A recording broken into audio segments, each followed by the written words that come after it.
Welcome to night 4 of the Democratic National Convention. The program is about to begin, so please take your seats.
Delegates and guests, please take your seats. The program is about to begin.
Please welcome 2024 Democratic National Convention Permanent Chair, Mignon Moore, and Convention Co-Chair, Representative Veronica Escobar.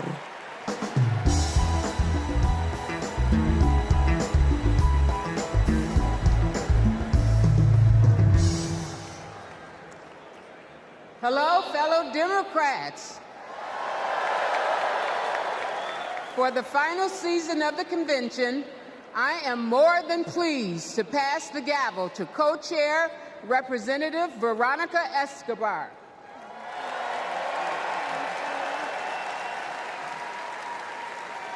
Thank you, Madam Chair.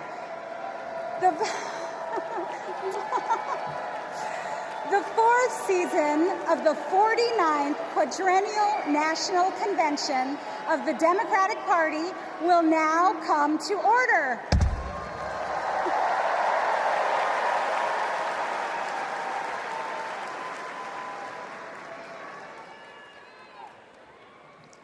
Please stand if you are able for this evening's invocation, offered by American Federation of Government Employees National President, Dr. Everett Kelly, and Imam Muhammad Abdul Alim.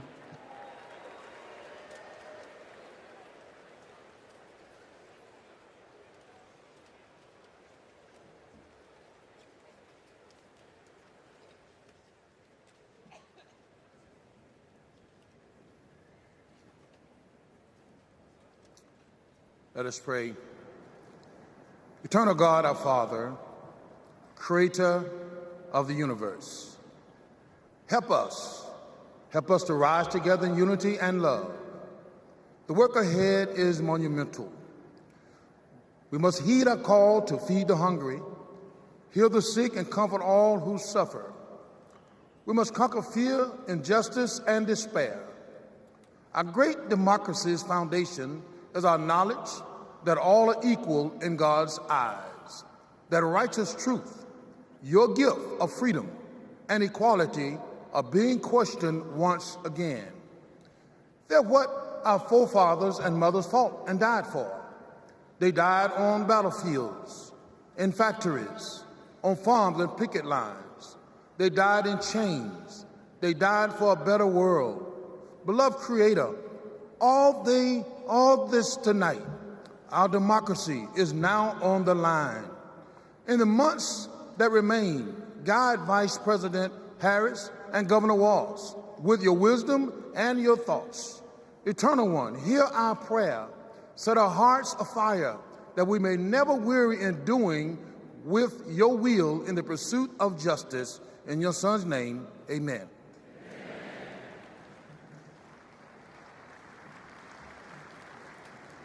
Our merciful benefactor, the Creator Redeemer, who opens the way to us to have a good conscience and life.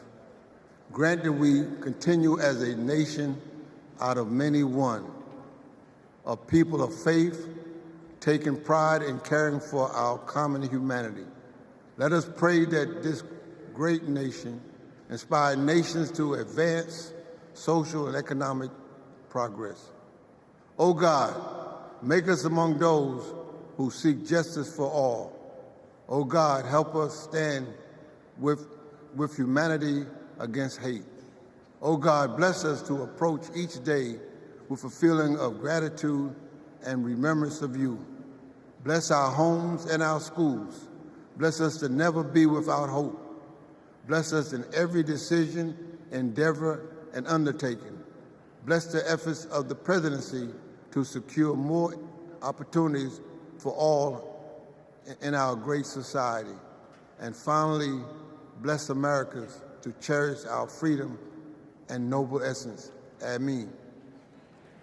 Amen.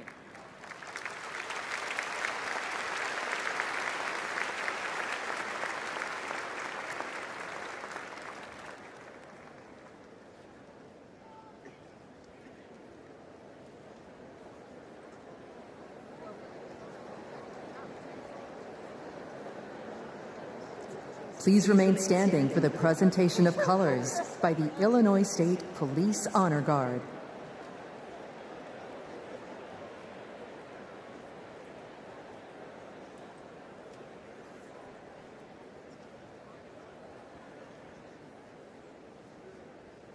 Detail.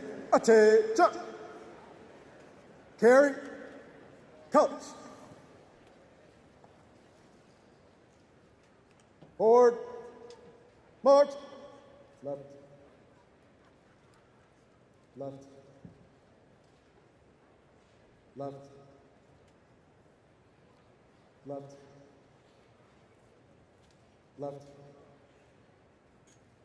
Left. Colors. Colors turn.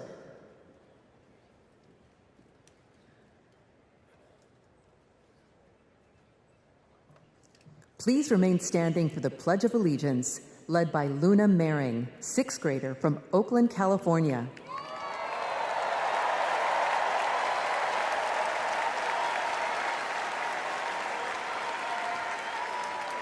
I pledge allegiance to the flag of the United States of America and to the republic for which it stands, one nation, under God, indivisible, with liberty and justice for all.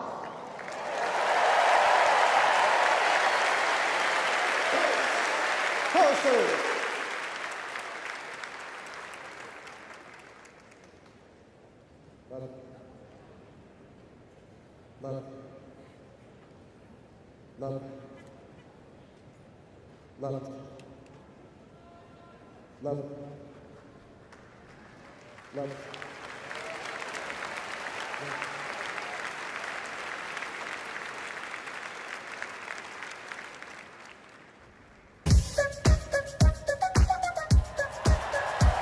She's a fighter for the American people, committed to our values, our hopes, our dreams, bringing joy back across our nation.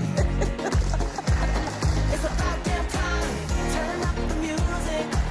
Turn down the lights. Where did this strength and passion come from in this daughter of middle-class Oakland?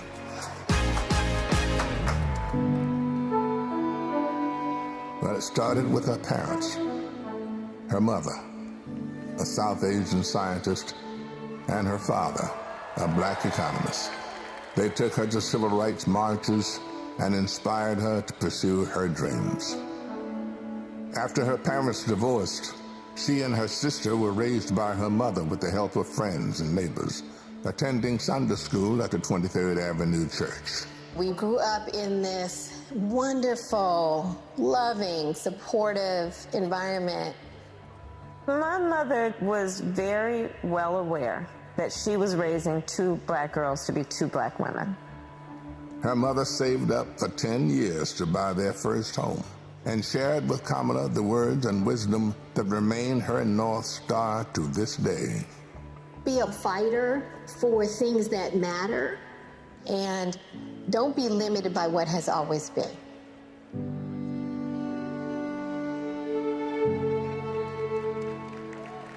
And then came a moment that changed Kamala Harris's destiny, that lit the fire within. When I was in high school, I had a best friend who I learned was being molested by her father. This particular day, she was like, hey, you really are not yourself. There's something going on. I said to her as soon as she told me, well, you have to come stay with us. As you get older, you really reflect on how pivotal that intervention was at that crucial point in my life. A big part of the reason I wanted to be a prosecutor was to protect people like her. And on her first day in court, she rose from her chair at the prosecutor's desk and said, Kamala Harris for the people. As a prosecutor, she put violent criminals and sexual predators in prison, leading to the highest conviction rate for serious and violent crime in 15 years, and created Back on Track, a program for first-time low-level drug offenders that became a national model. talk about, yeah, you did commit a crime, accept it, own up to it, and then let's talk about what we can do to change the circumstances going forward.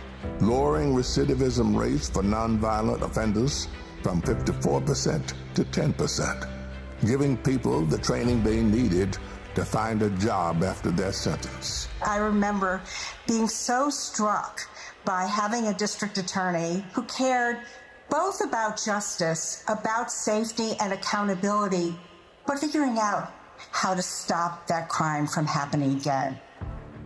As California's Attorney General, she targeted transnational gangs and drug cartels, seized 10,000 kilos of cocaine and 12,000 pounds of methamphetamine, went after drug traffickers, and took 12,000 illegal guns off the streets. The new foreclosure crisis threatens to freeze up. She took on the nation's 5 largest mortgage banks that were stealing from homeowners. Prosecutors claim they duped desperate homeowners into paying thousands of dollars to get them out of foreclosure. She played hardball and delivered a landmark $20 billion settlement. This represents one of the largest dollar amounts to come to California. And in 2016, the people of California sent her to represent them in Washington, D.C. In the Senate, she earned a reputation for taking on the tough fights on the Judiciary and Intelligence Committees. Kamala hit the ground running. She came in with confidence. She was always respectful, but she would not let a witness off easily. I wouldn't. Yes or no? And if an argument didn't hold water, she could spot that flaw and get at it. I do want you to be honest. I'm not able to be rushed this fast. It makes me nervous. And when Joe Biden went looking for his vice president, I wanted someone who was strong and who was ready to be president on day one.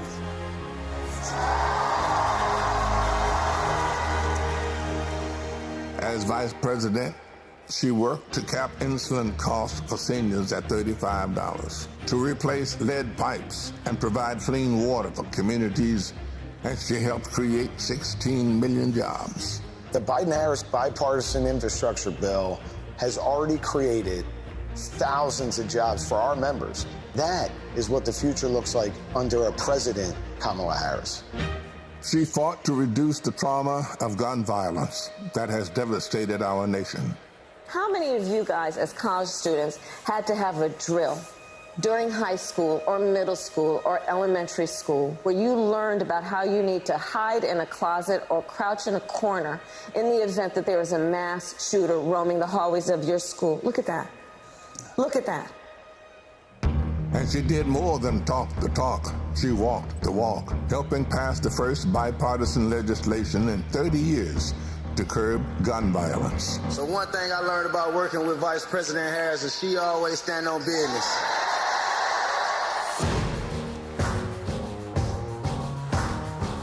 She has traveled the world to strengthen our national security and restore our global leadership, meeting with more than 150 heads of state.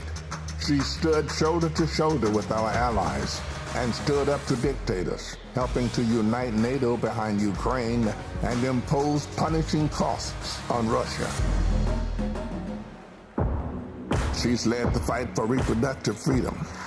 We have worked too hard and fought too long to see our daughters grow up in a world with fewer rights than our mothers. The first vice president to visit an abortion clinic, she built a nationwide grassroots movement to ensure that access to abortion, IVF, and birth control will always be protected. In the halls of power, she's a tough prosecutor, an effective policymaker, a powerful leader. And at home, she's the center of her family. I'm not giving up. She's the best godmother, auntie. She's honest, she's loving, incredibly reliable. She's one of the most loyal people you'll ever meet. That is why I believe she is so prepared to be our next president. This love she has for her family, being there for all of us, That's how she will lead this country, being there for everyone. She's a proud graduate of Harvard University. Her campaign is a force of nature, generating the excitement we've all been yearning for. A campaign of joy, of love, of care. I am so fundamentally inspired. Kamala Harris will be our next president because you know there's too much on the line to stay on the sidelines. Thank you, Madam Vice President. Thank you for bringing back the joy. Sometimes people will open the door for you and leave it open. Sometimes they won't. And then you need to kick that door down. We are not going back.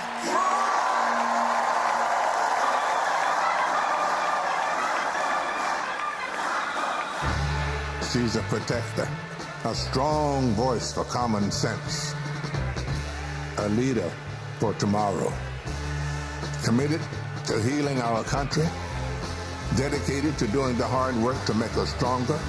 I now declare you spouses for life. Someone who truly understands the struggles of everyday Americans, forged by the challenges of the past, ready for any challenge that may arise. Now is the time, America. The joy is back, the pride is back, the hope is back. She's doing the work. She's fighting for us. She's the new way forward, our way forward. She is the next president of the United States of America, Kamala Harris.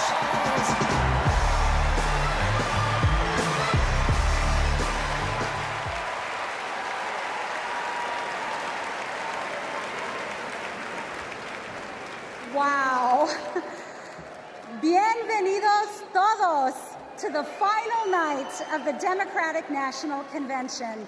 We have so much in store for all of you tonight, including a special rendition of our national anthem by our favorite country music rabble-rousers, the Chicks.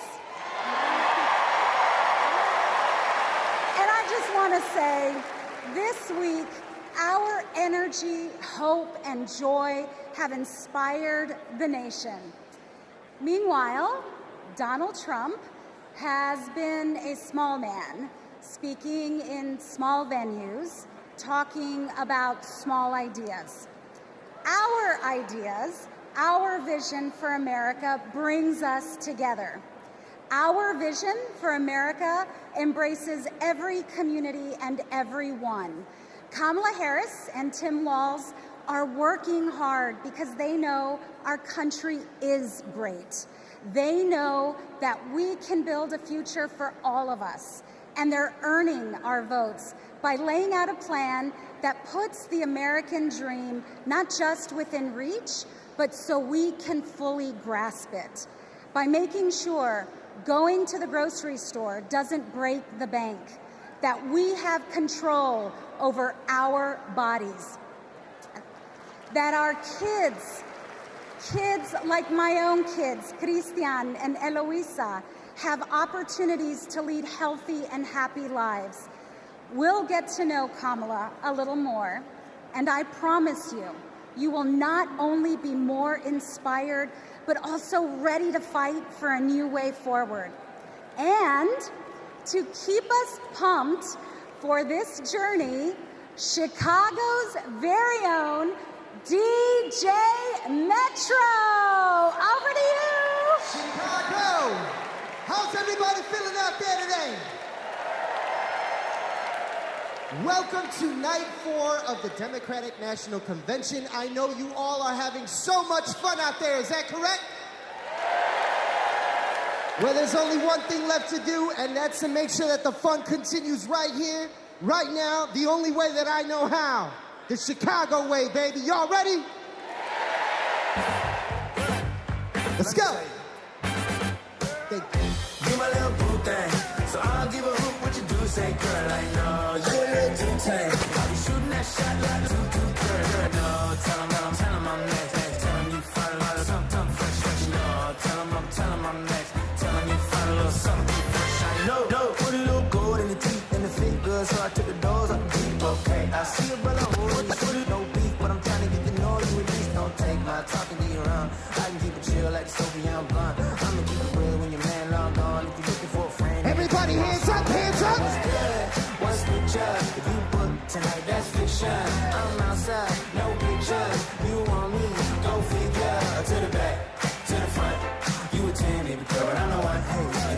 One time, everybody, hands up in the air, let's go.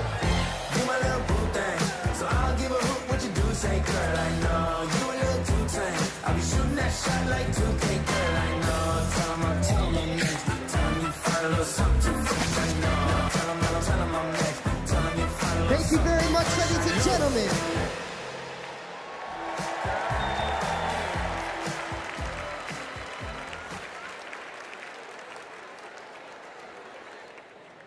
Please welcome National Education Association President Becky Pringle and American Federation of Teachers President Randy Weingarten.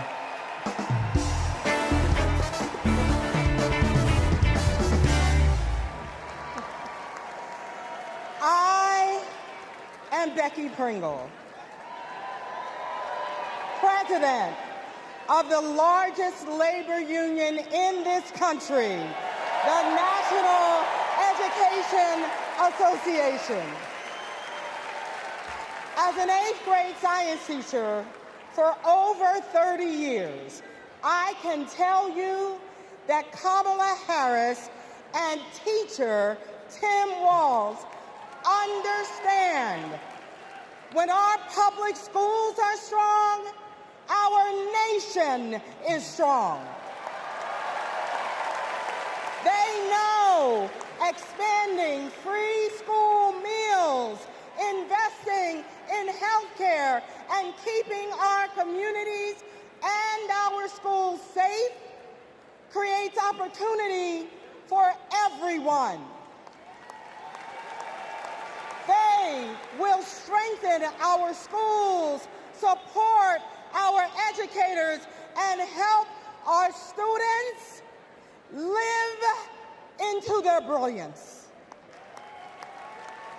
Donald Trump and J.D. Vance are not just wrong, they're dangerous.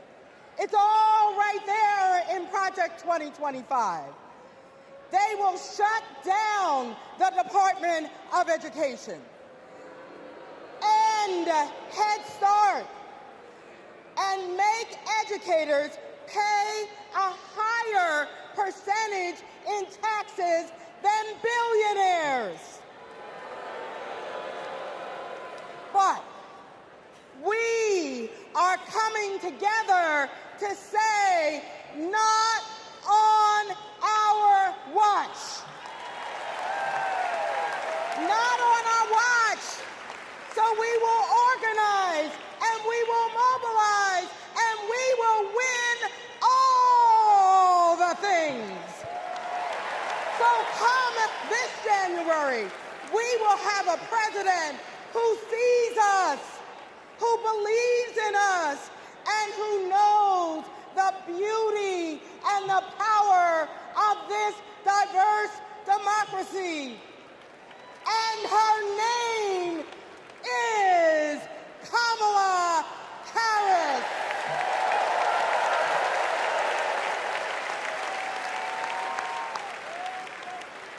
I'm Randy Weingarten, the president of the AFT and a public school teacher. One of my first lessons I taught my students was about the social contract, how both individual freedoms and mutual responsibility are essential in our democracy. This covenant underlies our commitment to public schools, where educators prepare students to spark innovations, steward the environment, create our arts, and shape our democracy. Now, one of the first lessons my students taught me was, you gotta walk the walk. That means Donald Trump and J.D. Vance can't claim they're pro-child while gutting funding for public schools. That means that being pro-family means we support access to good union jobs, affordable housing, health care, and higher education. That's what Kamala Harris and Tim Walz are fighting for, and we are all in. They've spent their lives making the promise of America real in the classroom and the courtroom.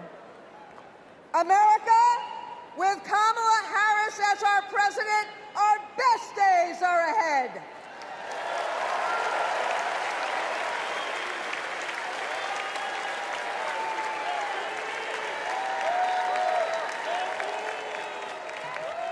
Please welcome California Senator Alex Padilla.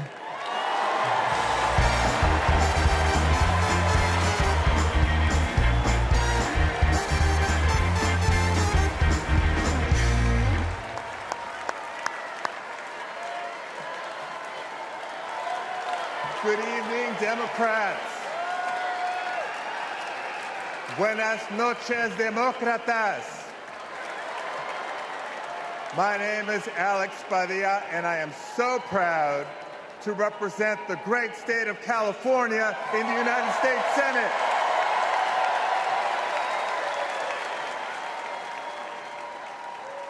But the titles I'm most proud of are husband to my beautiful wife, Angela, and father to 3 young gentlemen. You know, as a father, when we talk about the future of our country, it's not just hypothetical. For me, it is very real. Every day I go to work in Washington, I think about my kids and the future we're building for their generation. And to show you how Kamala Harris will treat America's kids as president, I'll tell you how she treats mine. Because whenever she sees Roman, Alejandro, and Diego, she greets them with kindness and respect, literally meeting them on their level, to speak to them and to listen. And every fight that Kamala and I have taken on together has been about making life better for this generation and the next. As a state senator, I stood with then Attorney General Harris as she took on the big banks to keep kids and their families in their homes. As California's Secretary of State, I knew her as a fearless United States Senator and my partner in defending our sacred right to vote. That's right. And when Kamala became vice president, I was honored to fill her seat. But I knew that I had some big Chuck Taylors to fill. But I was proud to carry on legislation that she championed to protect workers, to safeguard public lands, to provide kids with more access to quality education. You see, Kamala and I believe that all of our kids deserve a shot at the American dream. It's the American dream, after all, that brought my parents to the United States decades ago. Es cierto. Mis padres, Santos y Guadalupe Padilla, vinieron a los Estados Unidos en busca del sueño americano. But today, we know that the dream is out of reach for far too many families. So my question for all of you tonight is this. This November, who's ready to defend the dream? ¿Quién está listo a defender el sueño americano?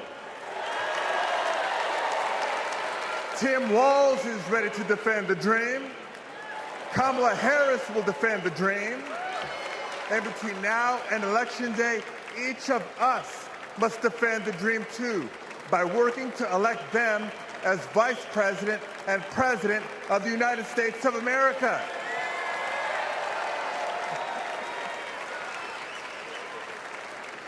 So I want to thank you, May God bless you. Now let's go win this thing.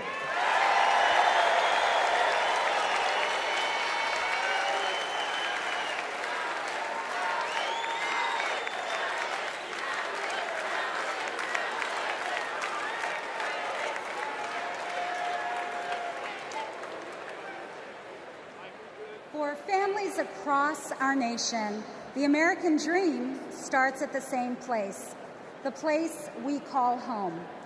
A home is more than four walls and a roof.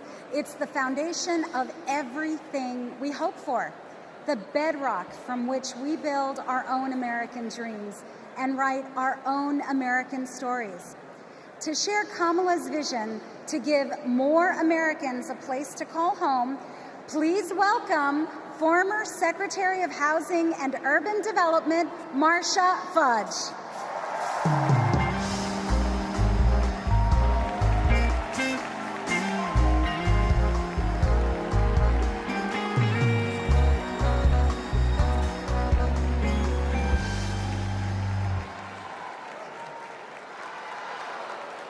OH.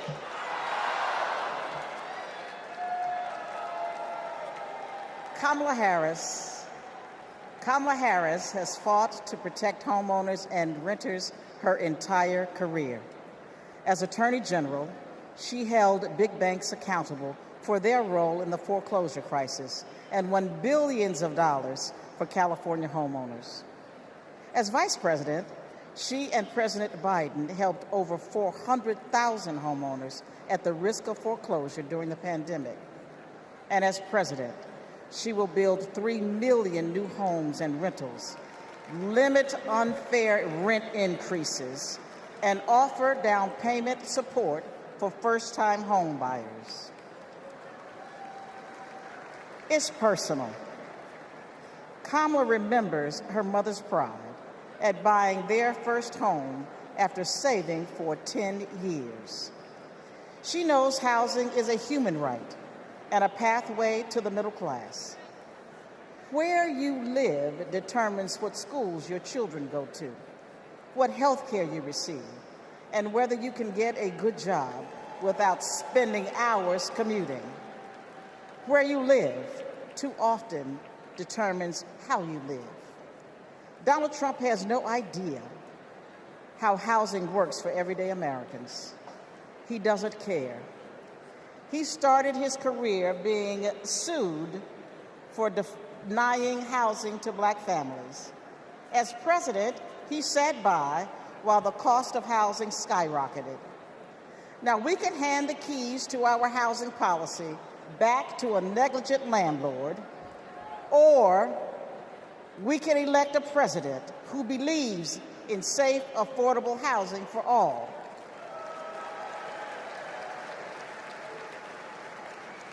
Let's ensure we have an opportunity economy by voting for Kamala Harris. Thank you. Don't know why, but I feel like I'm Matt, and I'm a former Trump voter. Hi, my name is Dave from Pennsylvania. I'm a two-time Trump voter, 2016 and 2020. I voted for Trump before, but I'm not going to do that again. I think his agenda has really been awful for America. He doesn't care about ordinary people. He's never been one, never known any. I'm extremely worried about Donald Trump getting into the White House again. People are working. All these people who weren't working under the Trump administration, they now have jobs. One thing I like about Kamala Harris is she talks about the issues. She talks about the economy. She talks about women's rights. I'm going to vote for Kamala Harris.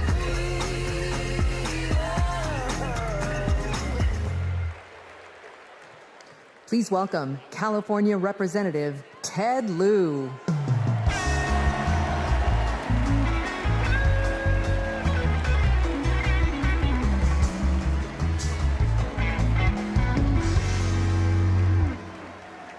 As a computer science major, I am so impressed with how large this AI-generated crowd looks tonight. I first got to know Kamala Harris during the Great Recession when I was a California state legislator. Millions of hardworking families were facing foreclosure. My constituents told me stories about predatory and unfair loan terms and about how hard they were fighting to keep the homes that they loved. Thankfully, they had someone fighting just as hard for them, Attorney General Kamala Harris. She led an investigation of the mortgage industry to root out fraud. She helped pass the Homeowners Bill of Rights, and she held the big banks accountable, bringing back $20 billion to homeowners. Since those days, I've seen her continue to fight for affordable housing as vice president, and as president, she's going to cut red tape so we can build more houses, help new homeowners afford a down payment, and take on corporations that unfairly hike up rent.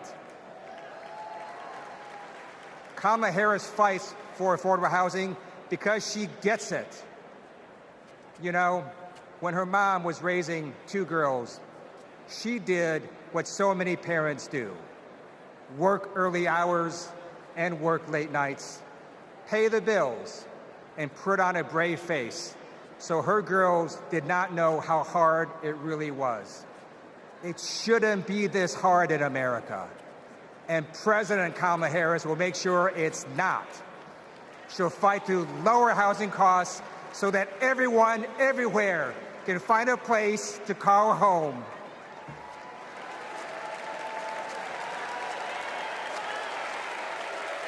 Don't know why, but I feel like I depend on Medicare and Social Security for survival. I'm a recipient of Social Security benefits. I worry about Social Security and Medicare. If we don't protect it through Kamala Harris, that Trump is going to take that money. Project 2025 is going to be disastrous for many of us. What are we supposed to do? Who's going to take care of us? Where are we going to live? I don't know, but I know I'm voting Democrat. I'm supporting Vice President Harris because she will protect my Social Security and that of all others.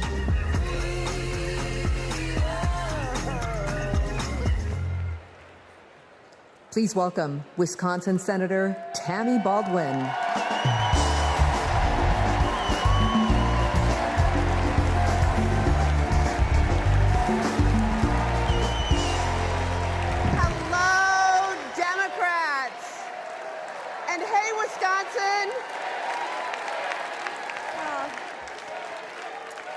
Tonight, I want to talk about family. We know that all families don't look alike. My mother was a teenager when I was born, and she struggled with addiction. I never met my father, but I had 2 incredible grandparents who stepped in and raised me, David and Doris Green. Everything I know, I learned from them. In every way a child needs, my grandparents were there for me.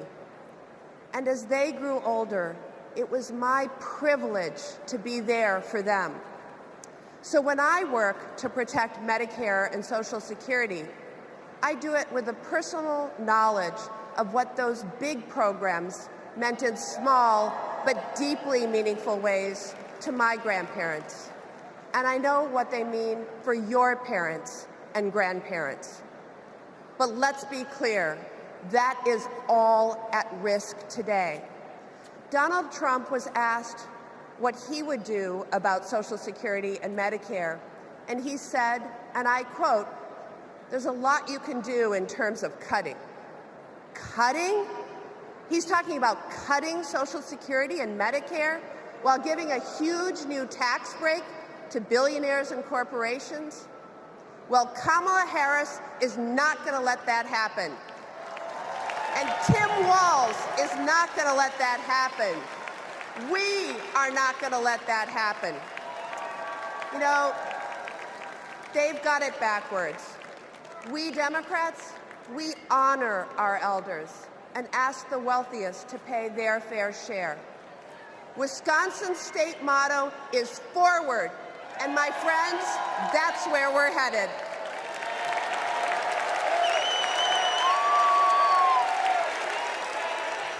Please welcome Massachusetts Representative Catherine Clark.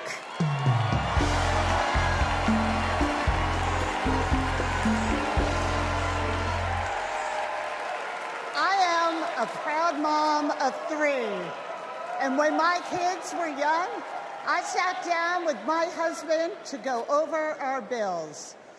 We realized that my entire income went to paying for childcare. We asked ourselves, how on earth will we make this work? So many parents will tell you a similar story. They'll tell you that preschool can cost as much as rent, or that they drive over an hour just to find childcare. They'll tell you that the workers who watch their children have it even worse. When parents have to choose between their kids and their jobs, businesses are hurt too. We shut out talent. We lose the prosperity parents could create.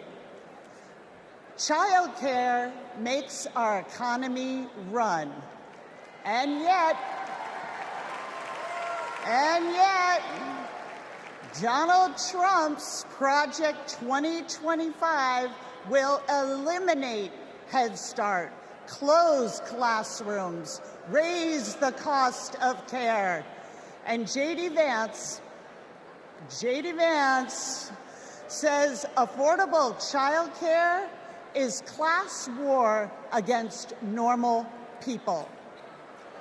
You know what normal people want? A president who understands this shouldn't be so damn hard. That's Kamala Harris. She's seen this firsthand. You've all heard Kamala talk about her mother. She was both a brilliant scientist and a devoted mom. She had to fight to make it all work, to raise her daughters, to pay the bills, to keep the career she loved.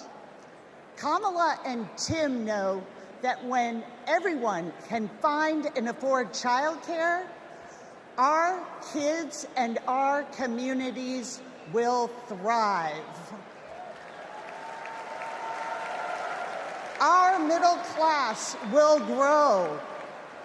So let's put childcare at the top of the agenda. Let's build a future worthy of our children. Let's elect Kamala Harris and Tim Walz.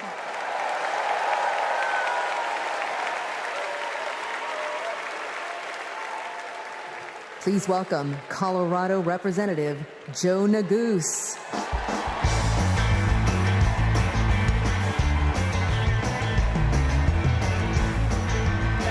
Thank you. Good evening, Chicago.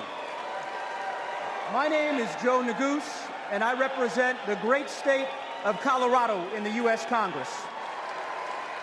My parents immigrated here from a place torn apart by war. They worked hard every day, made tremendous sacrifices, and taught me to never take for granted the educational opportunities that we have in this incredible country. It's because of them and because of those opportunities that tonight their son stands before you as Assistant Democratic Leader of the U.S. House of Representatives. My fellow Americans, let me say this clearly.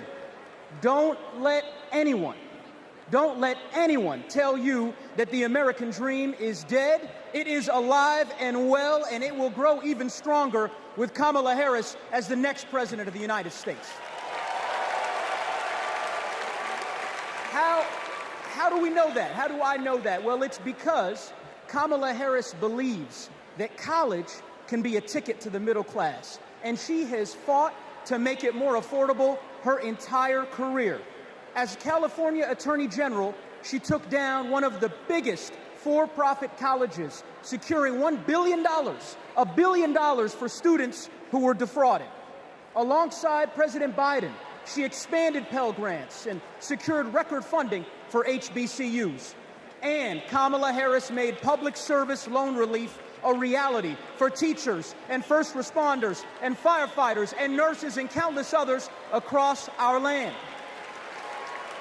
Vice President Harris delivered before, and she will do it again. As president, she will build a brighter future, a more affordable future, a future where going to college doesn't break the bank, a future where my 5-year-old daughter, Natalie, who's watching us back home in Colorado right now, a future where she can live her dreams. So those are the stakes. Let's make it happen, America. Let's make history, America. Let's elect Kamala Harris, the 47th President of the United States. Thanks so much. God bless. Thank you.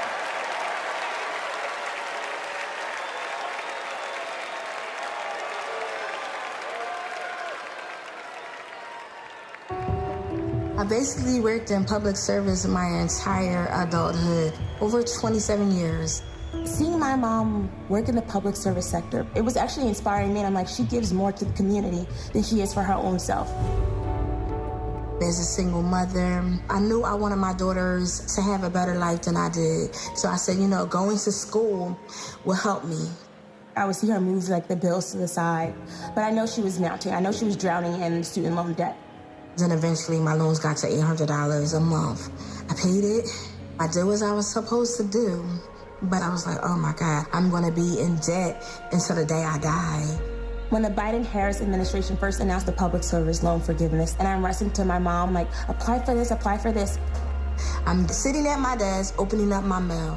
It says, thank you, Kelly, for public service. Your loans now have been forgiven. Took a deep breath, and I screamed. I had to pinch myself. I had to see if this was really happening. Seeing my mom finish her higher education was life-changing. I don't think anything can ever stop me from my goals, because I saw her do it as a single parent with twin girls, with life pushing her down so many ways, but she continued to rise up. She has been the force, the motivation for me to want to continue to work in the public service agency. With this loan forgiveness, I can plan for my future. I was able to purchase my very first home. It creates great opportunity for my daughters. It creates stability. Thank you, Vice President Harris and the entire administration. I just want to thank you again and again and again. Thank you so much.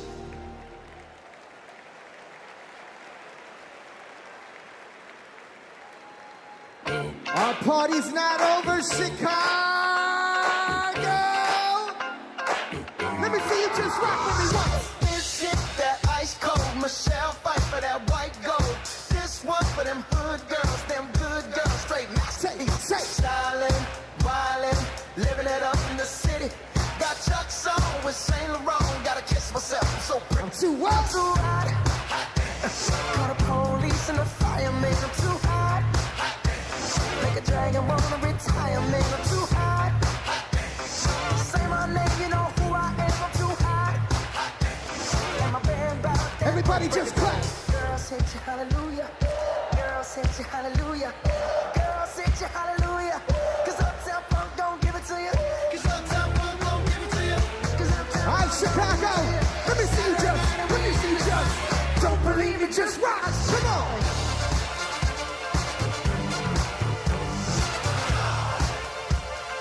Don't believe me, just watch.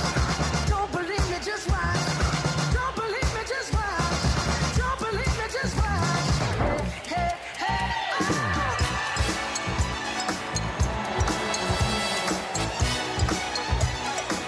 Anybody here ready to have a great time with me tonight? Let me hear you make some noise.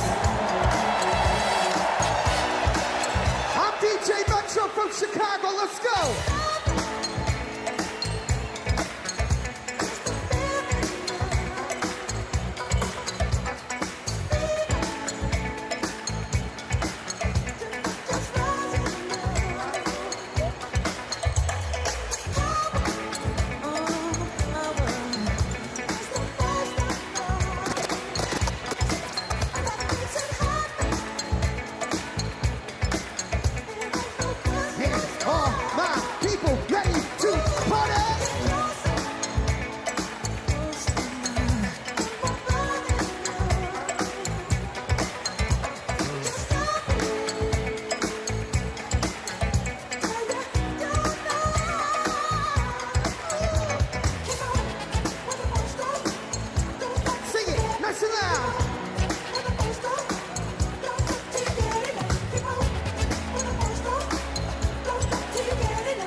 DJ Metro. I'll be back for more later.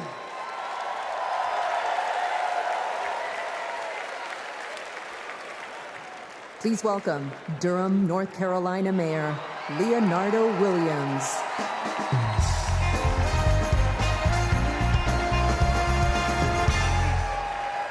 Hailing from the Tar Heel State, home of Duke University and North Carolina Central University, I am Mayor Leonardo Williams from Durham, North Carolina. You know, several years ago, my wife Zwaylee and I started cooking for our community. We drove to schools, doctors' offices, just to give out a few samples. And eventually our friends asked, "Where's the restaurant, y'all?" But you know, it takes capital. It takes capital to chase a dream. And during the Trump administration, they did not make it easy. Not for folks like us. So what I thought was, I guess not everybody can have a multi-million-dollar loan from their father. So I'll tell you what we did. We emptied our savings, and in 2008, we launched Zwaylee's Kitchen, America's first Zimbabwean restaurant. And the Biden-Harris administration helped make that a reality. They helped make that dream come true for entrepreneurs like us. Now, thanks to small business grants and all of the help that we received from them, we now have 3 locations. And we employ nearly 30 employees with a living wage. But we are not alone. Under Joe Biden and Kamala Harris, more than 500,000 business applications have been filed in North Carolina. Kamala Harris is fighting to create an opportunity economy that can break down barriers for entrepreneurs like us. And as president, she will support risk takers and problem solvers who want to just do their part and claim their piece of the American dream. And also, I want to thank Maya from Nevada, who has served her famous dumplings for the past 3 years and opened new locations thanks to the historic support for small businesses. And Robert, I want to thank you from Minnesota. Robert owns a solar business, heated up once by Joe Biden and Kamala Harris. They passed the Inflation Reduction Act. And Paul from Arizona, Paul, who's a commercial cleaning company, landed huge contracts thanks to the Biden-Harris manufacturing boom. So Kamala Harris knows. She knows entrepreneurs like these. She knows that we are the backbone of our community. And when they succeed, we all succeed. Let's win this. Thank you.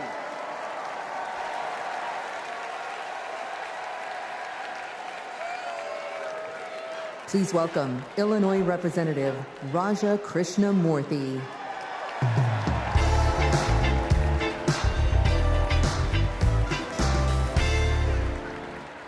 America Against America. It's the title of a book by one of China's highest-ranking leaders, and it's how they think they'll win. They know the only way they'll beat America is if we beat ourselves. In Congress, my job is to study China's economy. And mark my words, they want to see Donald Trump across the bargaining table, because he'll start endless trade wars that raise prices for Americans, because he'll cut programs that train workers in America. But most of all, Trump will pit American against American. And that's what China wants, for us to fight amongst ourselves, because that's how we lose. But we're not going back. What does Kamala Harris tell us? When we fight, we win. Because Kamala Harris knows we fight best, not American against American. She knows that when we fight as one country, we win. When we fight as one team, we win. Which is why when Kamala Harris wins in November, we win. Thank you so much.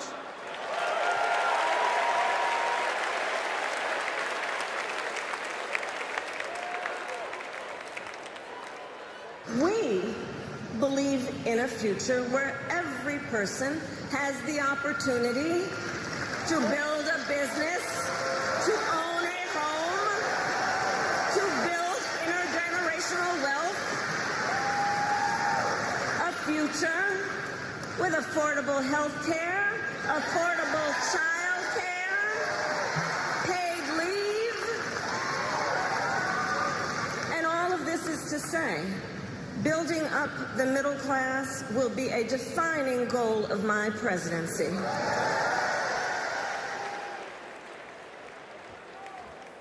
Please welcome Pennsylvania Senator Bob Casey.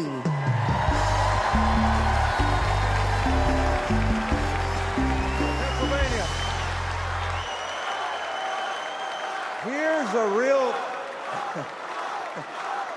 Here's a real question. Moms asked me in Pennsylvania, what am I supposed to do if I can't afford diapers? In just 6 months, a box of diapers went up $15. The corporations say your prices are up only because their costs are up. They're selling you a lie. It's in the bag with the diapers. Prices are up because these corporations are scheming to drive them up. Most companies are good companies. It's the food conglomerates that sit behind the supermarkets, the faceless wholesalers. They're the ones who are extorting families at the checkout counter. This is greedflation. I've been fighting it a long time. So has Kamala Harris. And finally, we're starting to win. When Big Pharma jacked up the cost of insulin, we passed a bill to stop them. Now, for millions of Americans, it's capped at $35 a month. So that's one. I've been fighting to ban price gouging on food. And next year, when she's president, Kamala Harris will sign a bill to do just that. So that's another. And when corporations take advantage of a crisis, like toilet paper during the pandemic, we'll hit them with harsher fines when Kamala Harris is president. Now, Americans don't expect stuff to be free, but we do expect it to be fair. The people I'm talking to, from Allentown to Erie, they don't tolerate being ripped off. Americans are hardworking, honest people. And that's what we've been fighting for. We're fighting for honesty. I'm fighting for it. Kamala Harris is fighting for it. Will you fight for it? All right, let's go out and win this thing. Thank you.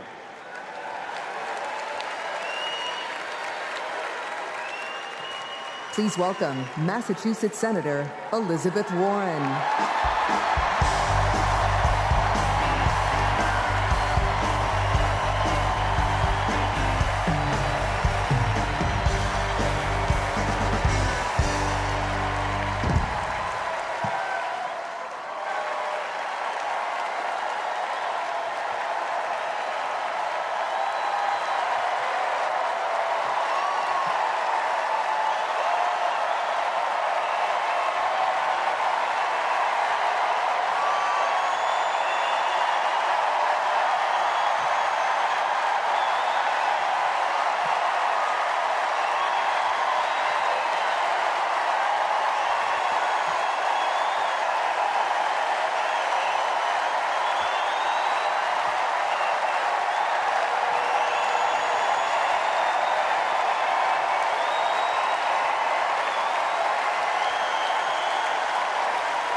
what I love best about Kamala Harris? Kamala Harris can't be bought, and she can't be bossed around. Now, I first met Kamala in the aftermath of the 2008 financial crash.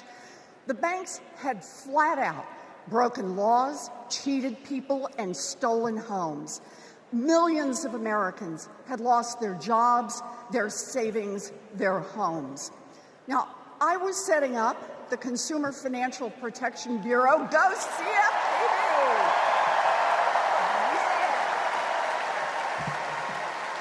Kamala was protecting families as California's Attorney General. You bet.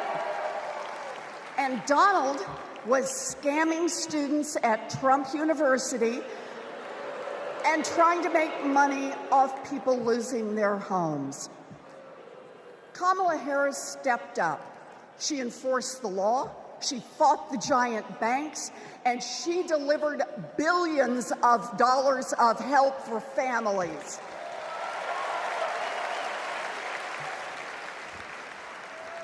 And that is the difference between a criminal and a prosecutor.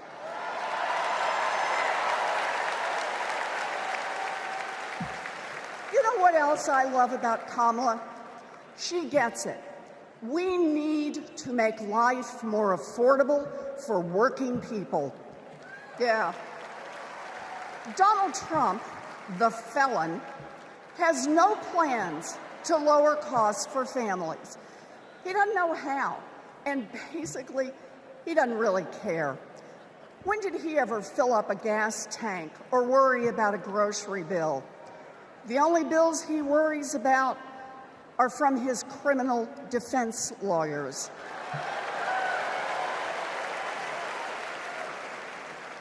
But Kamala, she cares deep down, and she will take on the giant corporations that are squeezing American families.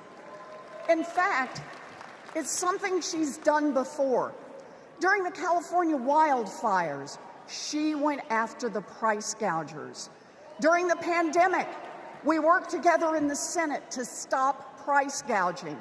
And as president, she will lower costs for your family.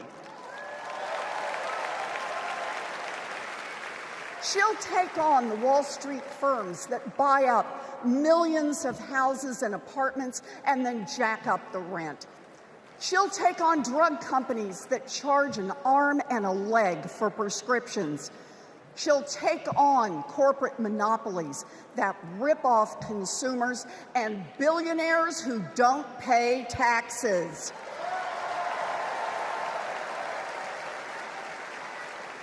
And she'll take on right-wing extremists who think they should decide who has access to abortion or IVF. Kamala will protect abortion rights nationwide. Yeah. And there it is. Groceries, gas, housing, healthcare, taxes, abortion. Trust Donald Trump and JD Vance to look out for your family? Shoot, I wouldn't let those guys, I wouldn't trust them to move my couch.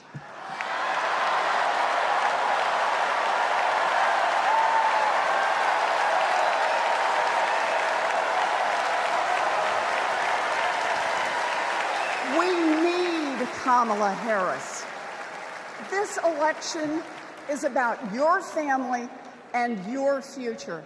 I've seen Kamala Harris fight. I've seen her win.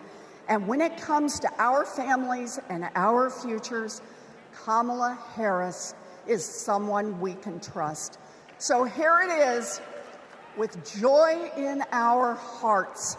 Let's elect Kamala Harris, the next president of the United States.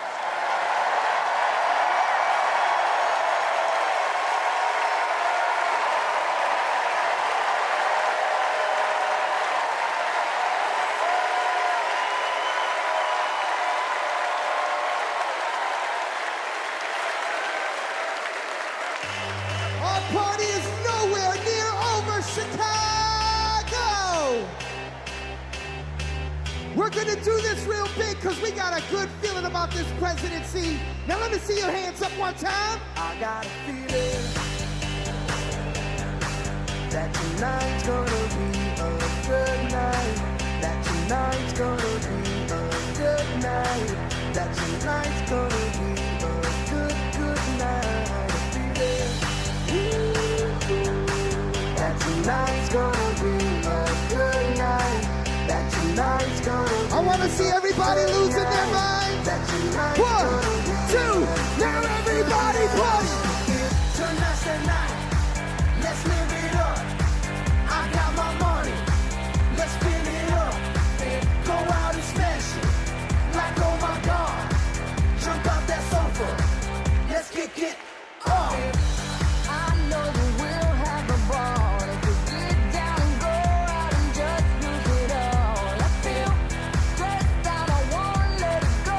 Let's go way out, spaced out and losing our control. Fill up my cup. Now go talk. Look at her dancing.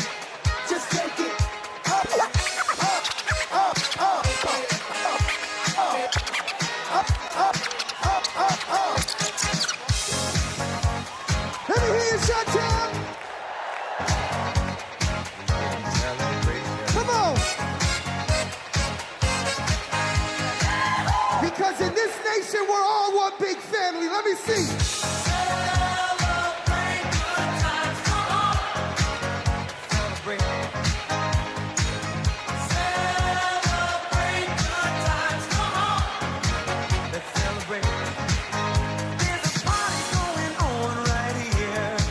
A celebration to last throughout the years. So bring your good times and your laughter too. We gon' celebrate your party with you. Come on now. Celebration. Let's all celebrate and have a good time. Celebration. We gon' celebrate and have a good time. It's time to come together. It's up to you. What's your pleasure?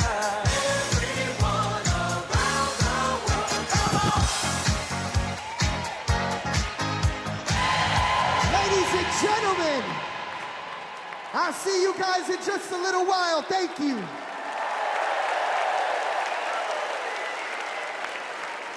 Woo! We've got ourselves a party in here, Chicago. All right, Democrats, we know that a secure future depends on strong global leadership. As Vice President, Kamala Harris has been tested on the world stage.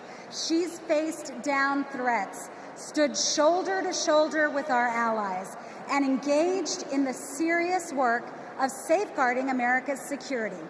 Please welcome to the stage an Army Ranger, my colleague, Congressman Jason Crow.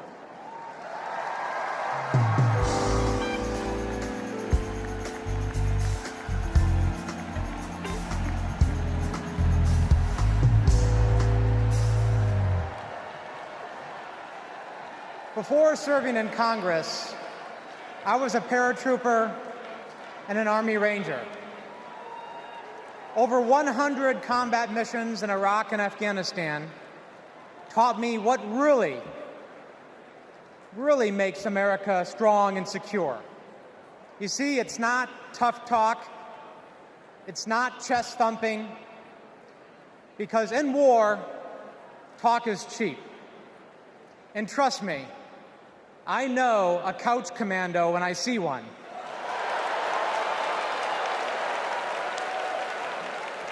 Real strength and security come from our people, from our allies.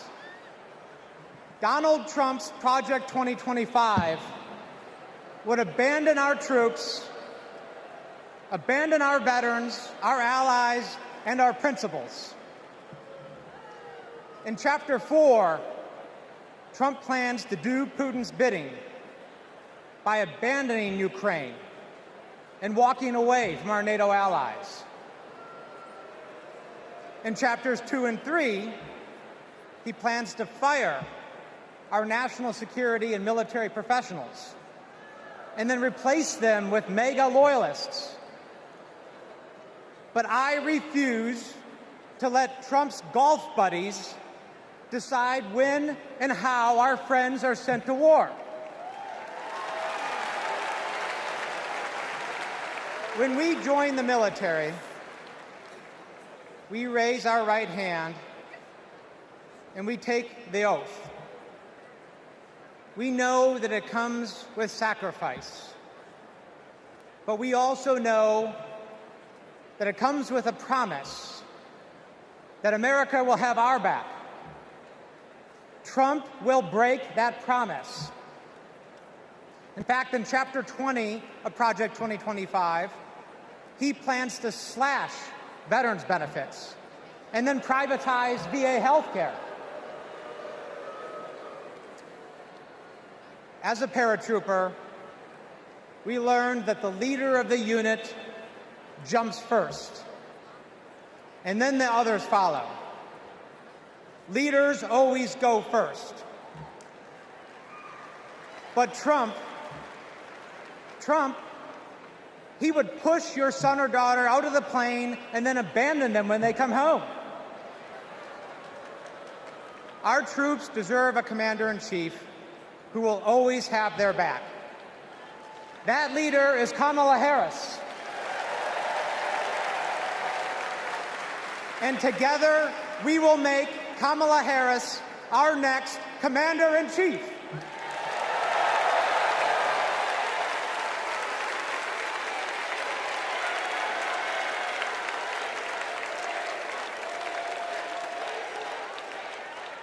President Joe Biden and I, along with our entire country, are grateful, deeply grateful to each and every one of you for your service and for your excellence.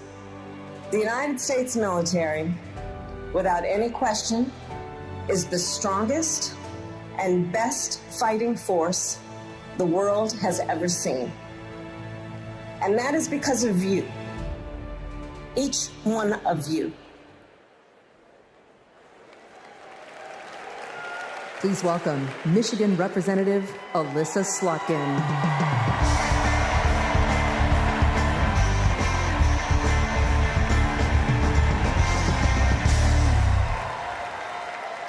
Good evening. I'm Alyssa Slotkin. I am honored to be your U.S. Senate nominee from the great state of Michigan. Go blue, go green, my peeps from Michigan. My life in service began in New York City on September 11th. As the smoke cleared, I knew my career would be spent protecting the country we all love. I was recruited by the CIA and served 3 tours in Iraq alongside our military. And I worked at the White House under presidents of both parties and as an acting Assistant Secretary of Defense under President Obama. I want to talk tonight about national security because the choice in November is stark. America retreating from the world or leading the world. Trump wants to take us backwards. He admires dictators a lot. He treats our friends as adversaries and our adversaries as friends. But our vision is based on our values, the values that took us to the shores of Normandy and helped us win the Cold War. We believe America should inspire and lead at home and abroad.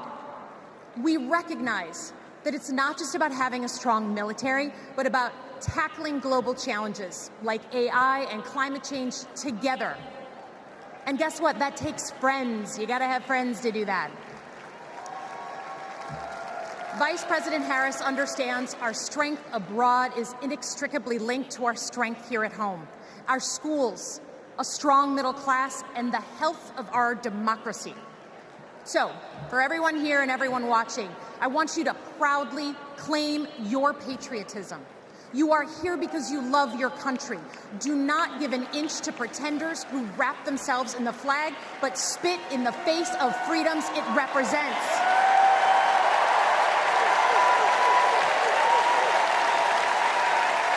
November, let's elect a president who will lean forward to embrace the future. Because America doesn't follow. We do not retreat. We are the damn United States of America. We lead.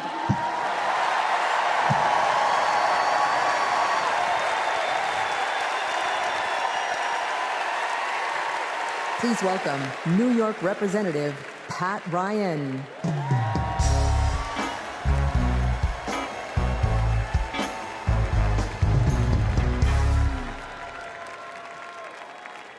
Among the Americans I proudly represent in Congress are the 4,400 cadets at West Point, my alma mater.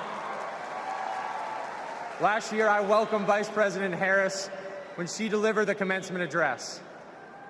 I watched as she shook the hand of every single cadet. That's the thing about West Point. The day you take the oath to defend our country, you get to look the person in the eye who may one day, God forbid, send you to war, and take their measure. And every time, Kamala Harris looked back with respect, with reverence. That day, I saw our next Commander-in-Chief. At West Point, you learn the honor code. A cadet will not lie, cheat, steal, or tolerate those who do. Well, there's a candidate who has violated every word in that code. A serial liar, cheater, thief, who looked soldiers in the eye, then turned around and called fallen heroes suckers and losers, who insulted Medal of Honor recipients just last week. I tell you what I think of Donald Trump. They told me I can't say that word on TV. I'm going to use an Army term, FUBAR. If you don't know FUBAR, Google it. These last few weeks have felt like a new day in America, when we are waking up, rising up as patriots to demand our next president be someone who not only treats our veterans with respect, but everyone with respect, with dignity, with decency, with the truth. Someone like Kamala Harris, our next Commander-in-Chief.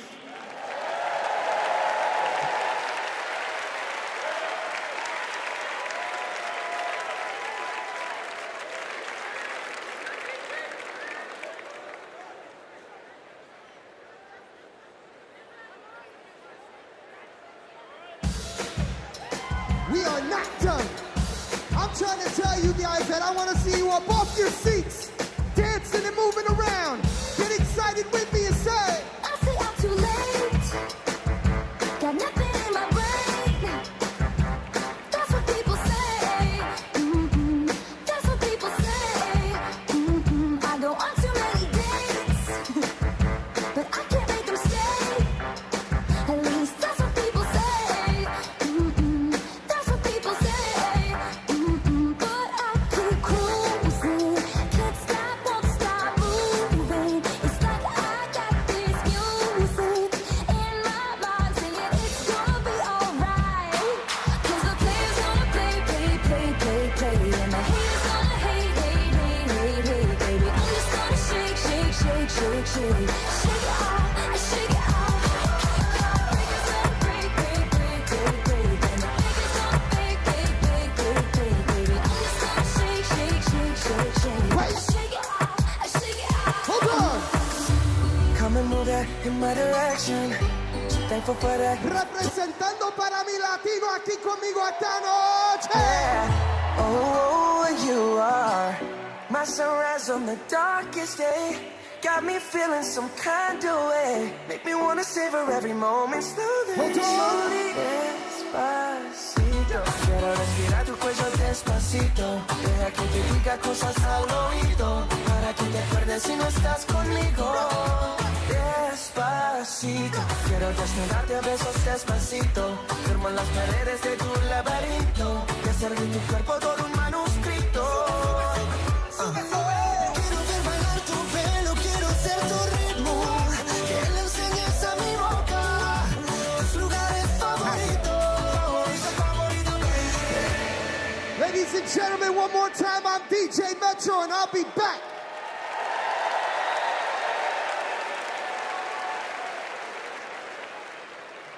Please welcome the president of the National Action Network, Reverend Al Sharpton.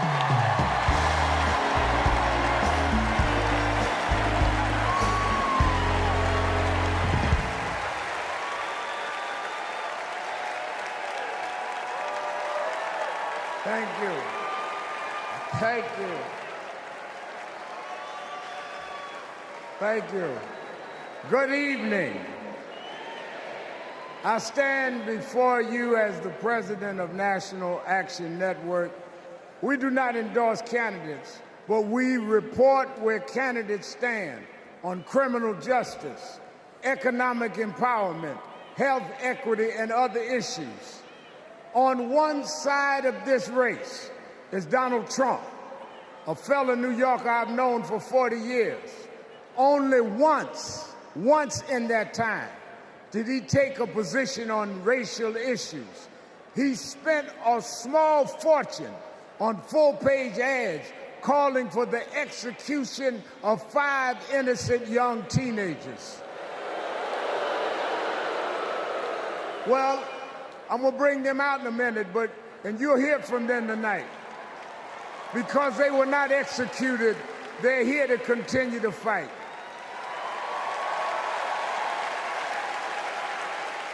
But it was there that I saw Trump love to fan racial flames.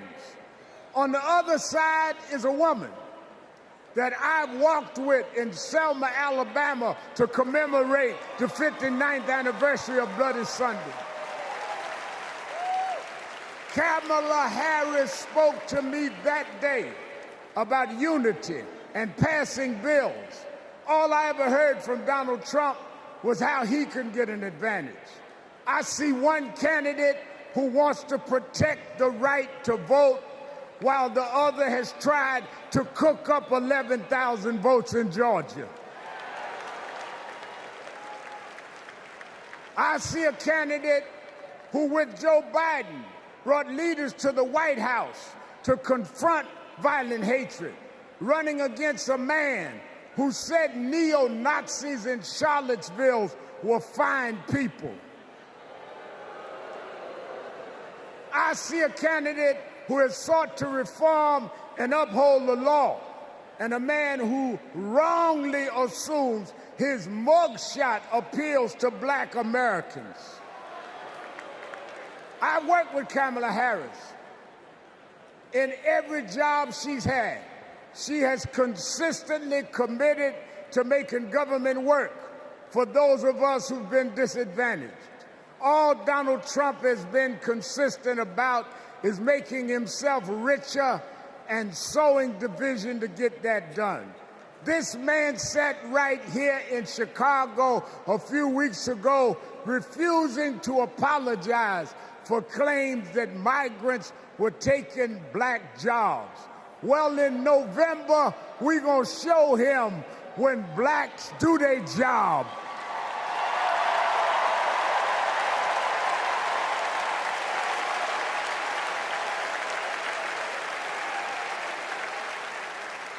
And we are going to join with whites and browns and Asians, and we're going to do a job on those that have done a job on us.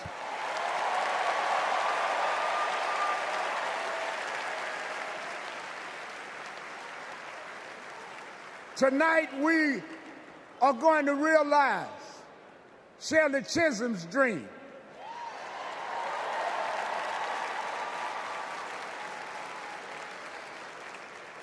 52 years ago, I was one of the youth directors in her campaign for president.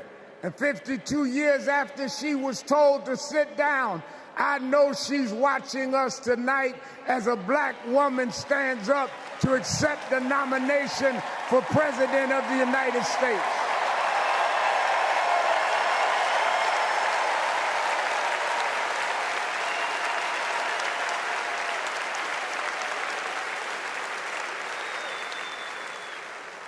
We have fought too hard for women to be told to get out of the kitchen.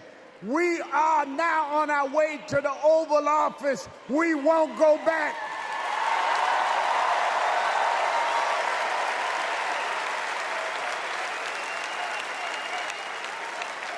We fought hard. We fought hard for LGBTQ loved ones to get out the closet. We won't go back.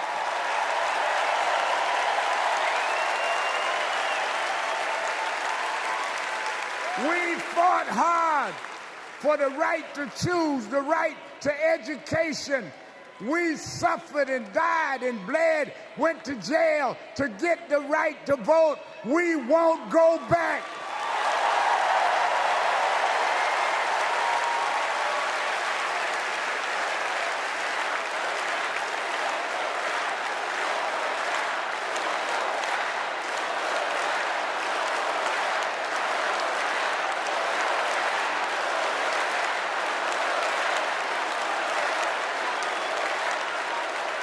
So we must be committed, no matter how the Supreme Court tries to roll back on civil rights, no matter what the amount of money they have. We are here because others fought and suffered for us, and we vowed tonight we won't go back.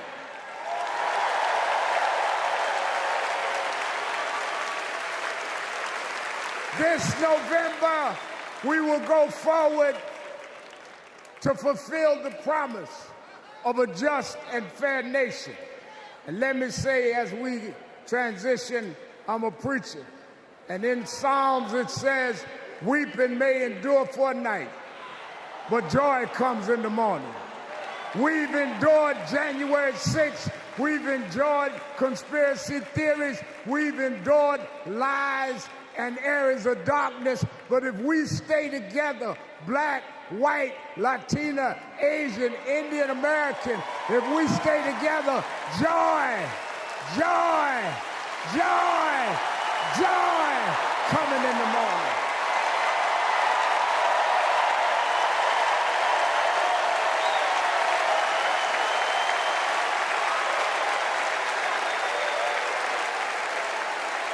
I want to now, since I was a teenager, I was mentored by Reverend Jesse Jackson. And Reverend Jackson taught us to fight for what's right. And now I want to bring out some young men that I fought for. I referred to them then, they were known as the Central Park Five. Now they are the Exonerated Five. Raymond Santana, Kevin Richardson, Yusef Salam, Corey Weiss, the Exonerated Five.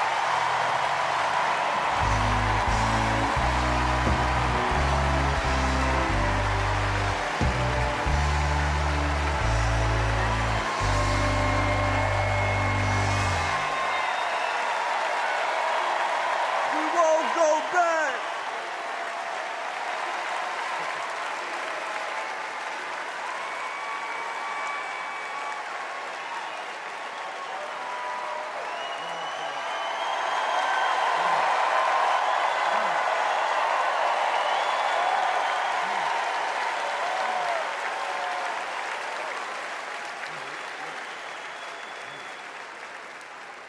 Good evening, people.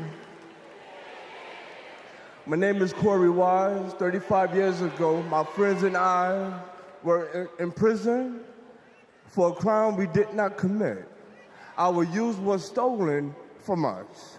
Every day, as we walked into courtroom, people screamed at us, threatened us, because of Donald Trump. He spent $85,000 on a full-page ad in the New York Times calling for our execution.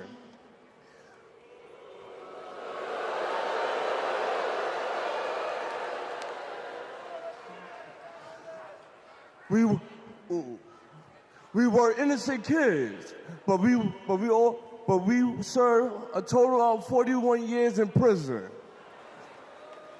Reverend Al Sharpton stood with us.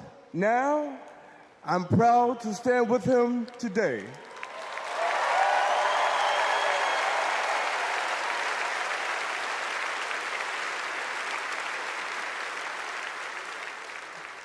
Vice President Kamala Harris has also worked to make things fairer. I know she will do the same as president.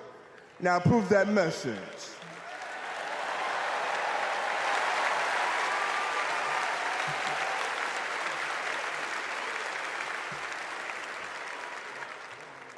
I love these guys. These are my brothers.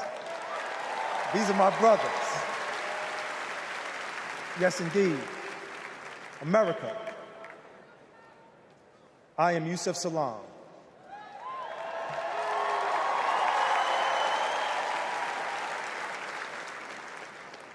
A New York City councilman representing my hometown of Harlem.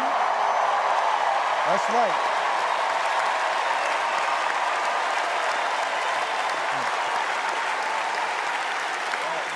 Man.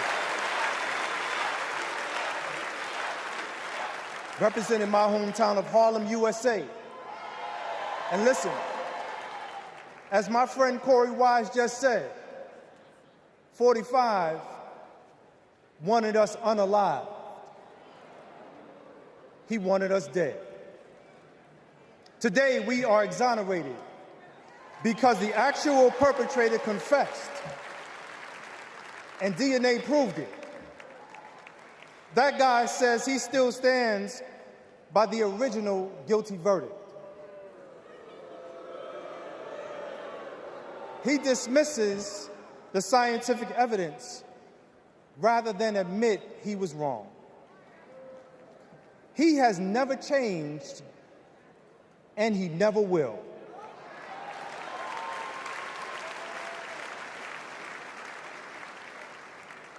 That man thinks that hate is the animating force in America. It is not.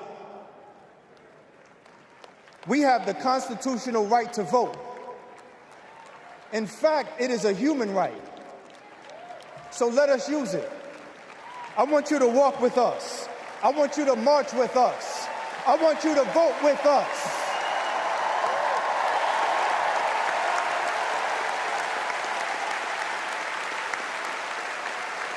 And together, and let me tell you, this is going to be so beautiful. And together, on November 5th, we will usher in Kamala Harris and Tim Walz into the White House.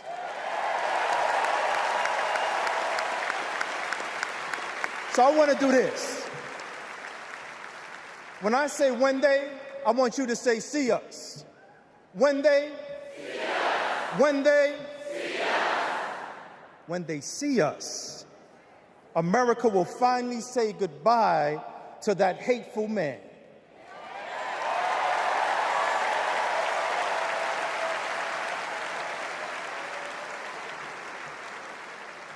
We will say what I have said after 7 long years of wrongful incarceration. Free at last. Free at last. Free at last. Thank God Almighty, we are free at last. God bless you, and God bless the United States of America.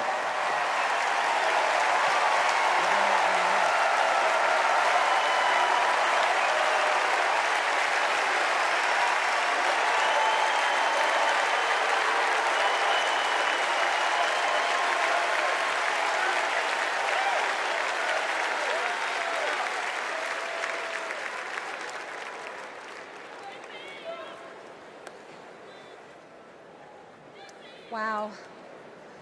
Our country is built on justice, and people's lives, as we just heard, can be harmed when we fail to do justice. But Kamala Harris fights to do justice. No one knows that better than the prosecutors who fought alongside her. These are their stories.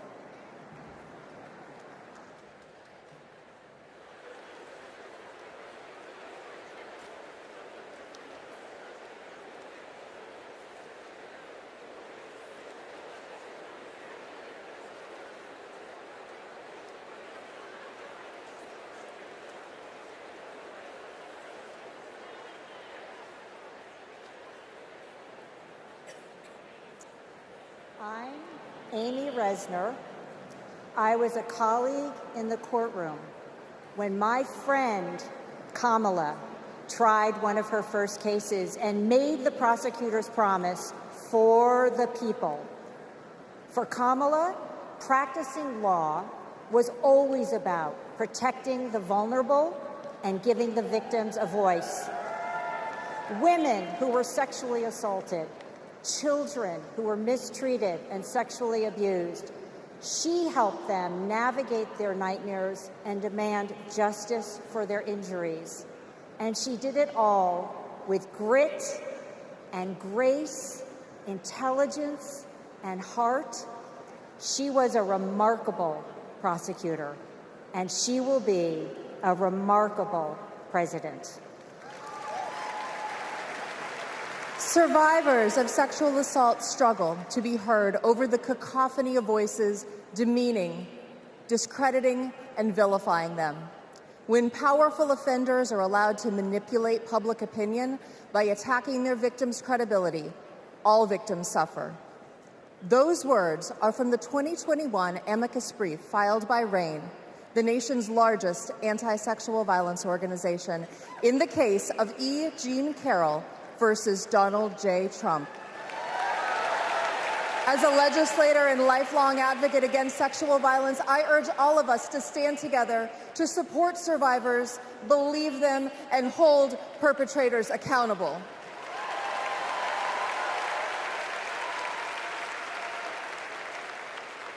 I'm Lisa Madigan, former Attorney General of Illinois. I worked with Kamala Harris during the Great Recession to protect homeowners from foreclosure. As Attorney General of California, Kamala met thousands of people on the verge of losing their homes and their faith in the American dream. She demanded big banks provide mortgage relief to allow families to stay in their homes. She stood her ground, and together, we prevailed. For as long as I have known her, Kamala Harris has always taken principled positions and never wavered. Thanks to Kamala's determination, countless Americans have a home they can call their own.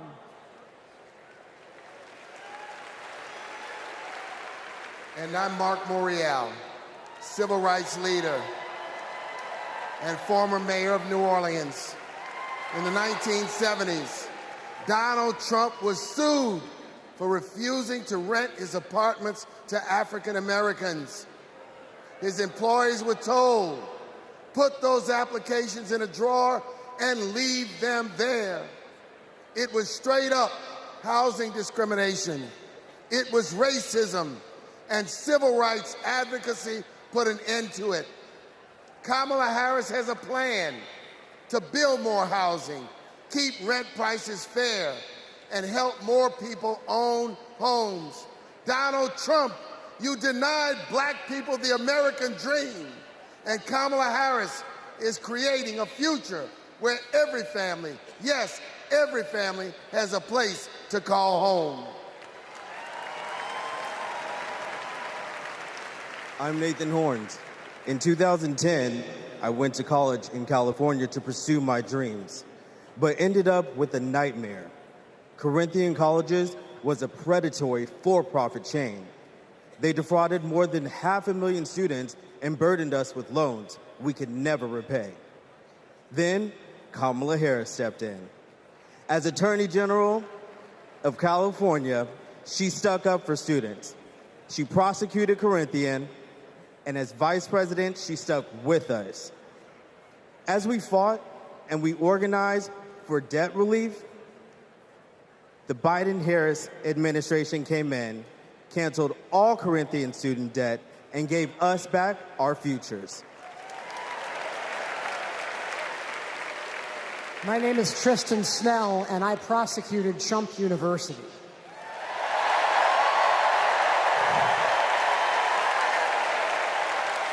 I interviewed over 100 victims of Trump's fraud, a retired police sergeant, an Iraq veteran with PTSD, a mother caring for her son with special needs. They trusted Trump. They believed that he would teach them his secrets and make their American dreams come true. But all they got was credit card debt and a fake diploma. Some lost their life savings, some lost their homes. Donald Trump ripped off his biggest fans and made $5 million in profit. Kamala Harris fought scammers like him, and as president, she will continue to fight for you, for us, for the people.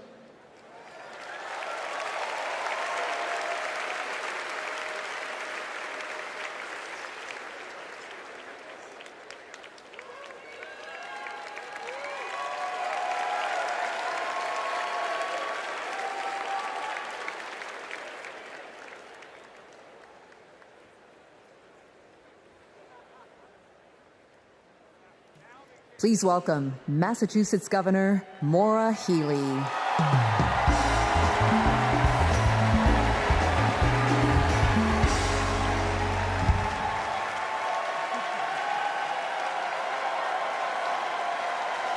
For the people. Those three words define the role of a prosecutor. To serve not only our clients in the courtroom, but our community and our country. To give people a sense of security and safeguard the principles that hold our nation together. To stand up to abusers and bullies, and stand up for the voiceless and the vulnerable. In other words, exactly what Kamala Harris has done her whole life. When she was DA, mothers of children who'd been murdered, whose cases had gone cold, would come to her office saying, "I'll only speak to Kamala," because they knew she would listen, because they knew she would help them find justice. And she did. That's the Kamala Harris I know. A few weeks ago in Massachusetts, I watched a little girl meet the vice president. Her eyes were so wide, as open as the future. Kamala asked her about the summer, her basketball camp, and what position she likes to play. The little girl said to her, "Anything but defense." Kamala put her hand on her shoulder and replied, "Me too. I love offense." That's what it means to be for the people. Kamala Harris fights for all Americans. She stays on offense and she wins. And I know that she'll fight with the same passion, the same determination as President of the United States. I can't wait to see her prosecute the case against Donald Trump on the debate stage in September. We face a stark choice in this election: a felon and con man or a dedicated prosecutor. The contrast between Donald Trump and Kamala Harris is clear. He obstructs justice. She upholds it. He swindles people. She serves them. He thinks he's above the law. She actually understands the law.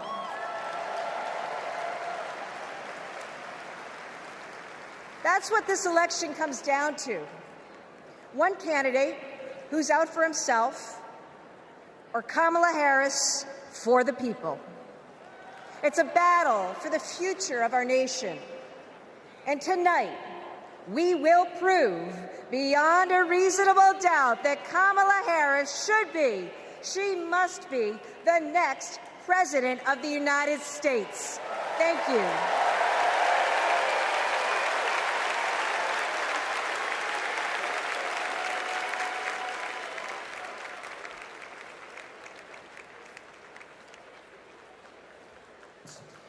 Please welcome survivor and advocate Courtney Baldwin.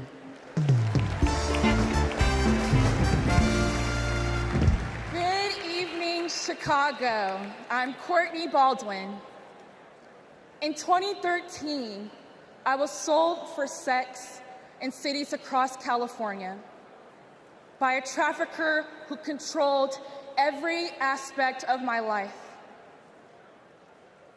During those dark moments, I held on to hope that one day I'd be seen as more than a victim, that I could pursue my dreams, and that my trafficker would be held justice. I didn't know it yet, but waiting for me on the other side were people who were fighting for survivors. One of them was Kamala Harris.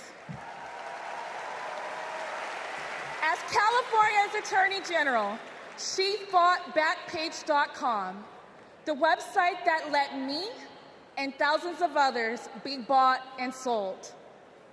She filed criminal charges against its owner that shut down the website for good. No one has ever done that. Vice President Harris is fearless, compassionate, and she still gives me hope. She's protected people like me her whole life, and I know she'll fight for us all as president. Thank you.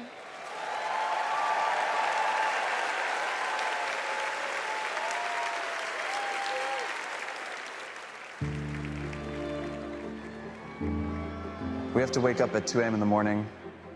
It's the only way to beat the Phoenix heat. It's just like opening an oven. I work on the light rail. It's a good way to tackle the climate crisis, but the clock is ticking. Climate change is one of the greatest con jobs ever. All of this with the global warming and a lot of it's a hoax. It's a hoax. Hurricane Beryl is the earliest Category 5 on record. Climate change isn't a hoax, and it's not happening in the future. It's happening right here, right now. Here in Phoenix, the most consecutive 110 plus degree days in a row. Trump is pouring gasoline on the fire. He proceeded to solicit $1 billion from the fossil fuel companies because, if elected, he would roll back environmental rules and repeal regulations. Trump's Project 2025 agenda gives tax breaks to big oil and completely tramples the middle class. Trump would gut clean energy jobs like mine. This work gives us security and economic freedom. Trump would rip that away. Kamala Harris sees the future differently. She's a clean energy champion. She took on big oil that gouged Americans. Harris was the deciding vote that passed Democrats' epic clean energy investments. Kamala will fight for climate and clean energy policies that protect our health and hold big polluters accountable. The clock is not just ticking, it is banging. And that is why President Biden and I made the largest climate investment in America's history. We are not going back. I was raised to care for my community. That means jobs for my guys and a clean energy future.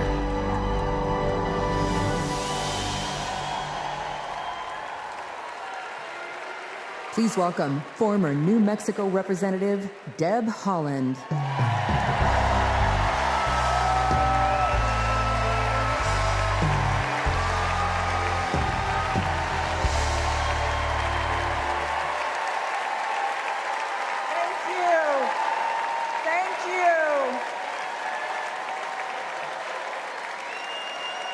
Thank you.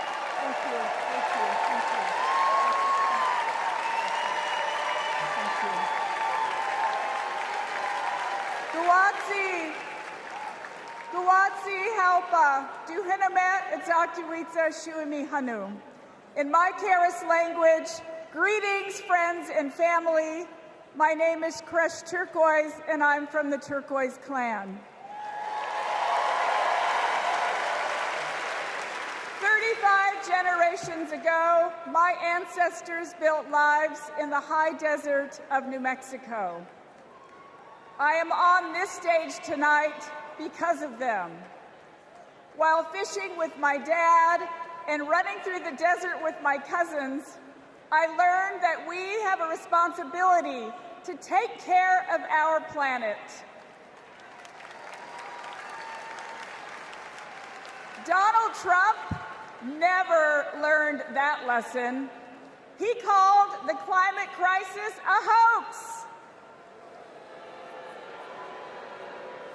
He made it easier for big companies to poison our air and water.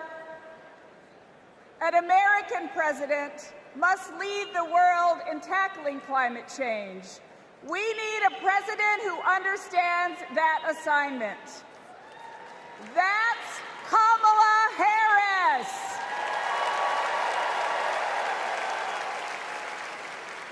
I know her record. She held polluters accountable for spilling oil into the San Francisco Bay. She defended President Obama's Clean Power Plan in court. And as Vice President, she cast the tie-breaking vote for the most ambitious climate action plan in our nation's history.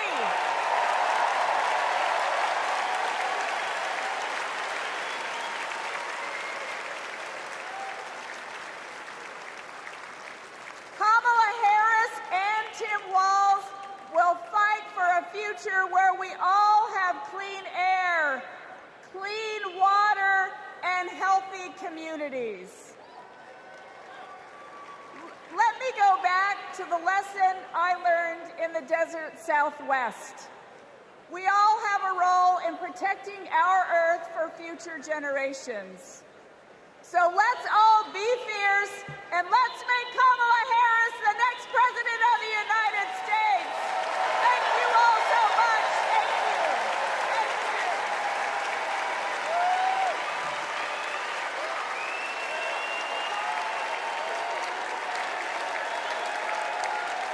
you. It's an election year, and both parties are battling to prove that they stand with workers. But sometimes, workers don't get the invite. Do you know where the auto workers are? I haven't seen anybody from the UAW. Nobody from the UAW? After we struggled to find any auto workers at Trump's Rally for Auto Workers, we hit the road to find out what Democrats have been up to. The Inflation Reduction Act is helping to fuel a boom in clean energy, creating 9 million new clean energy jobs over the next 10 years, once-in-a-generation investment. I thought that American manufacturing was supposed to be dead. Here I am looking at one of the biggest auto mega plants being built. We talked to workers in rural Tennessee who joined a union for the first time to build one of the largest battery plants in the country. We have 20-year-old people thinking about their future. We never did that. I got things now that I never thought I could have. Generational wealth, I'm working on that. Medical, dental, vision, pension, something to fall back on when it's all over with. We went to Vegas, where union workers are building America's first high-speed rail. To Lordstown, Ohio, where auto workers who lost their jobs under Trump returned to work at a new battery plant. This could be the future. This could bring industry back to Lordstown. We saw it in its heyday, and here we are. We have the opportunity to make the battery. And Milwaukee, where workers are replacing every lead pipe in the city. It helps with the struggle. You don't have to struggle with 2, 3 jobs. You know, you can maintain with one job. This is my own neighborhood. This is your old neighborhood? Yes. Makes me feel good because I'm giving back something. It's easy for stories like these to get drowned out by fake worker rallies at non-union plants. Does anybody know that there's a Donald Trump event just an hour away from here? Yes? No? No. Was anybody invited to it? But over the last 4 years, only one party has invested trillions in clean energy, bringing back manufacturing and rebuilding infrastructure, putting workers at the center of it all. And this is just the start. Please welcome John Russell.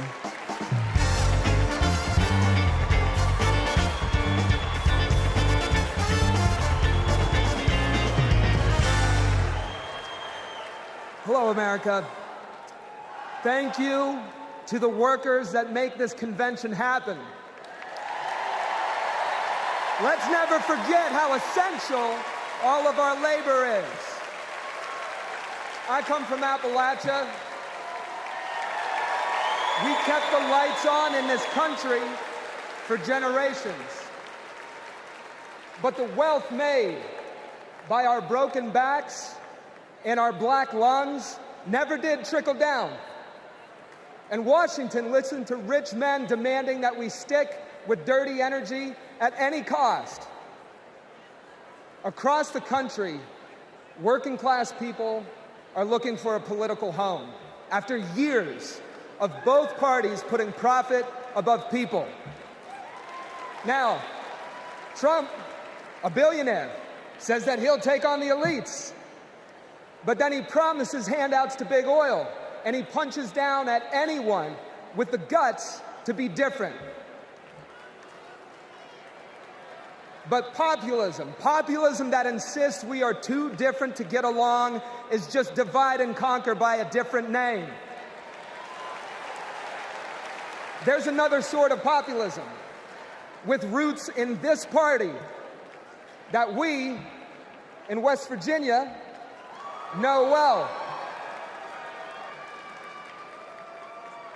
They called us rednecks back in the 1920s because striking workers from all different races wore red bandanas around their necks as they fought and died for respect and a living wage. Their fight yesterday is our fight right now. Right now. It is our choice to build on this progress and to create a political home for the mass of working Americans fighting for control over their government, their workplaces, and their planet. And it is our moment to live up to. Let's get after it. Thank you very much.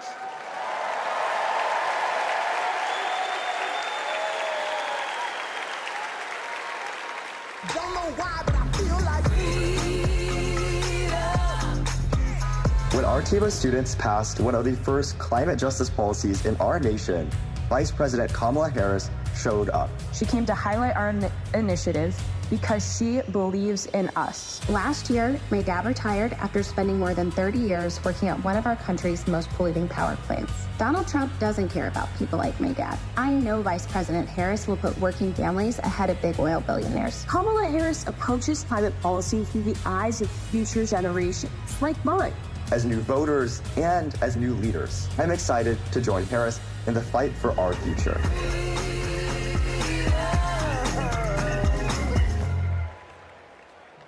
Please welcome Florida Representative Maxwell Frost.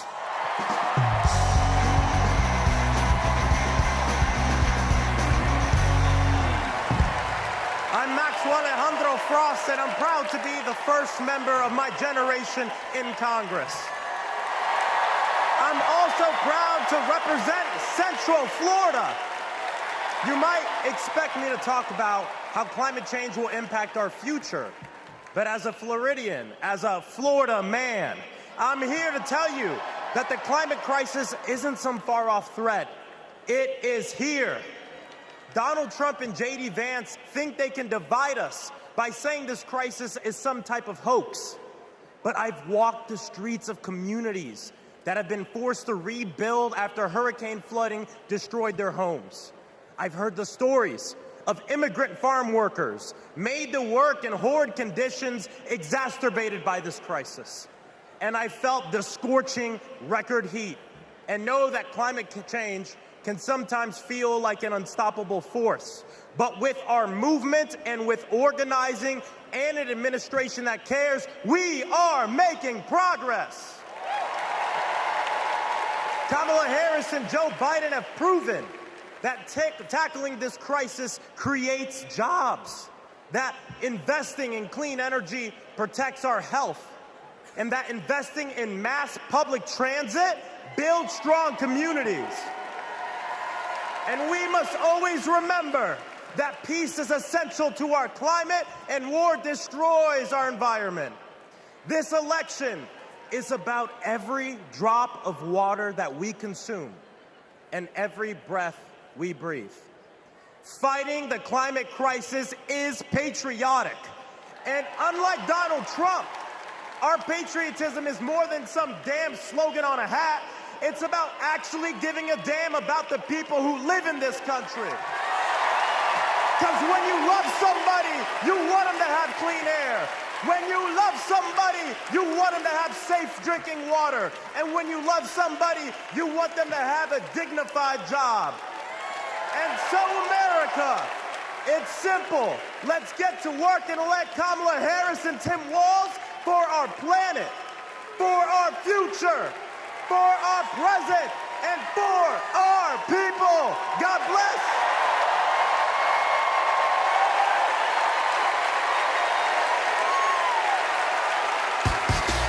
Ladies and gentlemen, if y'all are ready to send Madam Vice President and keep her in the White House, let me hear you make some noise! Say, and every time I hit the, everybody's hands go. Let me see. And they stay there, and they stay there, and they stay there, and they stay there, and they stay there, and they stay there, and they stay there, and they. I want to hear you nice and loud, Chicago. Are there any union workers here today? Make some noise. Are there any teachers in this building? Make some noise. Now everybody hands up.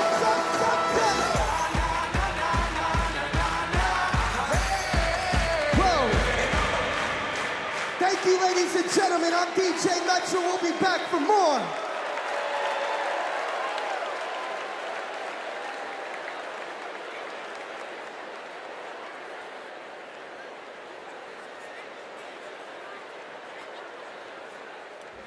What's up, everybody? Stephen Curry here. I know you all know I play for the Golden State Warriors, but man, what a great honor it was to represent Team USA and go out there and win that gold medal at the Olympics this summer. And that unity on and off the court reminded us all that together we can do all things and continue to inspire the world. That's why I believe that Kamala, as president, could bring that unity back and continue to move our country forward. This is about preserving hope and belief in our country, making sure families can be taken care of during their most precious times. I got to visit Kamala with my team in the White House last year, and I can tell you one thing I knew then, and I definitely know now. The Oval Office suits her well. So in the words of Michelle Obama, do something. Go vote. Be active. Let's show out in November like never before. It's been an honor for me to represent our country. It's an honor to support Kamala. So let's all do our part. God bless. Please welcome Democratic nominee for U.S. Congress in Alabama, Shamari Figures.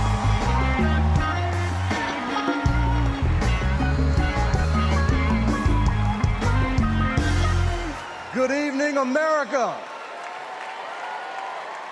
And hello, sweet home Alabama.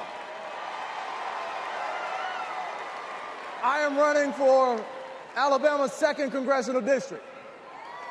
This is the district that gave America the Tuskegee Airmen, Rosa Parks, Fred Gray, and it is the birthplace of the civil rights movement in Montgomery, Alabama. And of course, this district is home to Mr. Good Trouble himself, Congressman John Lewis. Look, my pathway to this stage was paved by a legacy of fighters. Fighters that include my mother, Alabama State Senator Vivian Davis Figures, who is here at her 11th DNC.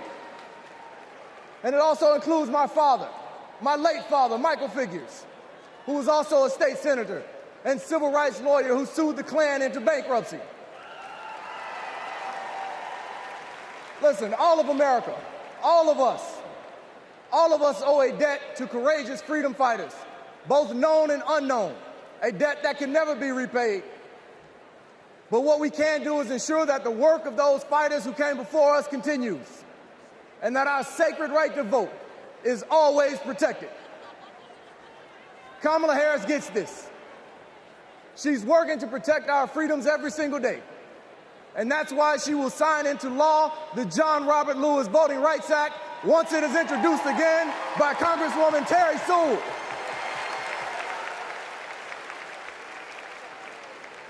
Listen, America, a California poet named Kendrick Lamar recently reminded us that sometimes we got to pop out and show them.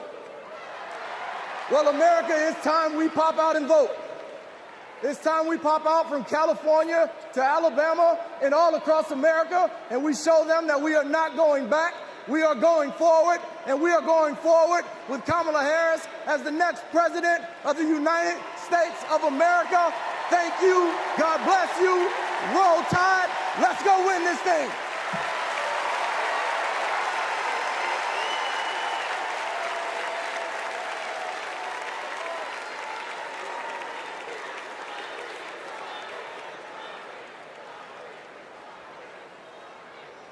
As I close out my segment tonight, I got to send a quick message. Madrecita querida, I love you.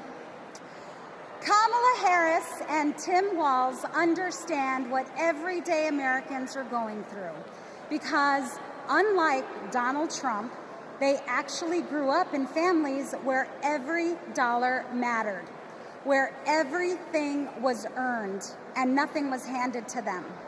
Our next speaker knows something about that too.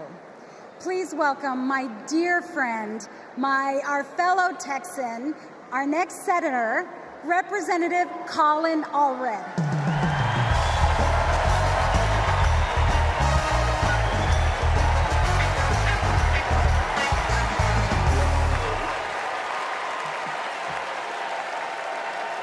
All right.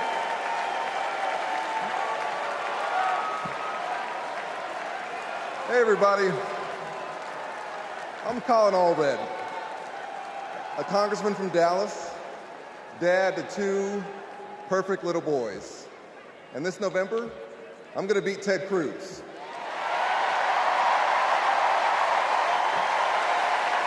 And I'm so proud to be here to support our next president, Kamala Harris. You know, like Kamala, I was raised by a single mom. Mom was a public school teacher who often worked two jobs to make ends meet. So when we talk about lowering costs, I think about the times when we went to the grocery store when I was growing up and swiped the debit card and said a little prayer. But my mom and my community in Texas gave me a chance to chase my version of the American dream. I played football at Baylor and in the NFL before becoming a civil rights lawyer and representing my hometown in Congress. Now I'm the guy who's going to turn Texas's Senate seat blue.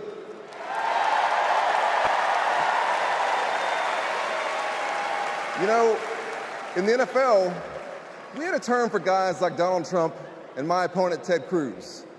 Me guys. You know the type. Talk a big game, only care about themselves, but you don't want to be stuck with them at a barbecue.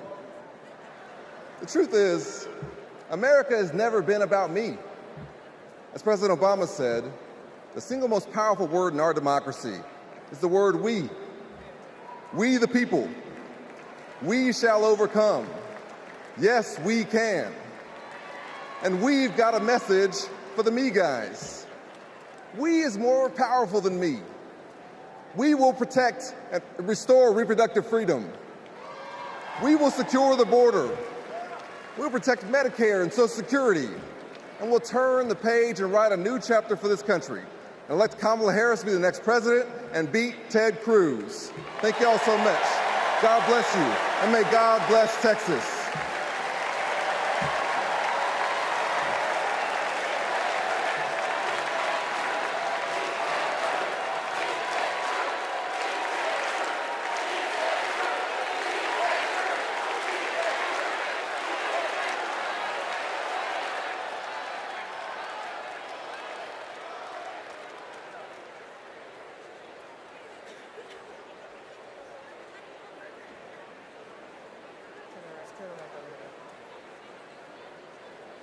I'm Anya Cook.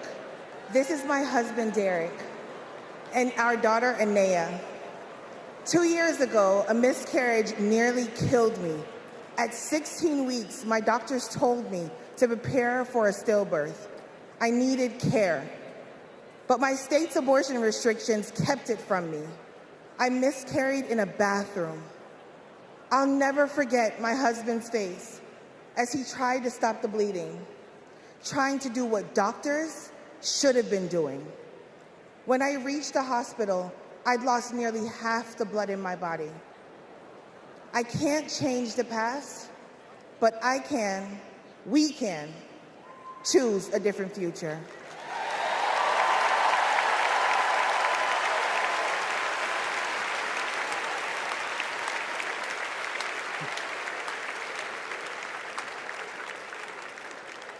I'm Craig Sicknick, and this is my mother, Gladys. My brother was a U.S. Capitol Police officer, Brian Sicknick, a hero who died after defending our country on January 6th.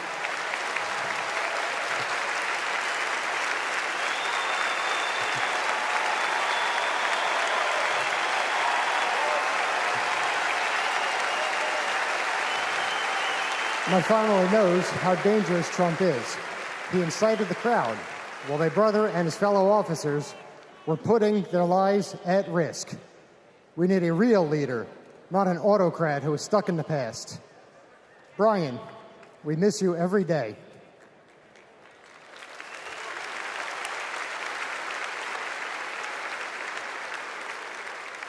I'm Gail DeVore. I've had type 1 diabetes since I was 11. Stressing about insulin cost has been a constant in my life.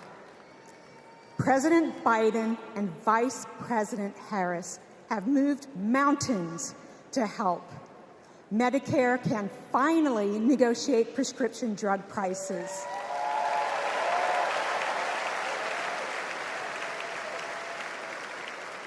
Insulin is capped at $35 for Medicare recipients. And when elected, Kamala Harris plans to extend that cap to the rest of us. That's the future I want. That's the future I am voting for.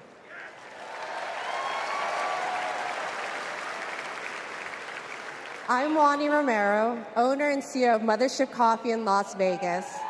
I put in work to build my business. When COVID hit, this administration's support kept us moving. I hired staff and we grew. We've more than doubled in size since the pandemic, and it's just not us. Over the last 4 years, 19 million new business applications have been filed. Like Trump, I grew up in Queens, but unlike him, I built my business with grit. That's my story. That's the American story. Let's turn the page on Trump.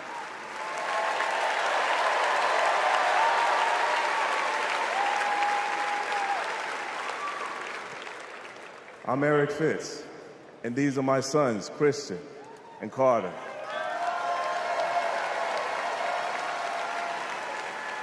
I always try to set an example for my boys, to teach them compassion, accountability, and resilience. I want those values to be reflected in our leaders. I don't want to have to turn off the TV because our president is lobbing insults or telling lies. I'm tired of all of the hate. It's time to move forward, together, and build a country our kids can be proud of.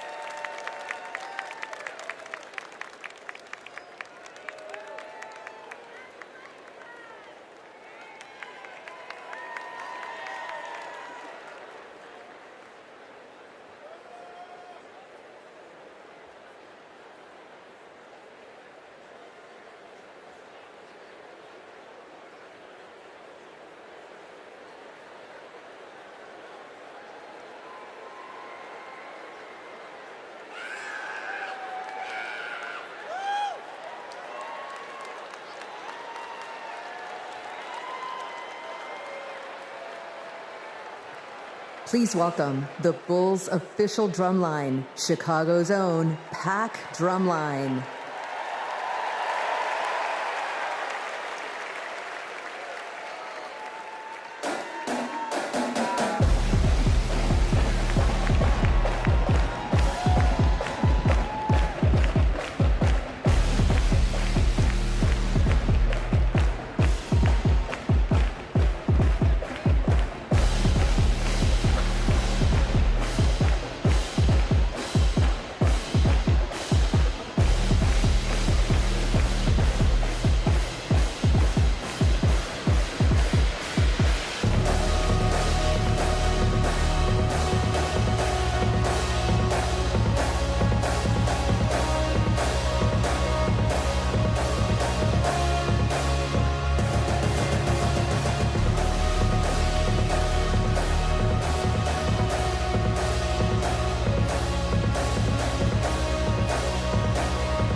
Party's not over, Chicago!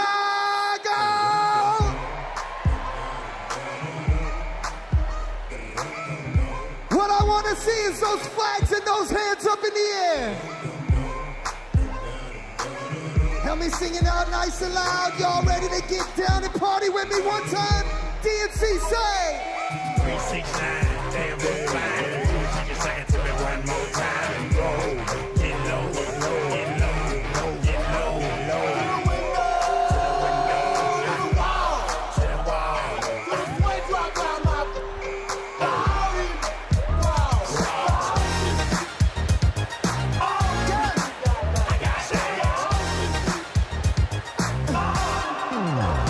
Pop, it's showtime, showtime, showtime. Guess who's back again? Say it.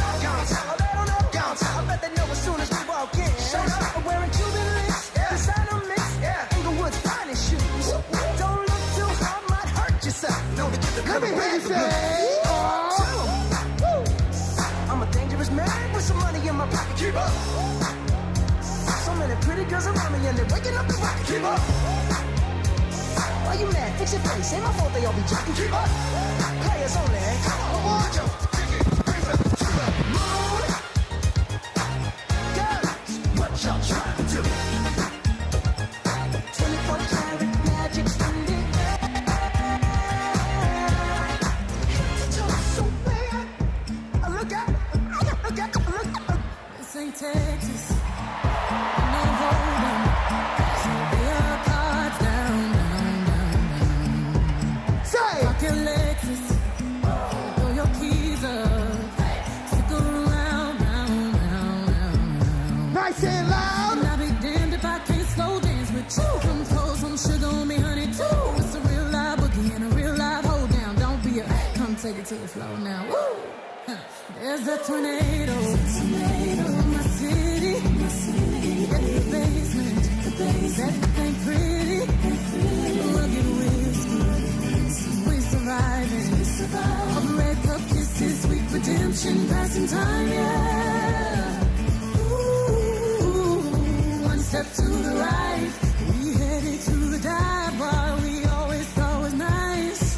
Ooh, run me to the left. Texas, ain't no hold'em. So lay your cards down. So pop your Lexus, throw your keys up, stick around. One more time, that's it loud. And I'll be damned if I can't slow dance with you. Come pour some sugar on me, honey, too. It's a real live boogie and a real live hold down. Don't be a take it to the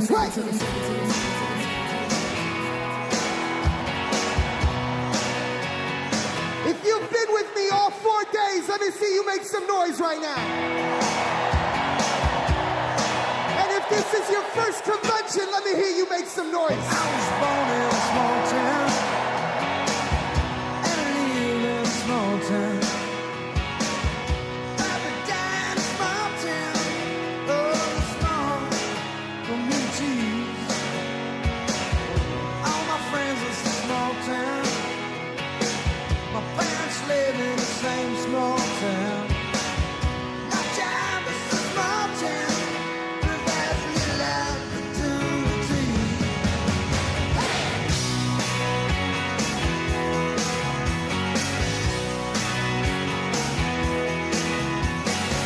Educated in a small town. Taught to fear Jesus in a small town. Used to daydream in that small town. Another boring romantic, that's me. But I've seen it all in this small town. Had myself a ball in a small town. Met an LA dollar brought to this small town. That small town, just like me. Hold on, you say. No, I cannot forget from where it is that I come from. I cannot forget the people who love me. Yeah, I can be myself here in this small town. And people let me be just what I want to be.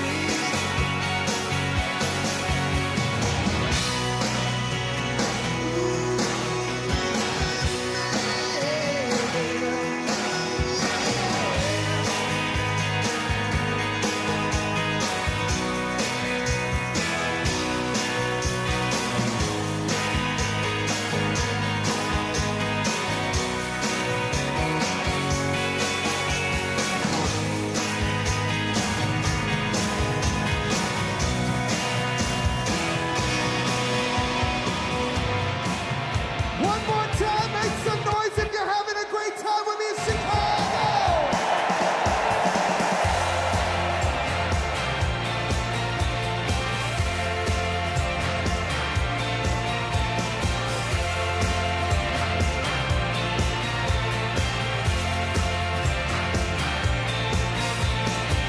Heaven knocking on the door that holds the throne. I've been looking for the map that leads me home. I've been stumbling on good hearts turned to stone. Those good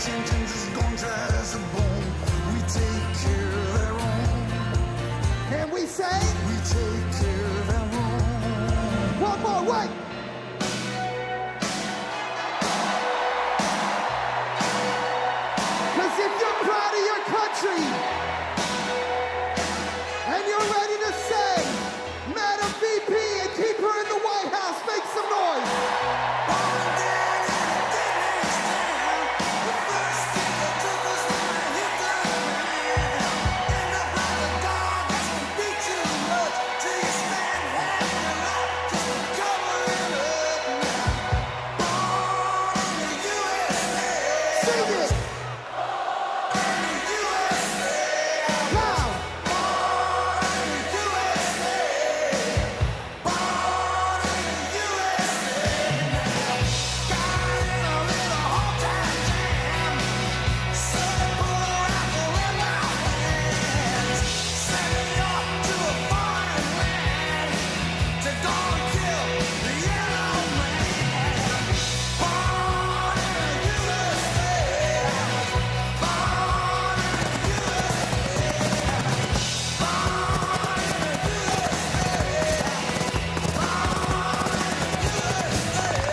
Ladies and gentlemen, I hope you enjoyed yourself with me.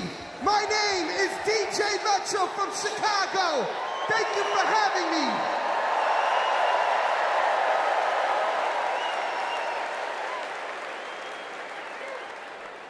Here we go.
Please stand if you are able and welcome winners of 13 Grammy Awards and the biggest selling U.S. female group of all time, the Chicks.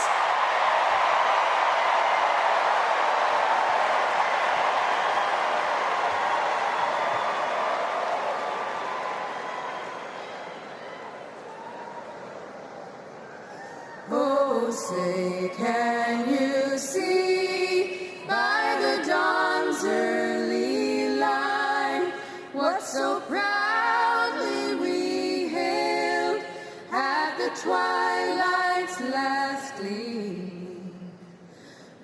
brought stripes and bright stars through the perilous fight.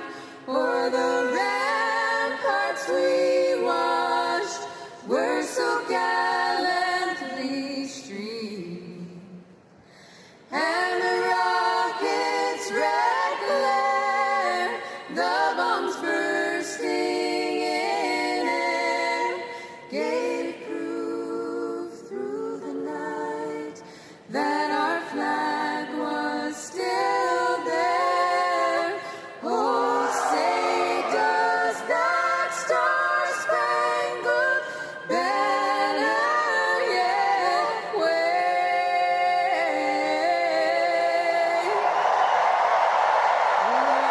Land of the free and the home of the brave.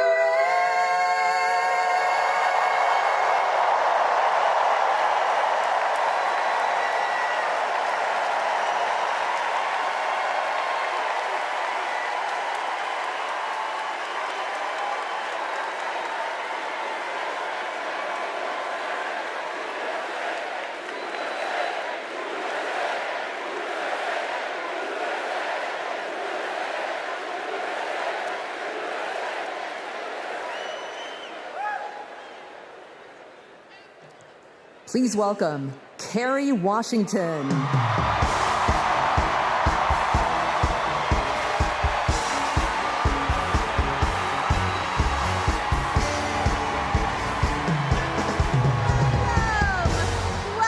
to the final night of the Democratic National Convention. The last 3 nights have been extraordinary, and tonight we hear from our next president, Kamala Harris.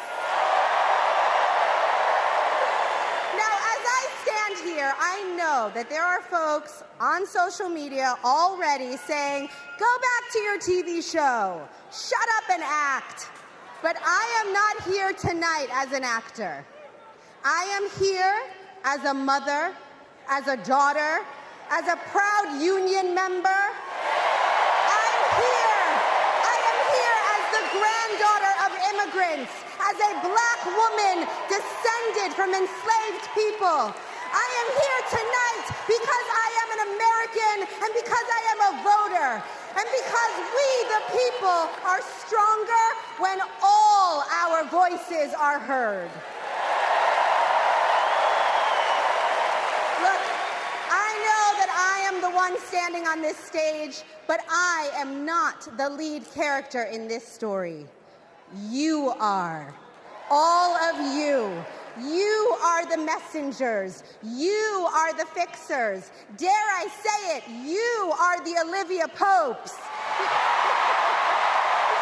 You are the superheroes saving this democracy. It is you, not me, who have the greatest power to convince your loved ones to vote. So, just like Michelle Obama told us, let's do something. Let's make a video. Everybody take out your phones. Everybody take out your phones. We're going to make a moment. Can somebody bring me my phone? I want to capture this historic moment and share it with the people that we love. What'd you do?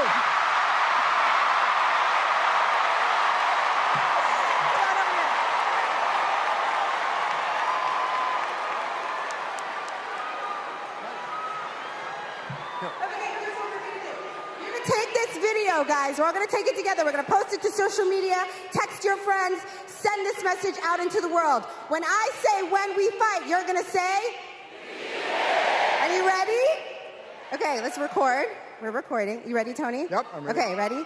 When we fight, when we fight,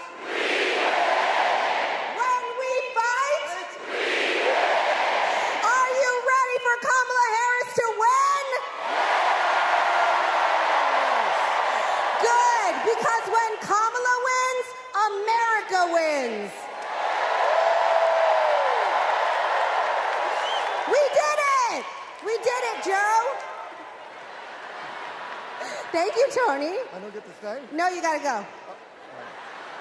Bye, everybody. Tony Goldwyn, ladies and gentlemen. Okay, so listen. It's come to my attention that there are some folks who struggle or pretend to struggle with the proper pronunciation of our future president's name. So, hear me out. Confusion is understandable. Disrespect is not. So tonight, we are going to help everyone get it right. Here to help me are some very special guests.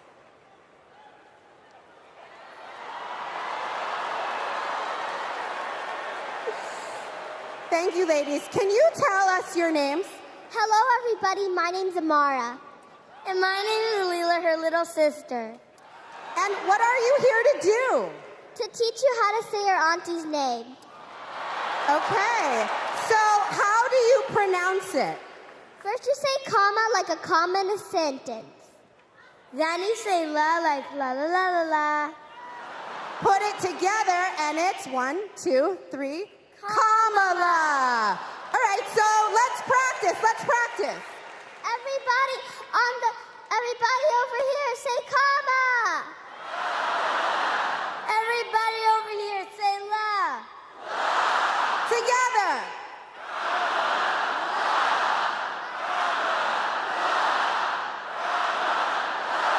For president.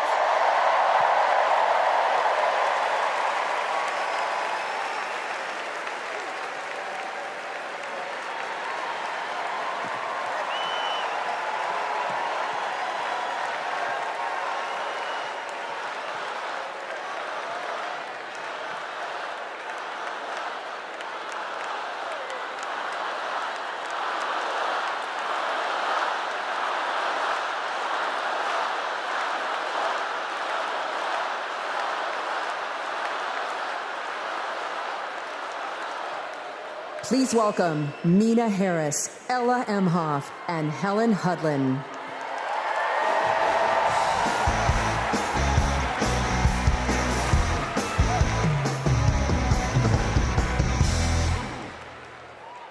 Hi, I'm Mina.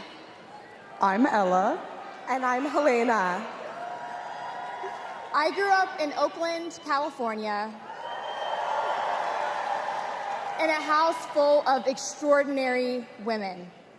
My mom, my grandma, and my auntie, who showed me the meaning of service, helping her sister, a 17-year-old single mom, fighting for justice for the American people, and still cooking Sunday family dinner. She guided me, now she's guiding my own children, and I know she'll guide our country forward. Kamala came into my life when I was 14, famously a very easy time for a teenager. Like a lot of young people, I didn't always understand what I was feeling, but no matter what, Kamala was there for me. She was patient, caring, and always took me seriously. She's never stopped listening to me, and she's not going to stop listening to all of us.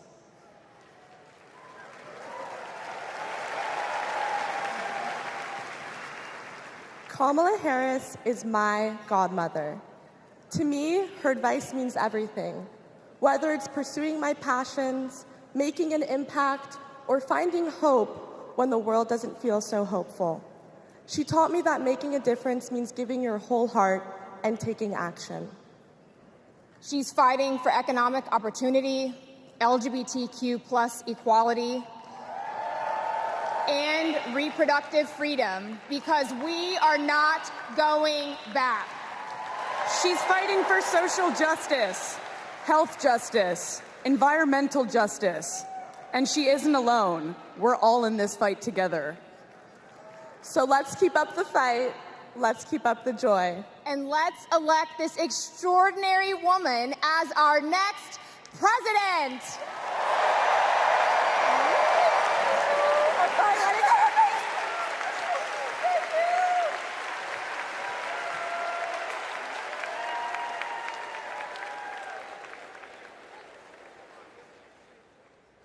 Please welcome actor and comedian D.L. Hughley.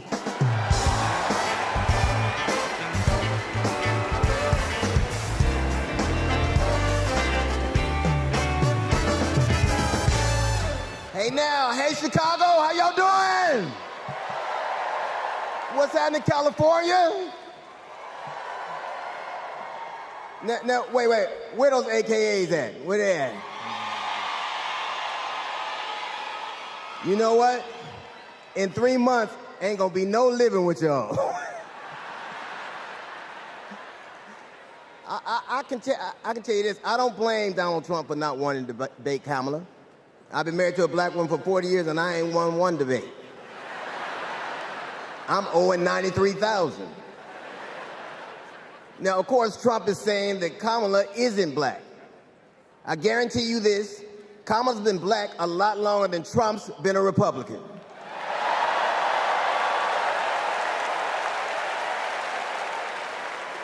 And if he keeps sliding in the polls the way he is, the only way he can keep Kamala out of the White House is if he buys it and refuses to rent it to her.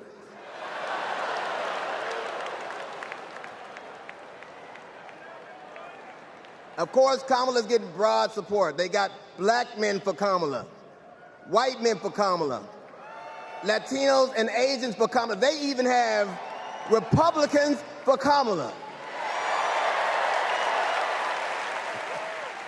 Republicans for Kamala. I guess Donald Trump will finally know what it's like when you get left for a younger woman.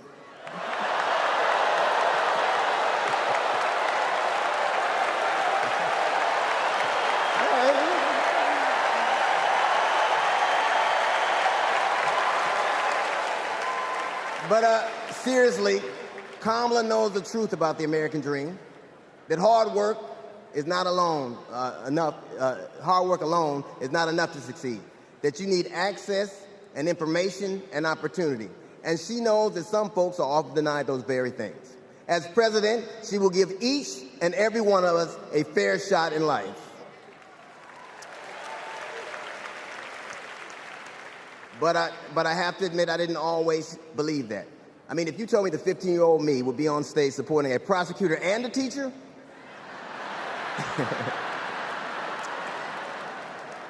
there is no way that I would have believed you. But because of that, I made assumptions about Kamala's record. And I often repeated them to a lot of people. Then one day, Kamala invited me to her house. She put her hand on my shoulder and she asked me to do some research. Something I had never done. Something a lot of people I know had never done before. Imagine attacking someone's character without a single Google search. So I did what I should have done in the first place. I learned that she had done for us exactly what she promised to.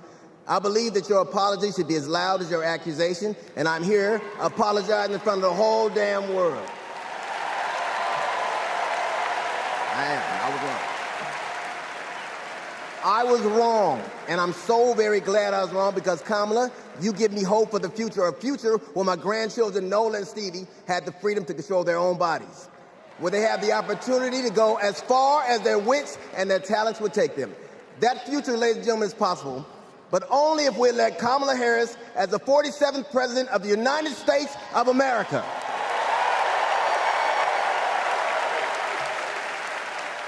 I will say this to you. The best piece of advice I've ever gotten in my entire life is you don't have to know what you will do, just know what you won't. And we won't go back.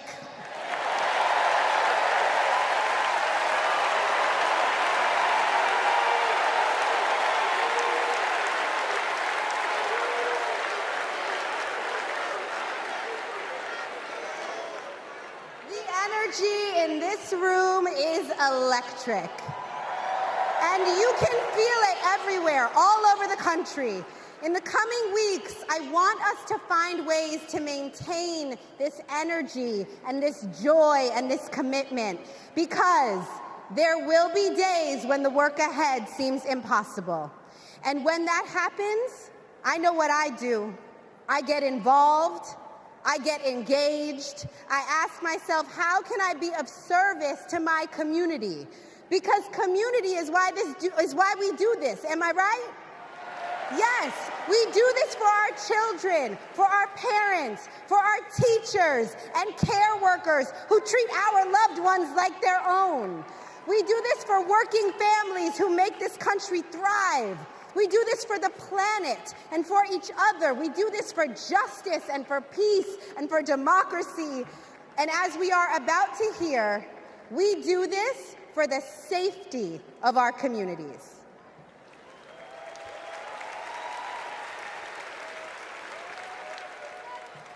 Please welcome Genesee County, Michigan Sheriff Chris Swanson.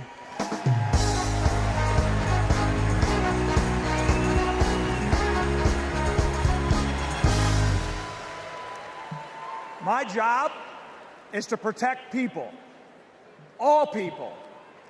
In 2020, righteous anger spilled over into the streets of Flint, Michigan. One bad decision from either side, and there would have been bloodshed.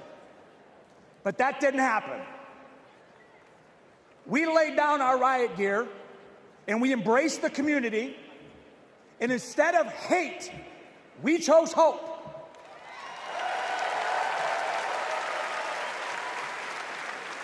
On January 6th, the opposite occurred.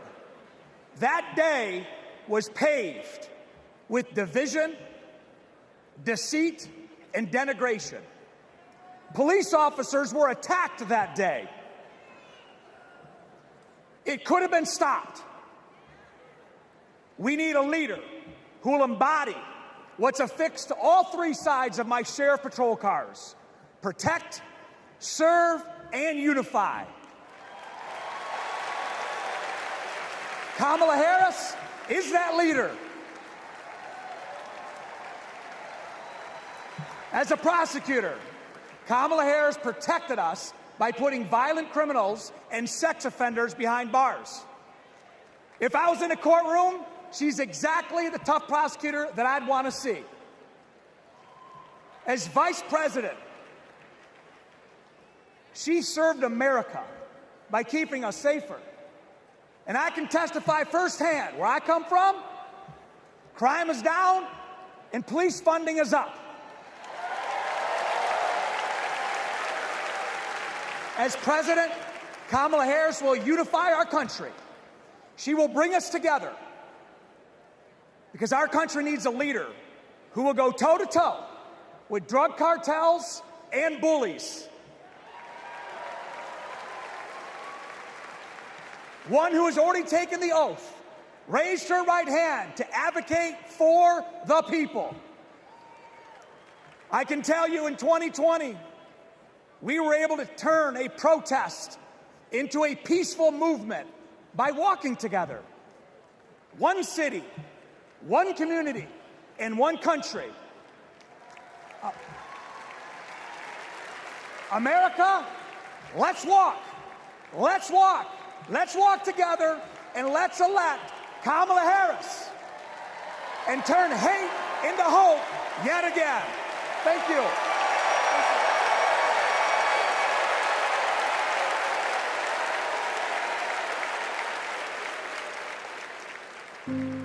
We were contemplating adopting, and then, out of nowhere, I got pregnant. Jordan was so much fun as a child. When all of a sudden... Oh my God, somebody's shooting! 3 of those rounds he aimed at Jordan. Jordan didn't deserve to die that way. Reports of an active shooter at a high school. These students have now lived through so many of these shootings since they were born almost. We were praying and crying. I don't know how we're alive. An active shooter at an elementary school in Uvalde, Texas. Multiple children have been killed. Most of the body so mutilated that only DNA tests or green Converse could identify. Trump did nothing on guns and was proud of it. There was great pressure on me. We did nothing. After a mass shooting in Iowa, Trump said, I have to get over it. "You never get over it." Kamala Harris and Joe Biden refused to get over it. As district attorney, she got illegal guns off the street. As Attorney General, she took on transnational crime rings and stopped gun trafficking. As Vice President, she helped pass the most sweeping gun violence legislation in 3 decades, keeping guns out of the hands of criminals, expanding background checks, closing loopholes. We'll finally pass red flag laws, universal background checks, and an assault weapons ban. Kamala understands the fight we're in. The power is with the people. And gives people like me, survivors like me, hope.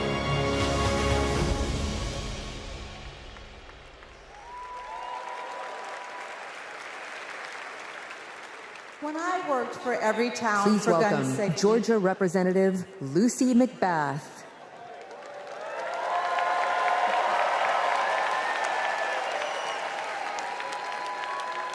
When I worked for every town for gun safety and Moms Demand Action for Gun Sense in America, I saw firsthand the power of telling our stories. You've just heard mine, but there are many more to tell.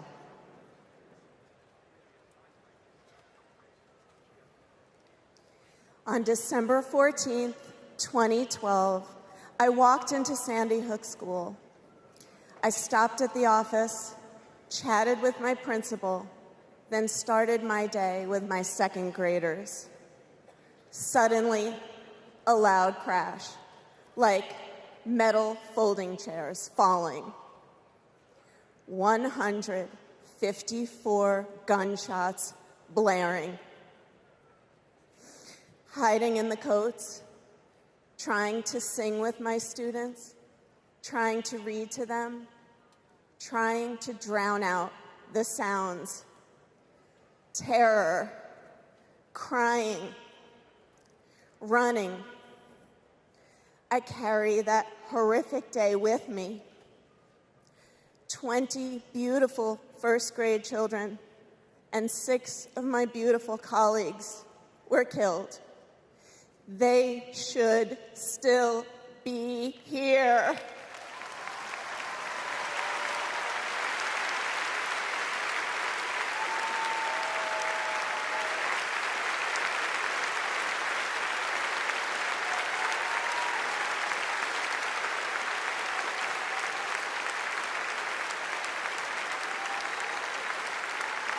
It's 10:30 a.m. at Robb Elementary in Uvalde.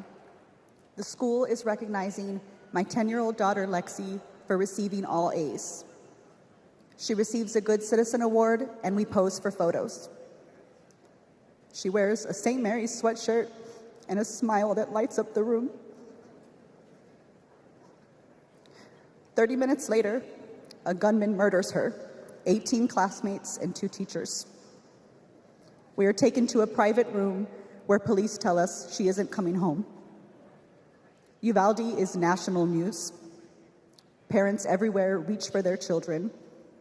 I reach out for the daughter I will never hold again.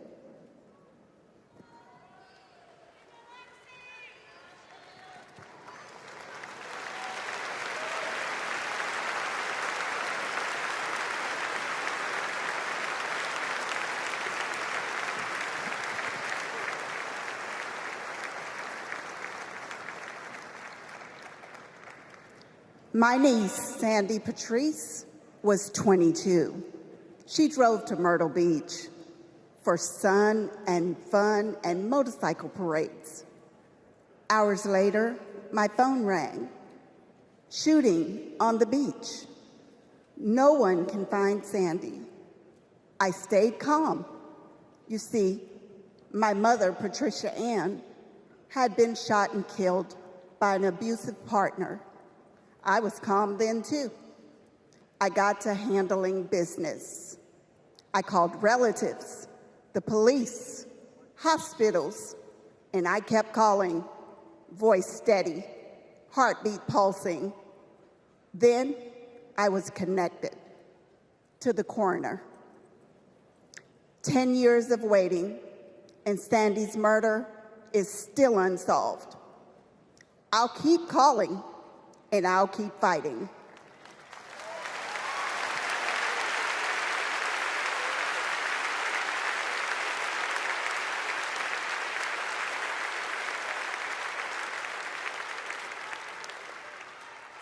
I was in high school when my classmate got shot.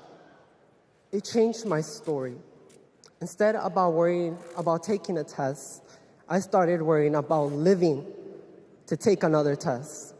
They say schools are for learning, and I did learn a lot that day. I learned how to run, how to hide and drop, that what happens in the news can happen to me. But I learned something else too, that we can write and must write a new story if we choose to.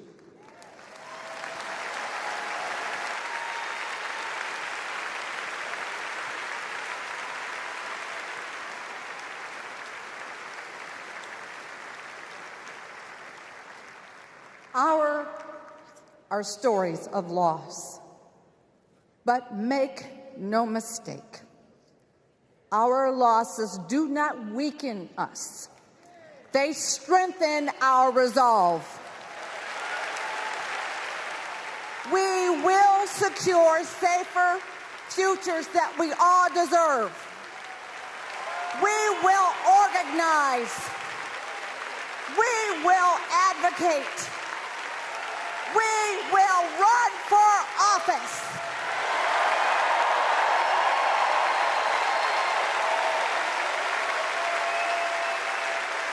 And we will join with Americans from small towns and big cities to keep our communities safe.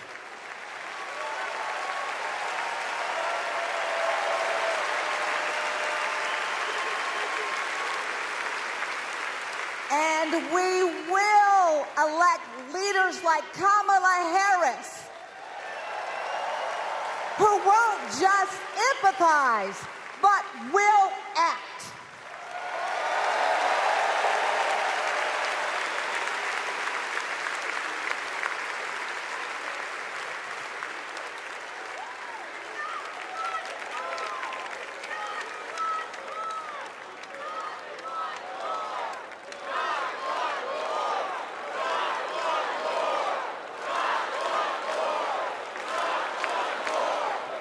Please welcome former Arizona Representative Gabby Giffords.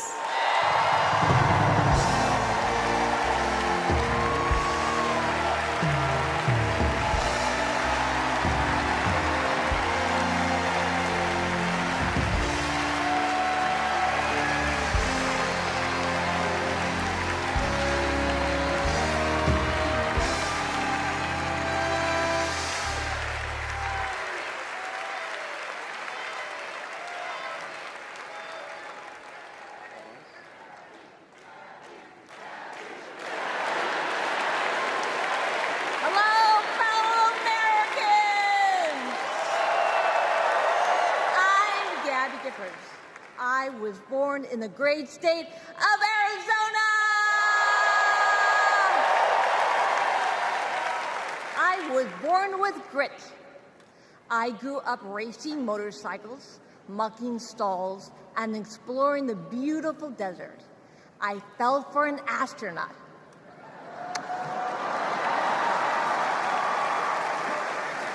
For 5 years, I served in Congress from a swing district.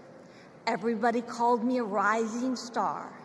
Then on January 8th, 2011, a man tried to assassinate me. He shot 19 people. He killed 6. Terrible, terrible day. I almost died, but I fought for my life and I survived.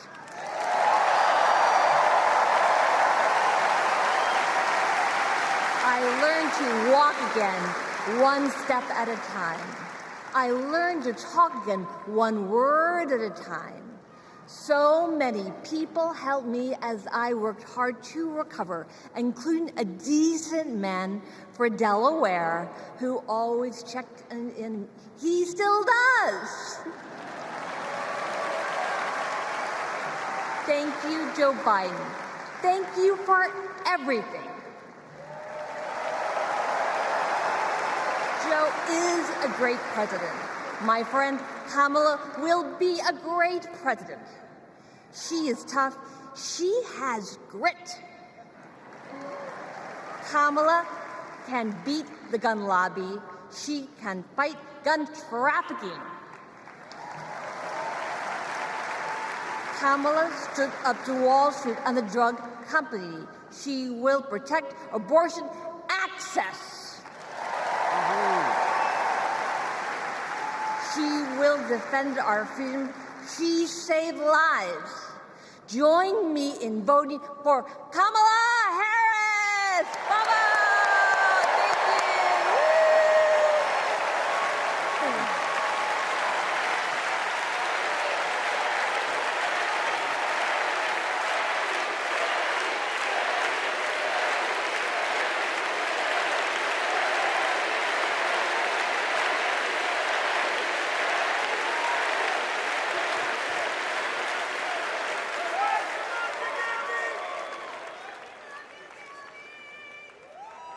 Don't know why, but I feel like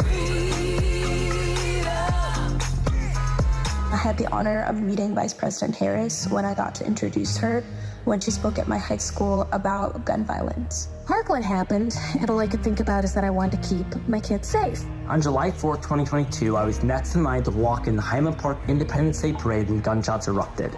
7 people were shot and killed, and 48 more were injured. Vice President Harris has been a gun sense champion since she was our California AG. We have 2 options in November. We have Kamala Harris, who has already proven her leadership in the Biden-Harris administration. They passed the first ever comprehensive gun reform in 30 years. Meanwhile, Donald Trump has cozied up to the NRA and the gun lobby. I have full confidence in Vice President Harris that she's dedicated to and committed to finding a solution to end gun violence.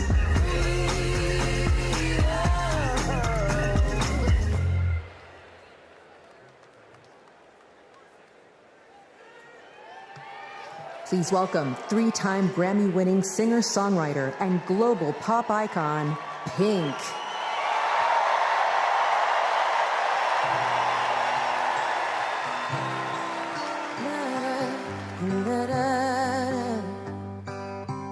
We're searchlights,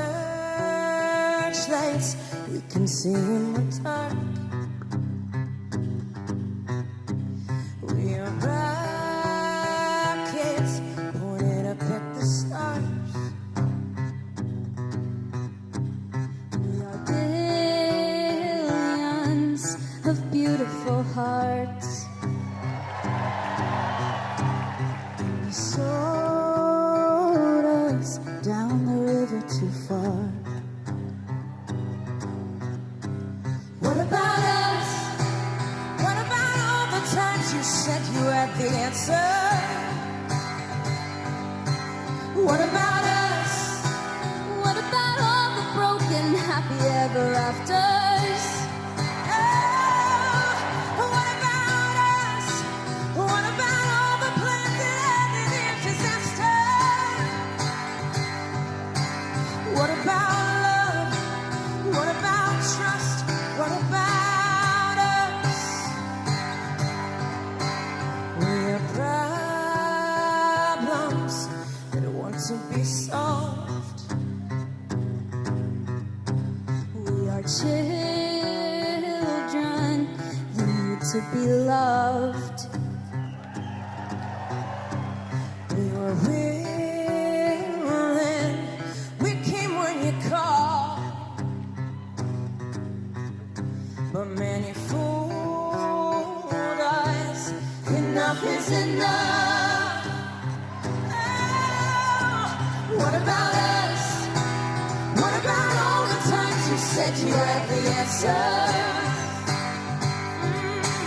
What about us? What about all the broken happy ever afters? What about us? What about all the plans that ended in disaster? What about love? What about trust? What about us? Sticks and stones, they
Global security and global prosperity depend on the leadership of the United States of America.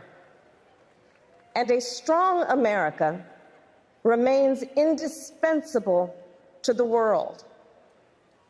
Our democratic ideals of freedom and liberty inspire billions, and our military is the strongest in the world. Our military is a force that underwrites global stability and our national security.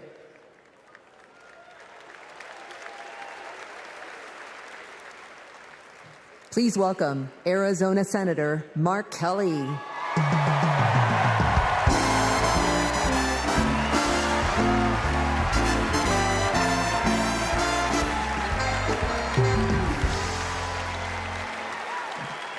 Hello, Chicago. Hello, Democrats.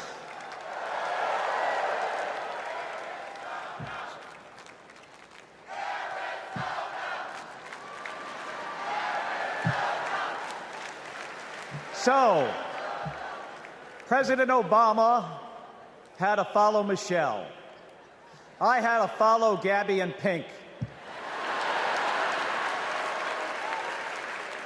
Gabby amazes me every single day. She was able to walk out and address you tonight because she's a fighter. And thanks to a team of doctors, nurses, and especially her speech therapist. We all need a team. I've flown into space 4 times. I've flown into combat nearly 40 times. Not once did I do that by myself. It took a team to accomplish a mission. It always does. I flew in the Navy during the first Gulf War. America rallied our allies to kick out a tyrant who invaded a neighbor. Today, Vladimir Putin is testing whether we're still that strong. Iran, North Korea, and especially China watch closely. What's Trump's answer? He invited Russia to do, and these are his words, not mine, whatever the hell they want.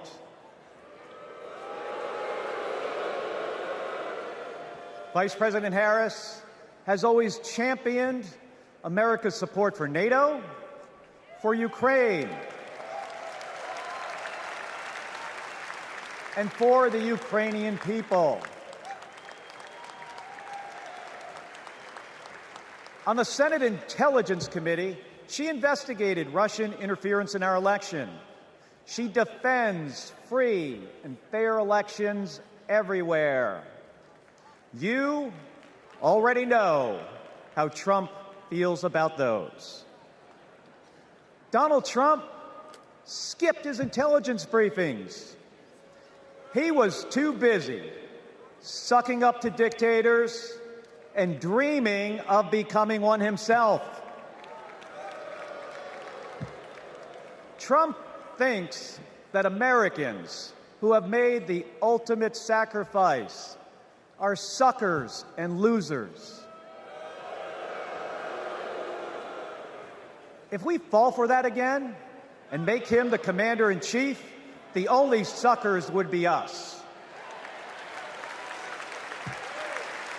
Kamala Harris knows that standing with our allies means standing up for Americans. She'll keep modernizing our military to support our troops, and to support our veterans like our next Vice President, Tim Walz.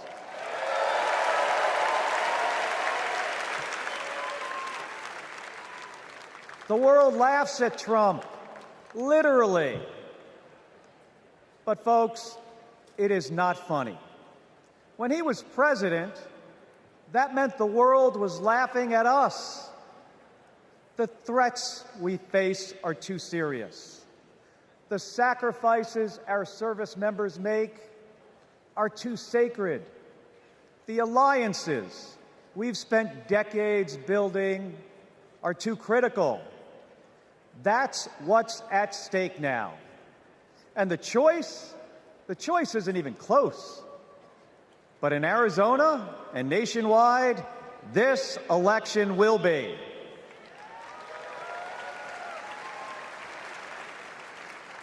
We'll win in the same way we launch rockets into space and land fighter jets on an aircraft carrier as one team on one mission. State by state, voter by voter, coming together.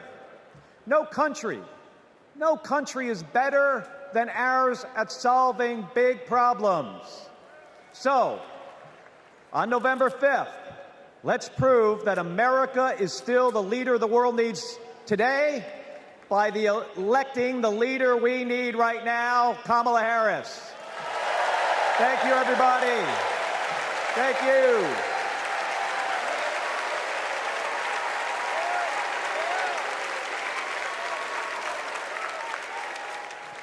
Please welcome former Secretary of Defense Leon Panetta.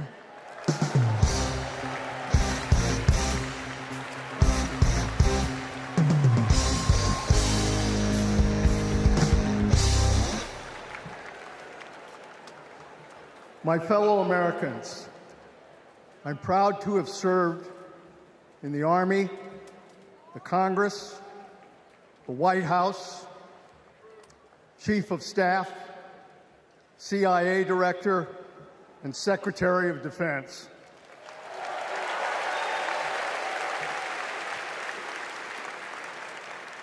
I've looked into the eyes of our warriors and deployed them into battle.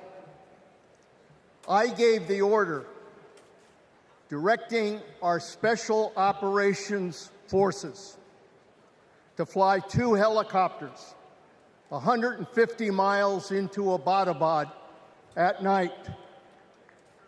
And by the time the sun rose, Osama bin Laden was dead.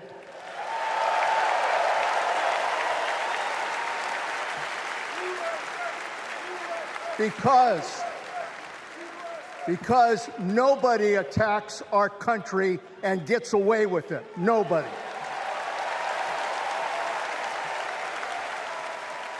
That's what our warriors do. That's what our warriors do. Our warriors need a tough, cool-headed commander-in-chief to defend our democracy from tyrants and terrorists. We need Kamala Harris behind the resolute desk. She knows a tyrant when she sees one. And our allies know a leader when they see one. On the Senate Intelligence Committee and as Vice President, she worked with more than 150 world leaders. She's looked our allies in the eye and said, America has your back. Trump would abandon our allies and isolate America. We tried that in the 1930s. It was foolish and dangerous then, and it's foolish and dangerous now.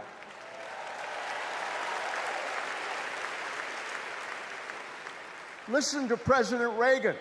President Reagan. Isolationism never was and never will be an acceptable response to tyrannical governments. Never. Trump tells tyrants like Putin they can do whatever the hell they want. Kamala Harris tells tyrants, the hell you can, not on my watch. She's worked with President Zelensky to fight back against Russia. She knows that protecting their democracy protects our democracy as well. Look, Donald Trump does not understand the world, and he does not understand the service and sacrifice of our military. Our fallen veterans are not suckers. They are not losers. They are our heroes.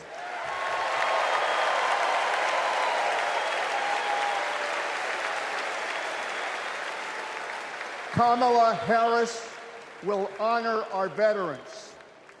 And in Tim Walz, we will have a vice president who has served in uniform honorably for 24 years.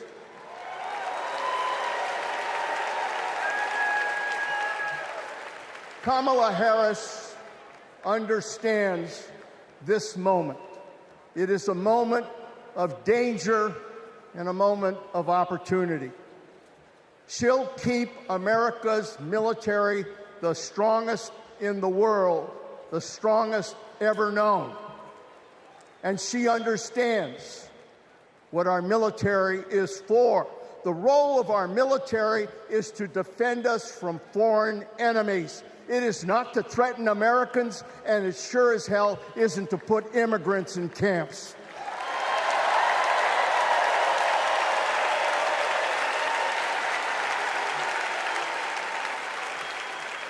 Every president since World War II, Republican and Democrat, has shared the belief that America must protect democracy in the world. Every president has honored our veterans and their sacrifices. Every president, but one. So we face a critical choice: to vote for someone who stands with our military and stands up for democracy, or someone who will disrespect our heroes and undermine our democracy. My fellow Americans, there is only one choice. One choice. And let me tell you something. When she takes her oath of office, as she will this January,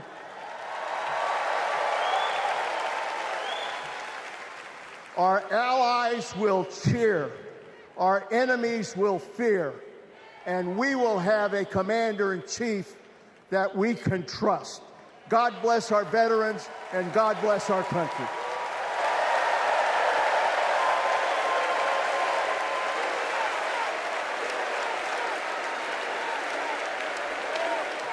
Please welcome Arizona Representative Ruben Gallego.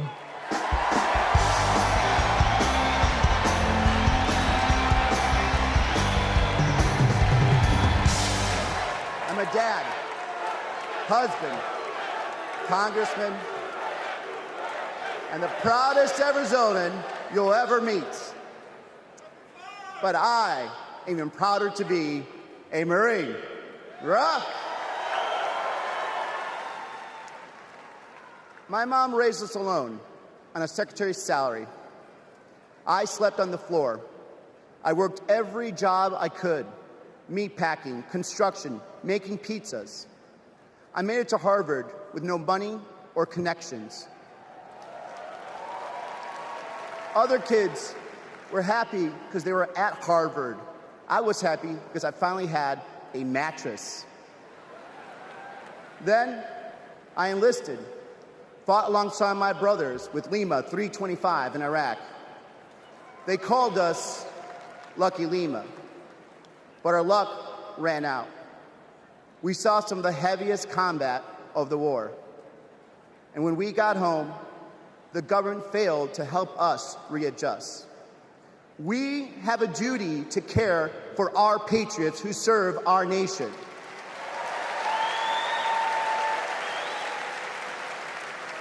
For the Vietnam veteran and Buckeye who relies on the VA for his medication. For the Afghan veteran in Pittsburgh who finally got treatment for his PTSD. For the Marine in Milwaukee who relies on the benefits she earned. For my Navajo brothers and sisters who serve the Marines with me, I remember you too. Kamala Harris and Tim Walz are fighting for them. Kamala Harris has delivered more benefits to more veterans than ever before, and has achieved the lowest veterans unemployment rate in history. Vice President Harris has stood up for us and our families always. Tim Walz served for 24 years. His passion for veterans earned him respect on both sides of the aisle, and he stands with us too. In fact, let me introduce you to some of the many Democrats who understand what service means, because we put country over politics. We were proud to wear the uniform, and we're proud serving our countries in city halls, state capitals, the U.S. House, and the Senate. These veterans represent the best of our country. We stand united as veterans, Democrats, and patriots to fight for everyone who serves.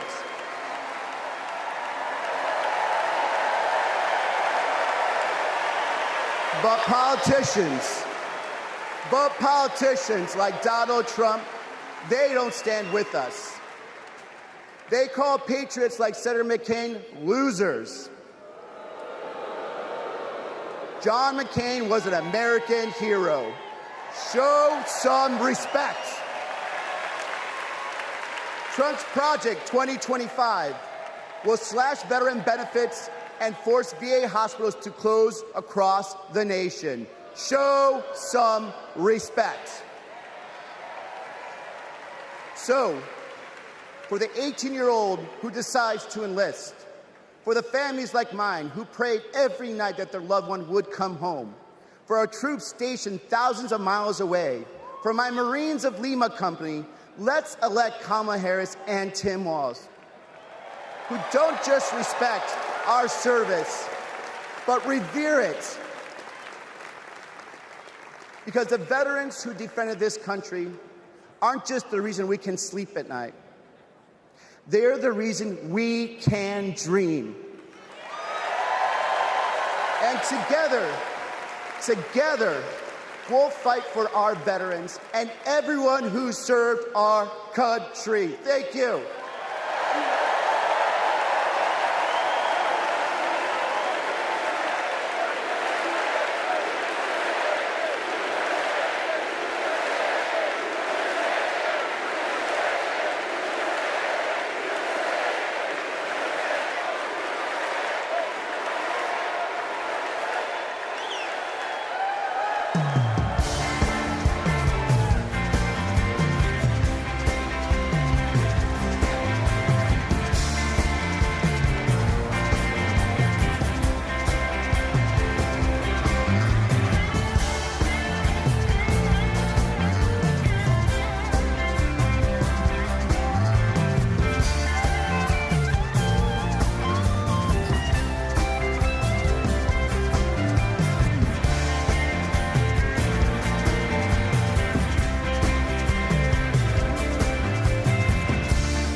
Please welcome Michigan Governor Gretchen Whitmer.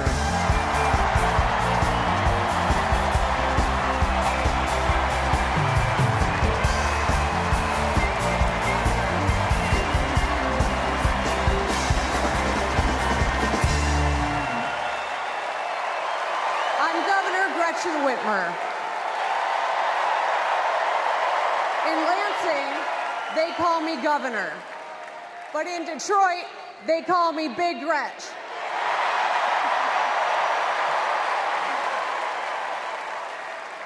Donald Trump called me that woman from Michigan as an insult. Being a woman from Michigan is a badge of honor.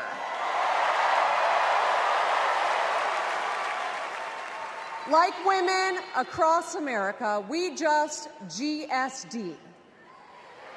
Get stuff done. At 29, I joined the sandwich generation. Sandwiched between working and raising my newborn and caring for my mom, who was dying from brain cancer. It was hard, but not extraordinary. It's life. Those nights reminded me who I was fighting for. People just trying to make it. Kamala Harris knows who she's fighting for, too. She took care of her mom, who also battled cancer. As president, she'll fight to lower the cost of health care and elder care for every family. She's lived a life like ours. She knows us. Donald Trump doesn't know you at all. You think he understands that when your car breaks down, you can't get to work? No. His first word was probably chauffeur. You think he's ever had to take items out of the cart before checking out? Hell, you think he's ever been to a grocery store? That's what the chauffeur is for. But Kamala Harris, she gets us. She sees us. She is us.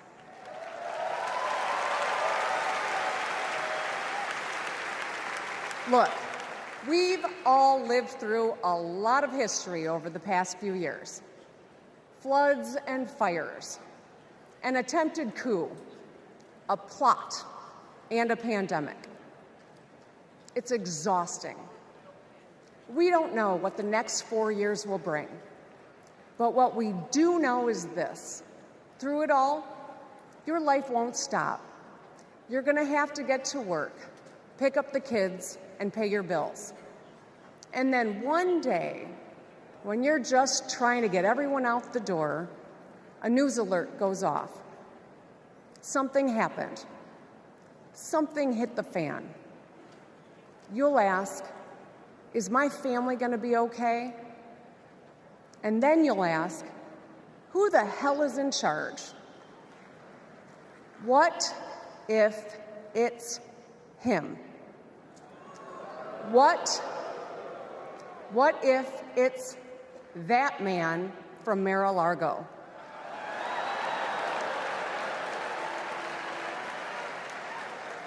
I know, in a crisis, we need someone strong enough to come up with a plan, to tell the truth, and to bring people together.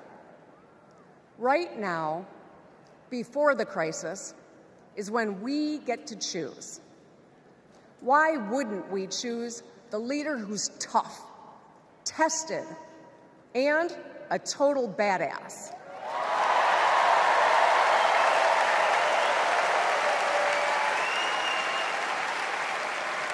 I know who I want as our commander-in-chief. America, let's choose Kamala Harris.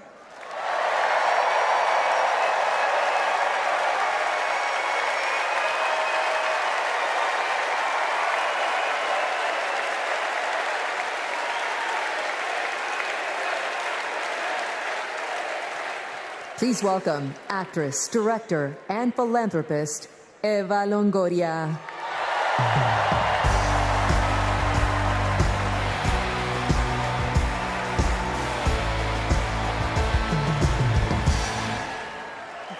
Hello, Chicago!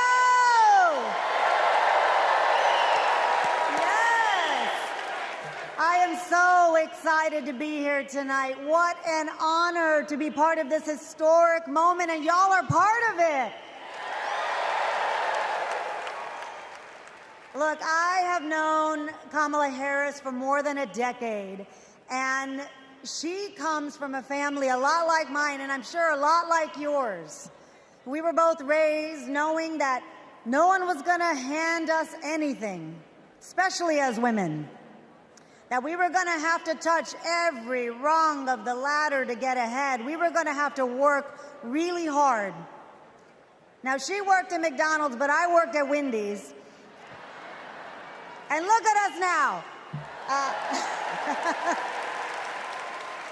You see, Kamala and I were able to see beyond the horizon because our families supported our big dreams. Well, guess what? As Americans, we're all part of one big family. Somos familia. And as familia, we have to have each other's back. We have to support each other's dreams because Kamala's success is our success. And she supports us to dream big, too.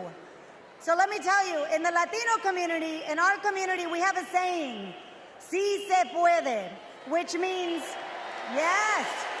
It means yes, we can. But tonight, I'm here to tell you, yes, she can. So we're going to say, she se puede. So when someone asks you, is she ready to lead this country forward, we're going to say, she se puede. When somebody says, is she qualified for the job, we're going to say, she se puede. When somebody asks, is she going to be the first female president of the United States, we're going to say, she se puede. Our voices, our vote, we're going to decide this election. And let me tell you, the energy tonight isn't just here in Chicago, it's all across the country. People are gathered at watch parties everywhere to celebrate Kamala Harris. Say hello. Yes. All right. We know how to work, so let's get to work. Let's turn all of this enthusiasm and joy into action between now and November 5th. Let's go. She se puede. She se puede.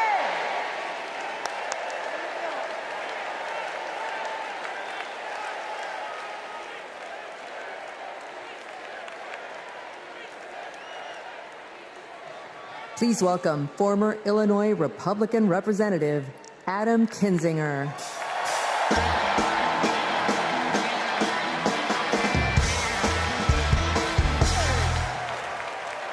Hey, good evening. Good evening. Thank you, thank you, thank you.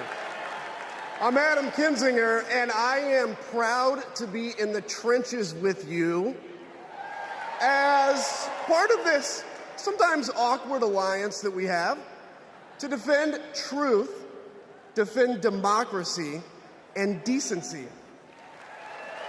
I was just a kid when I was drawn to the party of Ronald Reagan, to his vision of a strong America, the shining city on a hill. I was a Republican for 12 years in Congress, and I still hold on to the label. I never thought I'd be here, but listen, you never thought you'd see me here, did you? But I've learned something about the Democratic Party, and I want to let my fellow Republicans in on the secret. The Democrats are as patriotic as us.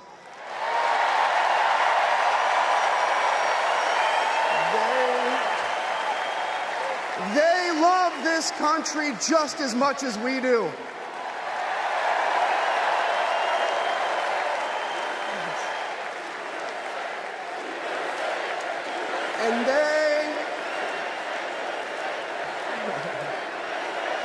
And they are as eager to defend American values at home and abroad as we conservatives have ever been.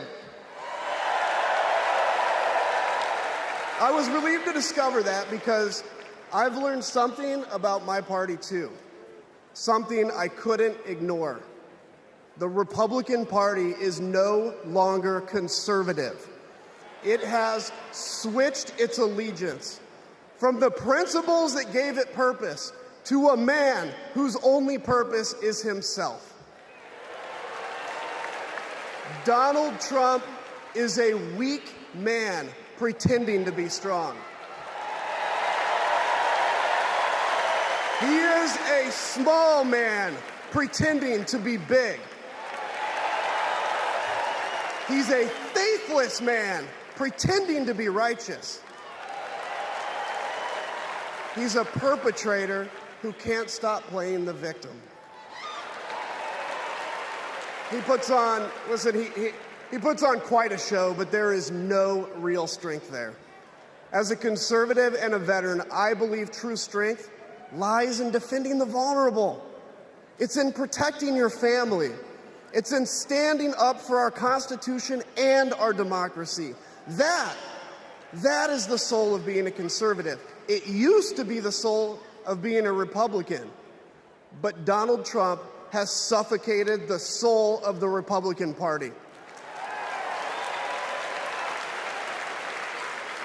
His fundamental weakness has coursed through my party like an illness, sapping our strength, softening our spine, whipping us into a fever that has untethered us from our values. Our democracy was frayed by the events of January 6th, as Donald Trump's deceit and dishonor led to a siege on the United States Capitol. That day, I stood witness to a profound sorrow, the desecration of our sacred tradition of peaceful transition of power, tarnished by a man too fragile, too vain, and too weak to accept defeat.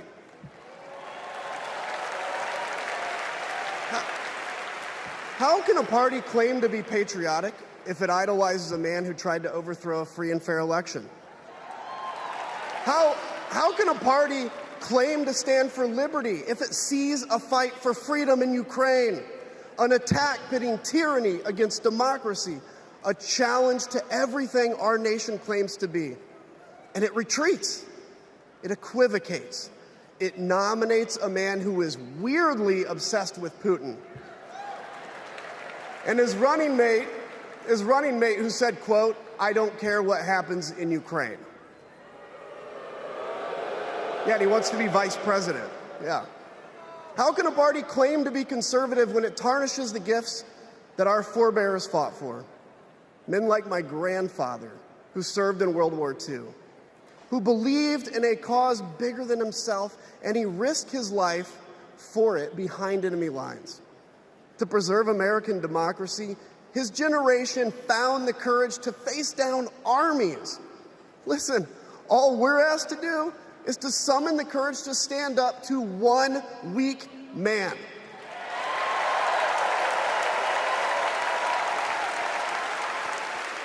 Some have questioned why I've taken the stand I have. The answer is really simple, ladies and gentlemen. We must put country first. And tonight, as a Republican speaking before you, I'm putting our country first.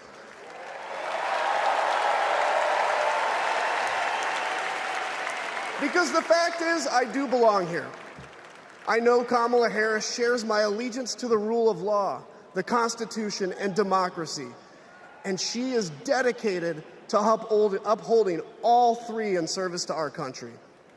Whatever policies we disagree on pale in comparison with those fundamental matters of principle, of decency, and of fidelity to this nation.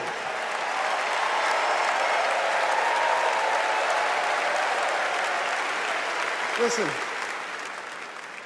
to my fellow Republicans, if you still pledge allegiance to those principles, I suspect you belong here too.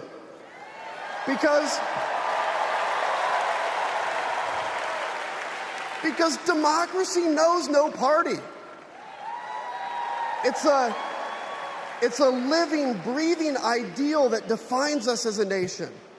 It's the bedrock that separates us from tyranny, and when that foundation is fractured, We must all stand together, united, to strengthen it.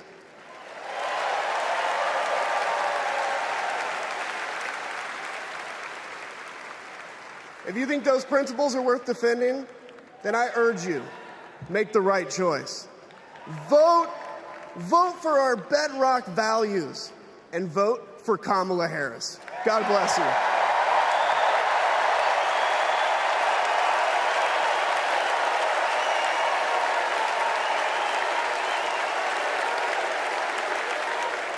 Please welcome lawyer, policy advocate, and sister of the Vice President, Maya Harris.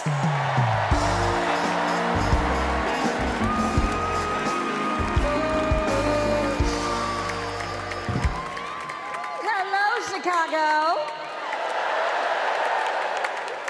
In 1958, a 19-year-old from India left the only country she'd ever known to chart her own path in America.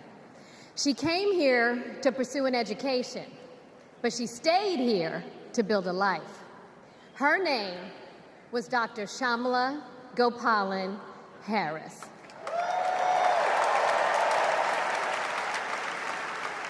But we called her Mommy. Mommy was so many things to so many people. A civil rights activist, a scientist, a devoted mother to her 2 little girls. But most of all, Mommy was a trailblazer who defied the odds and defined herself. And when it came to Kamala and me, Mommy had great expectations for us, but she had even greater expectations of us. She raised us to believe that we could be and do anything. And we believed her. You see, Mommy understood the power and the possibility that come with knowing and showing who you truly are. She knew we could be the authors of our own stories, just as she'd been the author of her own.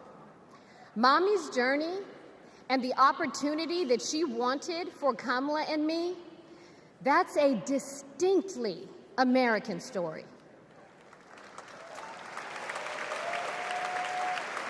We may all have different histories, different struggles, or different perspectives, but what binds us together is the fervent desire to be free, to fulfill our God-given potential. Kamala's entire life has been about fighting for each of us to have that freedom. And like so many Americans, Kamala knows what it's like to be underestimated and be counted out. She knows what it's like to be the underdog and yet still beat the odds.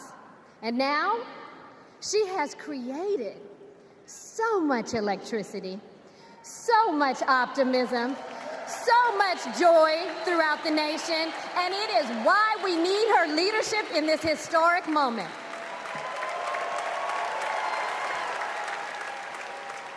We are living in a time when some are trying to divide us, to separate us in ways that make it difficult for us to come together.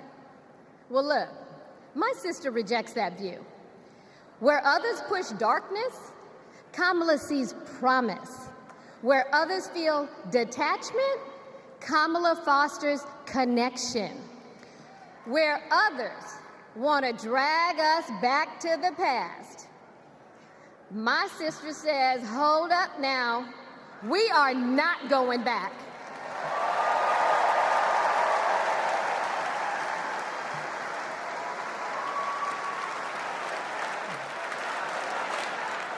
Because Kamala understands we have so much more in common than what separates us. She knows the measure of our success isn't just winning an election. It's about who we bring along and lift up in the process.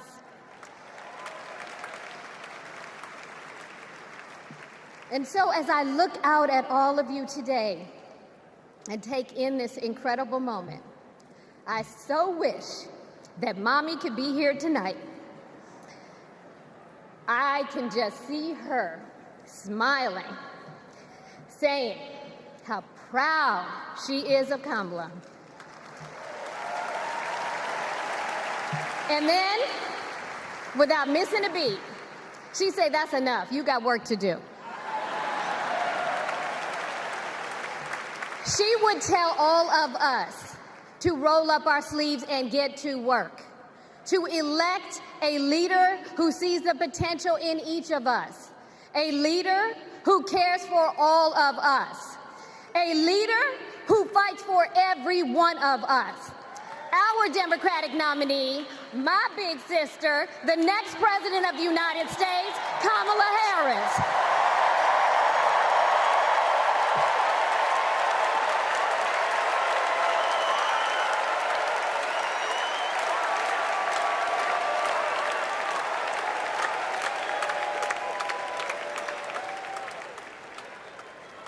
Please welcome North Carolina Governor Roy Cooper.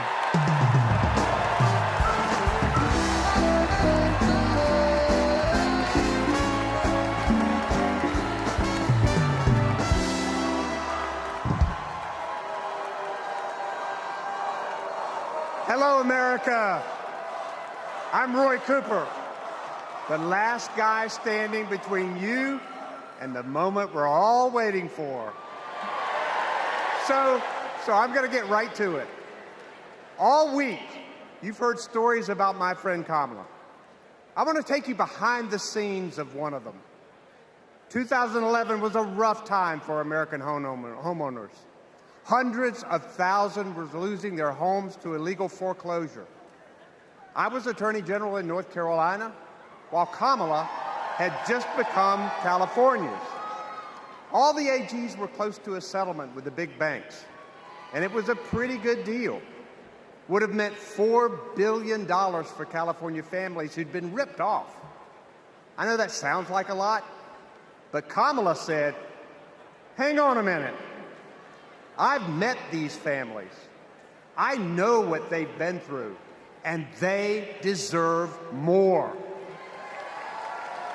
She went toe-to-toe with some of the world's most powerful executives, and she refused to give in. Let me tell you, this was a huge risk, but she knew it was a risk worth taking. That's Kamala. And we all know what happened. The banks caved. That $4 billion for California families became $20 billion. That was the first time I witnessed Kamala in action.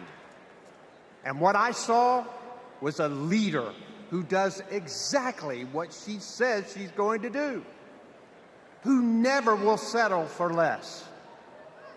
America, we got a lot of big fights ahead of us, and we've got one hell of a fighter ready to take them on. I know that because I know her.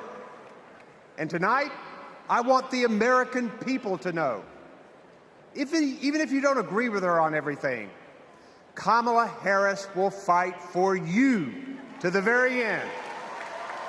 For families who need better health care or a safer place to live, Kamala will fight for you.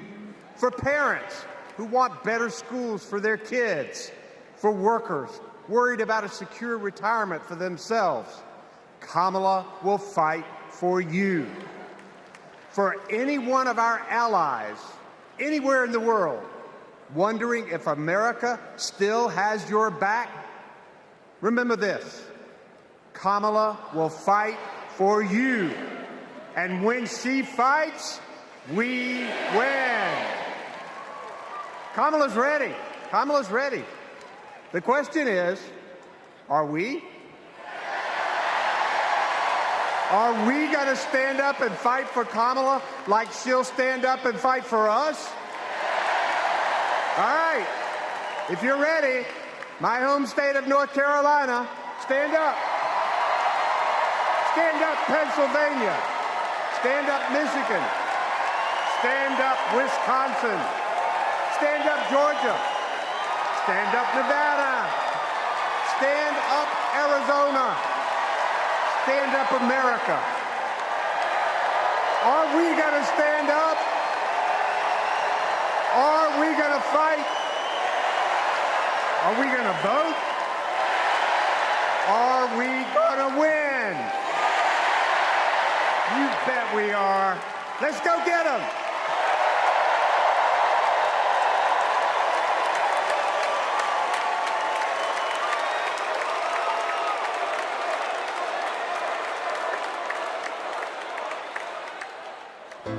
She grew up in a tight-knit neighborhood.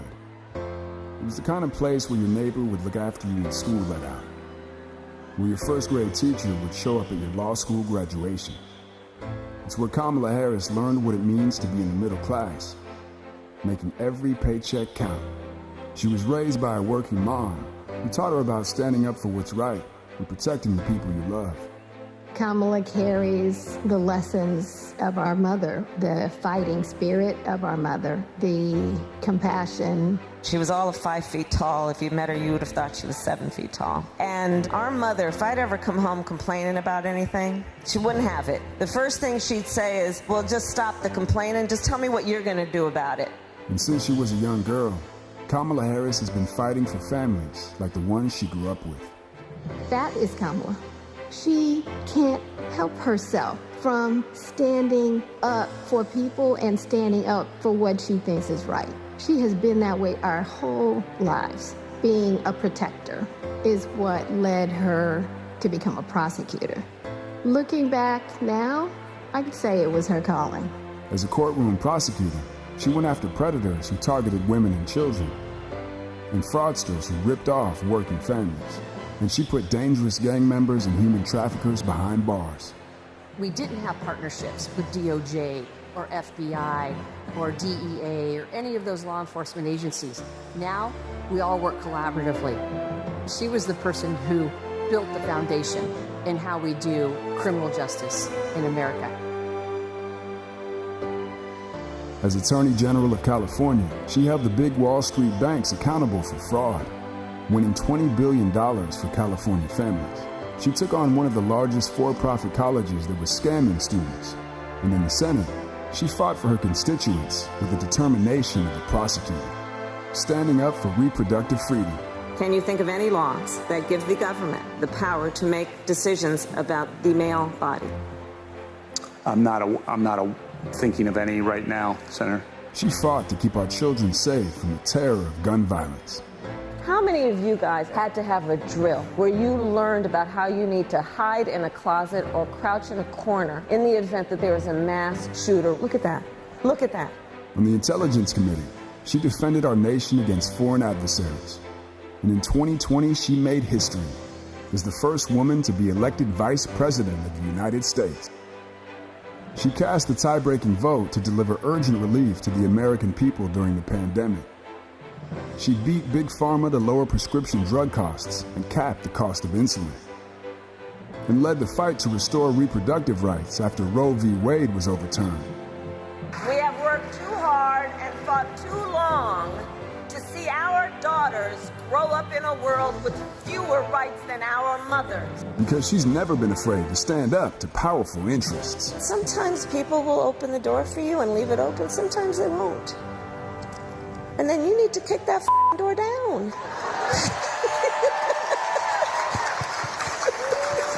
Excuse my language. Now, she's running for president, still fighting for families like the one she grew up with. Our campaign is about saying we trust the people. We're saying we just want fairness. We want dignity for all people. And we are a work in progress. We haven't yet quite reached all of those ideals, but we will die trying because we love our country. We believe in our country. We're not falling for these folks who are trying to divide us, trying to pull us apart. We know what we stand for, and we stand for the people, and we stand for the dignity of work, and we stand for freedom. We stand for justice. We stand for equality. And so we will fight for all of it. That's who Kamala Harris is. That's what she believes, and that's what she'll fight for every day.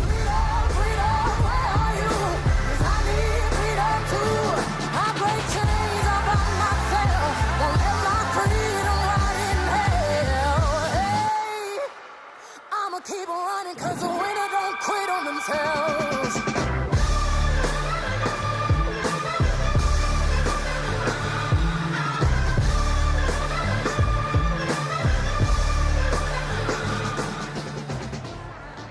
Please welcome the Democratic nominee for president, Vice President of the United States of America, Kamala Harris.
Okay. Thank you all. Okay. Thank you, thank you, thank you, thank you, thank you. Thank you, thank you. Please, thank you, please. Thank you so very much. Thank you, everyone. Thank you, everyone. Thank you. Okay, let's get to business. Let's get to business. All right.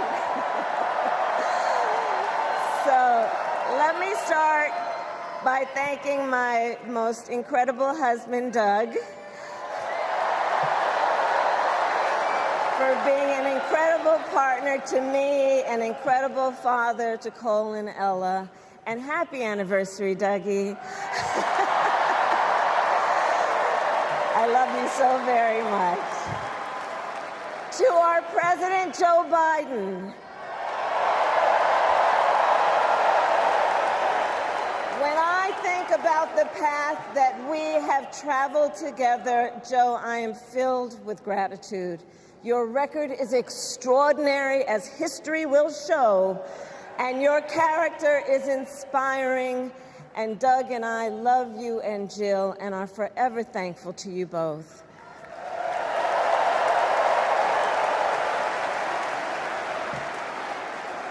And to Coach Tim Walz,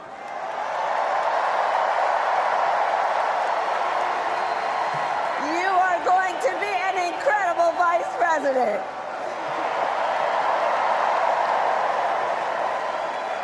And to the delegates and everyone who has put your faith in our campaign, your support is humbling.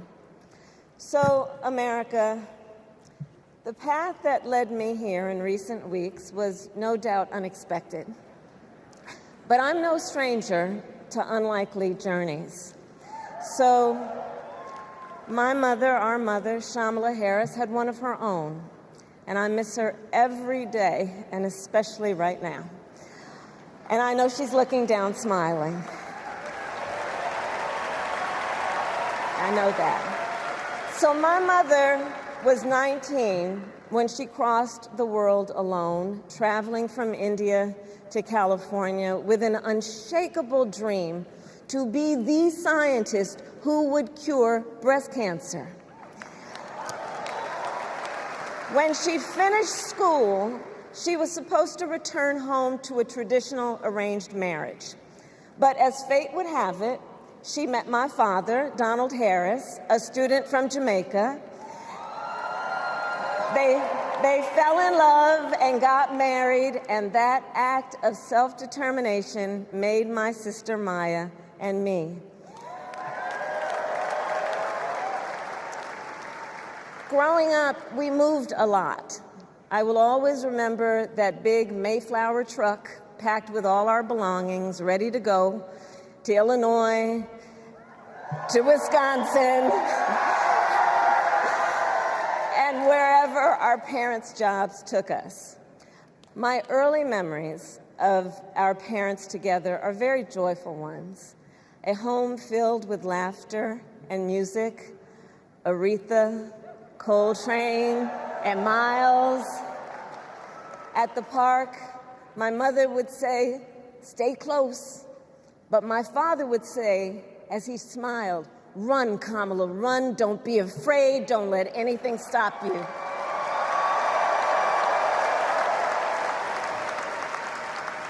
From my earliest years, he taught me to be fearless. But the harmony between my parents did not last. When I was in elementary school, they split up, and it was mostly my mother who raised us. Before she could finally afford to buy a home, she rented a small apartment in the East Bay. In the Bay, you either live in the hills or the flatlands. We lived in the flats, a beautiful working-class neighborhood of firefighters, nurses, and construction workers, all who tended their lawns with pride. My mother, she worked long hours, and like many working parents, she leaned on a trusted circle to help raise us. Mrs. Shelton, who ran the daycare below us and became a second mother. Uncle Sherman, Aunt Mary, Uncle Freddie, Auntie Chris, none of them family by blood, and all of them family by love.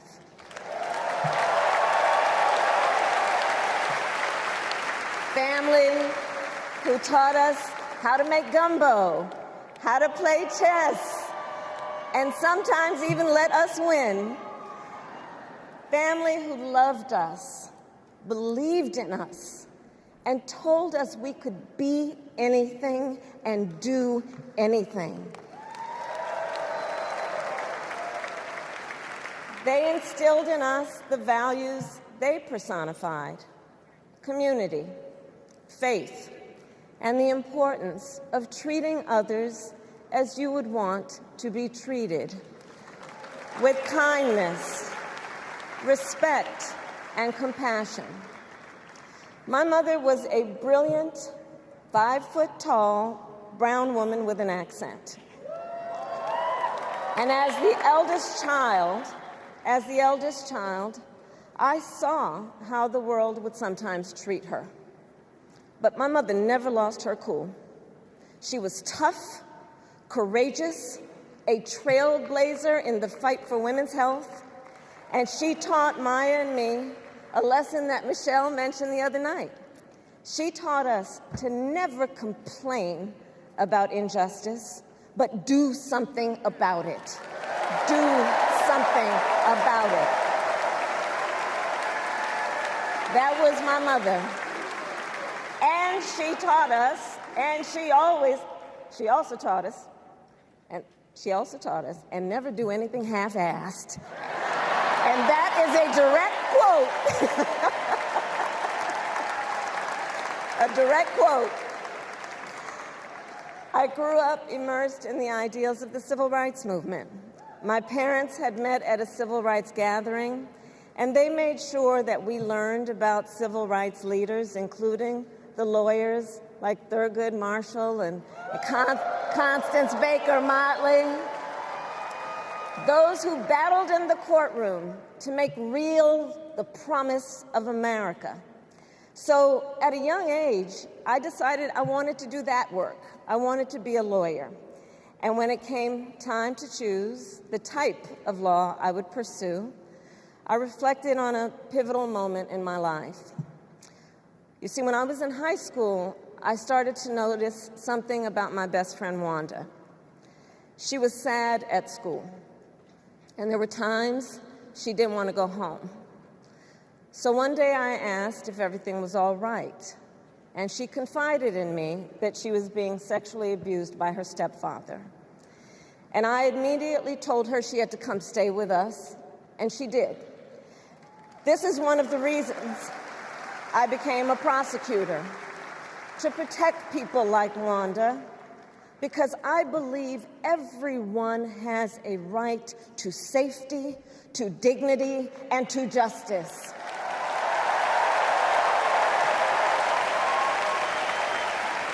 As a prosecutor, when I had a case, I charged it not in the name of the victim, but in the name of the people.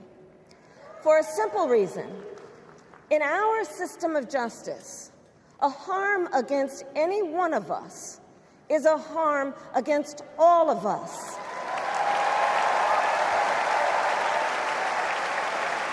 And I would often explain this to console survivors of crime, to remind them no one should be made to fight alone. We are all in this together. And every day in the courtroom, I stood proudly before a judge and I said 5 words: Kamala Harris for the people.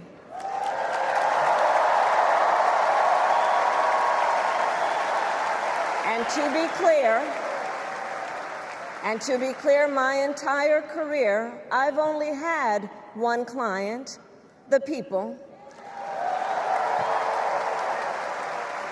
And so, on behalf of the people, on behalf of every American, regardless of party, race, gender, or the language your grandmother speaks, on behalf of my mother and everyone who has ever set out on their own unlikely journey, on behalf of Americans like the people I grew up with, people who work hard, chase their dreams, and look out for one another, on behalf of everyone whose story could only be written in the greatest nation on earth, I accept your nomination to be President of the United States of America.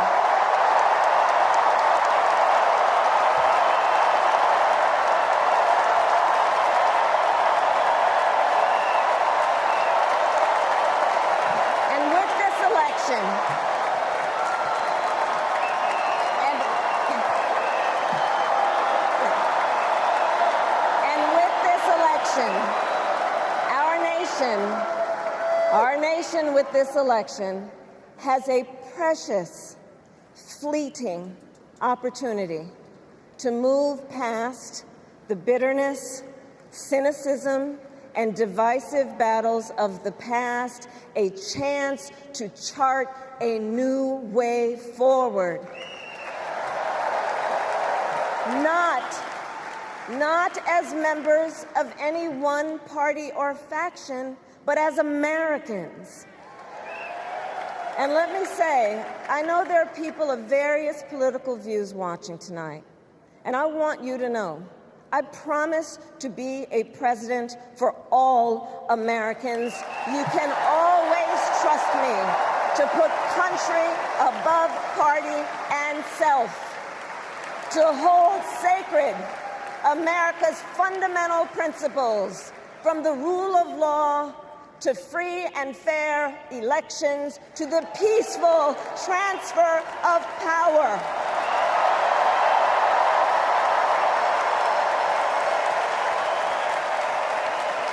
I will be a president who unites us around our highest aspirations, a president who leads and listens, who is realistic, practical, and has common sense, and always fights for the American people.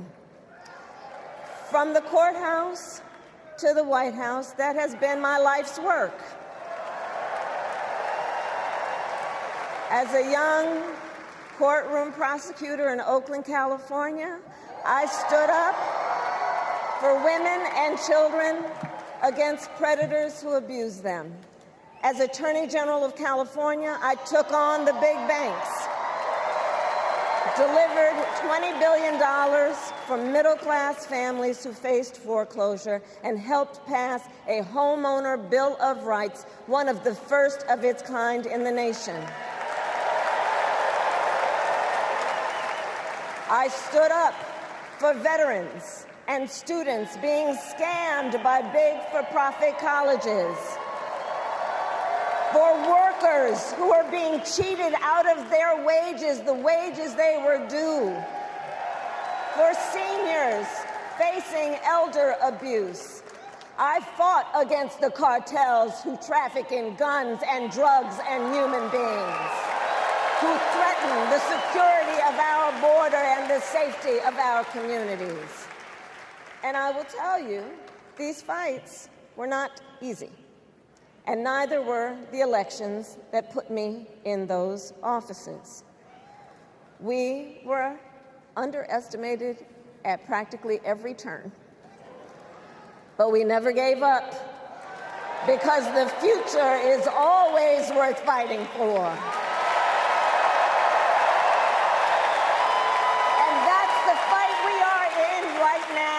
A fight for America's future.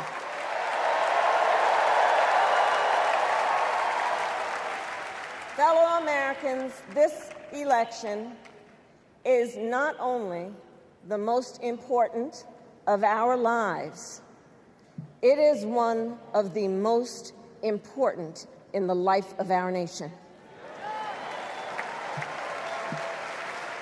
In many ways, Donald Trump is an unserious man. But the consequences of putting Donald Trump back in the White House are extremely serious. Consider not only the chaos and calamity when he was in office, but also the gravity of what has happened since he lost the last election. Donald Trump tried to throw away your votes. When he failed, he sent an armed mob to the United States Capitol, where they assaulted law enforcement officers. When politicians in his own party begged him to call off the mob and send help, he did the opposite. He fanned the flames. And now, for an entirely different set of crimes, he was found guilty of fraud by a jury of everyday Americans, and separately found liable for committing sexual abuse. And consider what he intends to do if we give him power again. Consider his explicit intent to set free violent extremists who assaulted those law enforcement officers at the Capitol. His explicit intent to jail journalists, political opponents, and anyone he sees as the enemy. His explicit intent to deploy our active duty military against our own citizens. Consider the power he will have, especially after the United States Supreme Court just ruled that he would be immune from criminal prosecution. Just imagine Donald Trump with no guardrails, and how he would use the immense powers of the presidency of the United States, not to improve your life, not to strengthen our national security, but to serve the only client he has ever had, himself.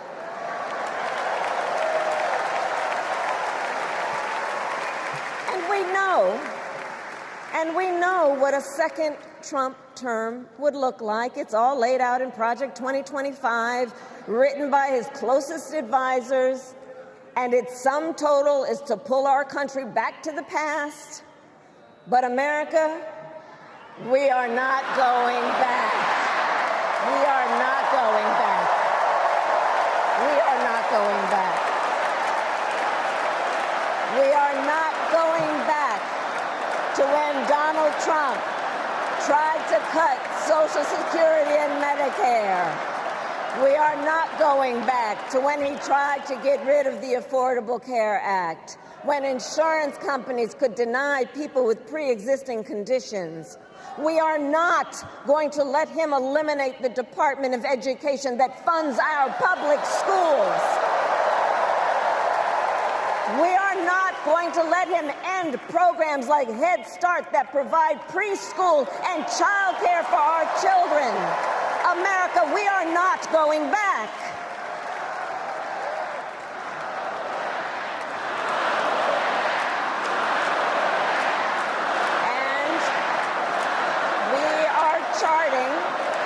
And we are charting a new way forward.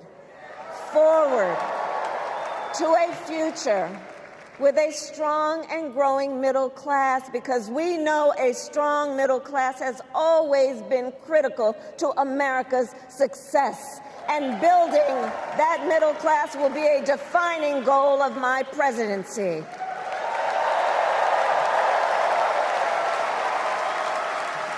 And I'll tell you, this is personal for me. The middle class is where I come from.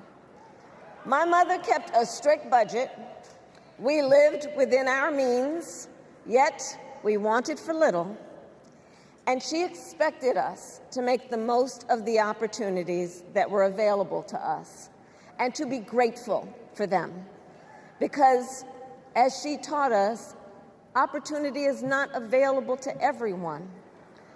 That's why we will create what I call an opportunity economy where everyone has the chance to compete and a chance to succeed.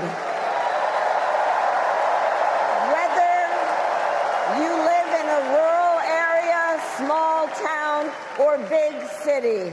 And as president, I will bring together labor and workers and small business owners and entrepreneurs and American companies to create jobs, to grow our economy, and to lower the cost of everyday needs like health care and housing and groceries.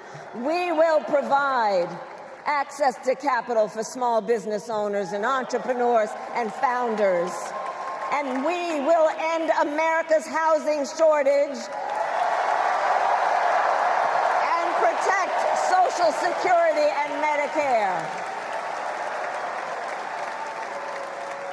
Now compare that to Donald Trump, because I think everyone here knows he doesn't actually fight for the middle class. He doesn't actually fight for the middle class. Instead, he fights for himself and his billionaire friends. And he will give them another round of tax breaks that will add up to $5 trillion to the national debt. And all the while, he intends to enact what in effect is a national sales tax, call it a Trump tax, that would raise prices on middle-class families by almost $4,000 a year. Well, instead of a Trump tax hike, we will pass a middle-class tax cut that will benefit more than 100 million Americans.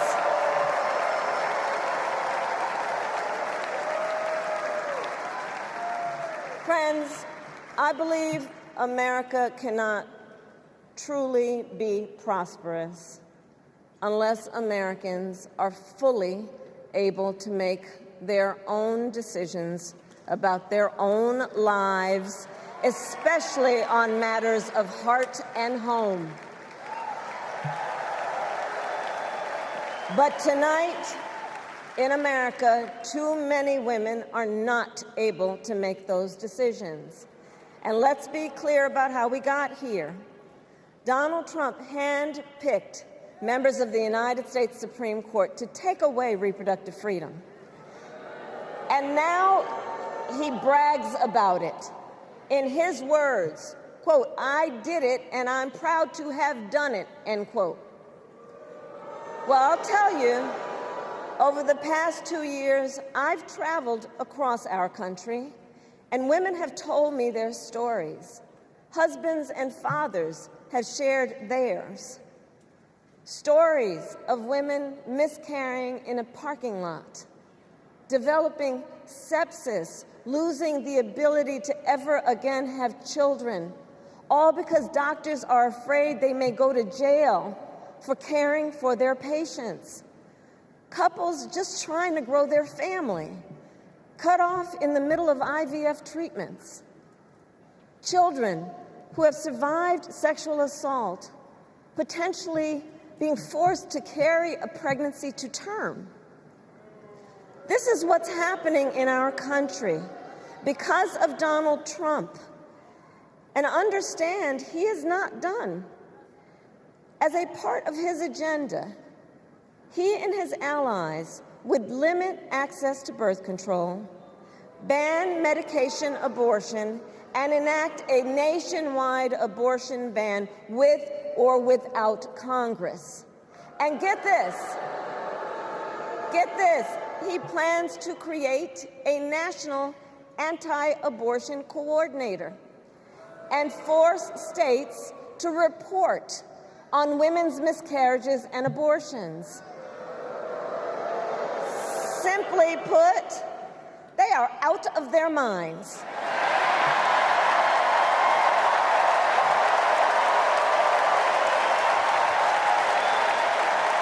And one must ask, why exactly is it that they don't trust women? Well, we trust women. We trust women. And when Congress passes a bill to restore reproductive freedom, as President of the United States, I will proudly sign it into law.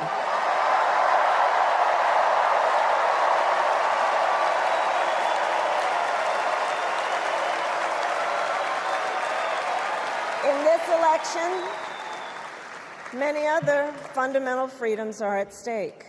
The freedom to live safe from gun violence in our schools, communities, and places of worship. The freedom to love who you love openly and with pride. The freedom to breathe clean air and drink clean water and live free from the pollution that fuels the climate crisis. And the freedom that unlocks all the others, the freedom to vote.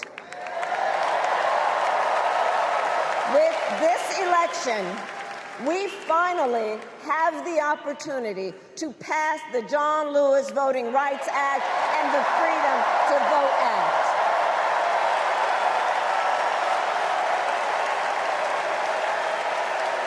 And let me be clear, after decades in law enforcement, I know the importance of safety and security, especially at our border. Last year, Joe and I brought together Democrats and conservative Republicans to write the strongest border bill in decades. The Border Patrol endorsed it. But Donald Trump believes a border deal would hurt his campaign. So he ordered his allies in Congress to kill the deal. Well, I refuse to play politics with our security, and here is my pledge to you. As president, I will bring back the bipartisan border security bill that he killed, and I will sign it into law. I know we can live up to our proud heritage as a nation of immigrants and reform our broken immigration system. We can create an earned pathway to citizenship and secure our border.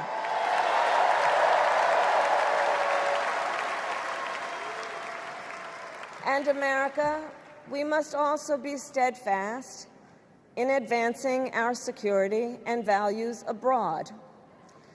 As Vice President, I have confronted threats to our security, negotiated with foreign leaders, strengthened our alliances, and engaged with our brave troops overseas.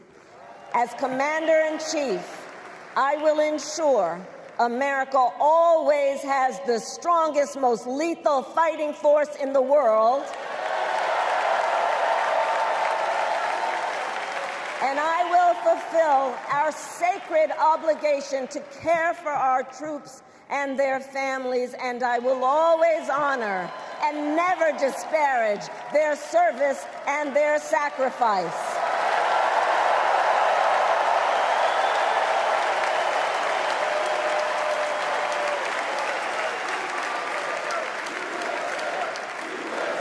I will make sure that we lead the world into the future on space and artificial intelligence, that America, not China, wins the competition for the 21st century, and that we strengthen, not abdicate, our global leadership. Trump, on the other hand, threatened to abandon NATO. He encouraged Putin to invade our allies, said Russia could, quote, do whatever the hell they want. 5 days before Russia attacked Ukraine, I met with President Zelensky to warn him about Russia's plan to invade. I helped mobilize a global response, over 50 countries, to defend against Putin's aggression. As president, I will stand strong with Ukraine and our NATO allies.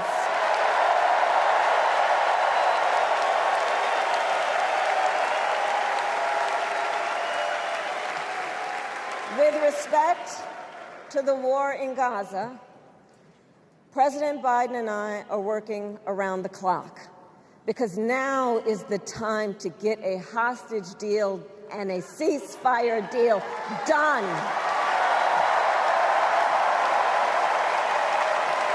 And let me be clear, I will always stand up for Israel's right to defend itself, and I will always ensure Israel has the ability to defend itself, because the people of Israel must never again face the horror that a terrorist organization called Hamas caused on October 7, including unspeakable sexual violence and the massacre of young people at a music festival. At the same time, What has happened in Gaza over the past 10 months is devastating. So many innocent lives lost. Desperate, hungry people fleeing for safety over and over again. The scale of suffering is heartbreaking. President Biden and I are working to end this war such that Israel is secure, the hostages are released, the suffering in Gaza ends, and the Palestinian people can realize their right to dignity, security, freedom, and self-determination.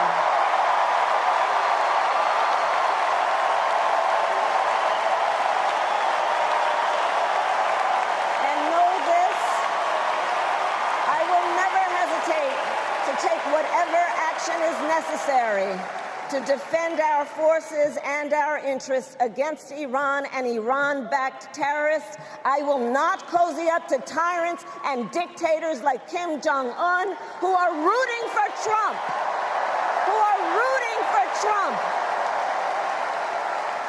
Because, you know, they know he is easy to manipulate with flattery and favors. They know Trump won't hold autocrats accountable because he wants to be an autocrat himself. And as president, I will never waver in defense of America's security and ideals, because in the enduring struggle between democracy and tyranny, I know where I stand and I know where the United States belongs.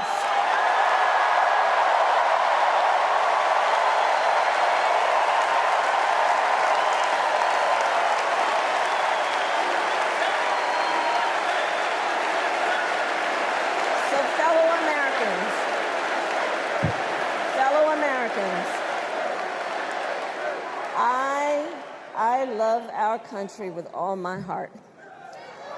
Everywhere I go, in everyone I meet, I see a nation that is ready to move forward, ready for the next step in the incredible journey that is America.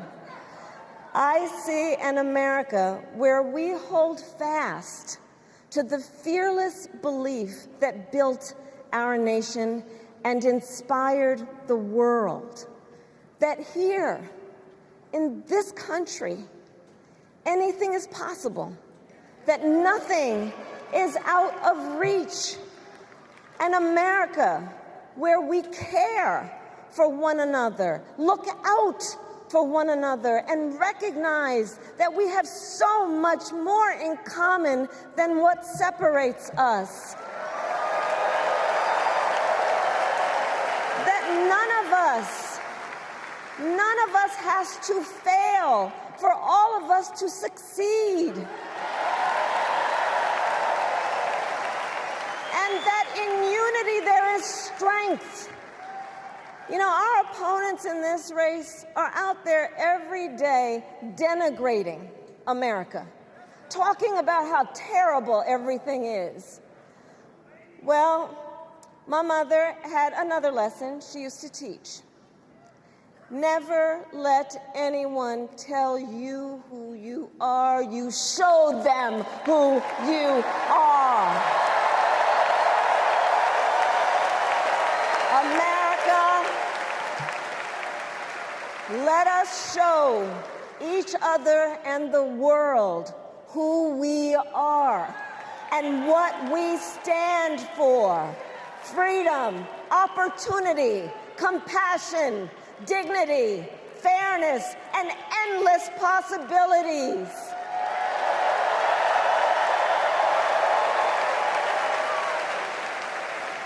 We are the heirs to the greatest democracy in the history of the world. And on behalf of our children and our grandchildren and all those who sacrificed so dearly for our freedom and liberty, we must be worthy of this moment.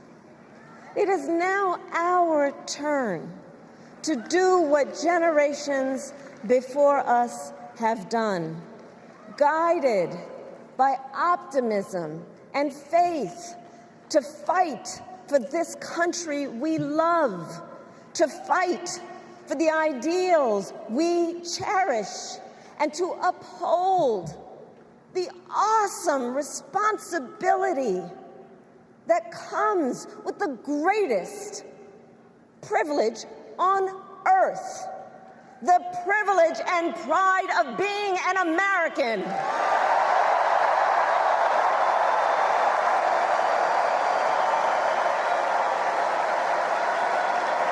So let's get out there, let's fight for it, let's get out there, let's vote for it, and together let us write the next great chapter in the most extraordinary story ever told.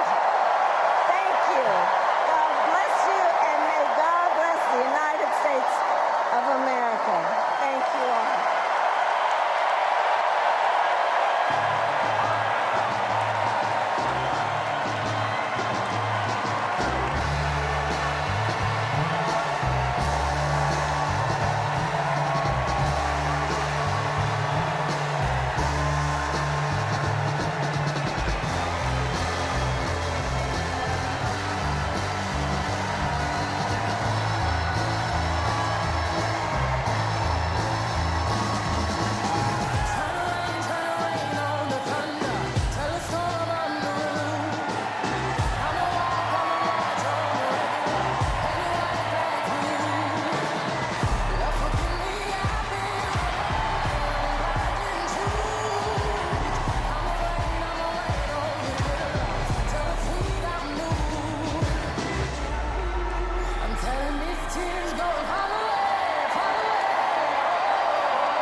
When they call my name inside the concrete, I pray it forever.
Please stand if you are able for this evening's benediction, offered by Rabbi Lauren Holtzblad and Reverend Dr. Amos Brown.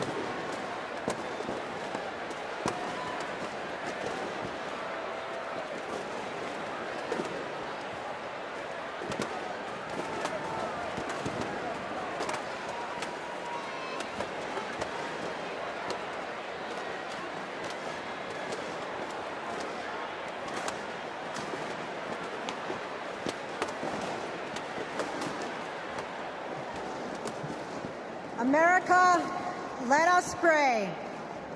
God brought us out of the narrow place of oppression to freedom.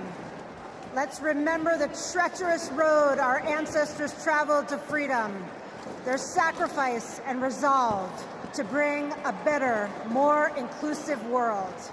We stand on their shoulders to declare, we are not going back. God, who notices the downtrodden, give us the courage to imagine the world as you do, where everyone has the opportunity to thrive, where diversity brings strength, not weakness, and where all have the right to make the choices for their own bodies. God of strength, guard Vice President Harris and Governor Walz with your sheltering presence as they carry on with courage and conviction to build a better future for all Americans. Shine a light on them so that they may continue to pursue justice, equity, and reproductive freedom. An America free from gun violence that safeguards free and fair elections, with less vitriol and more joy, not afraid to face its past, to grow a brighter future where every child can look to their leaders and see themselves and know that someday they too can lead. May we all be blessed with the ability to see the humanity in each other. America, let's make history. Amen.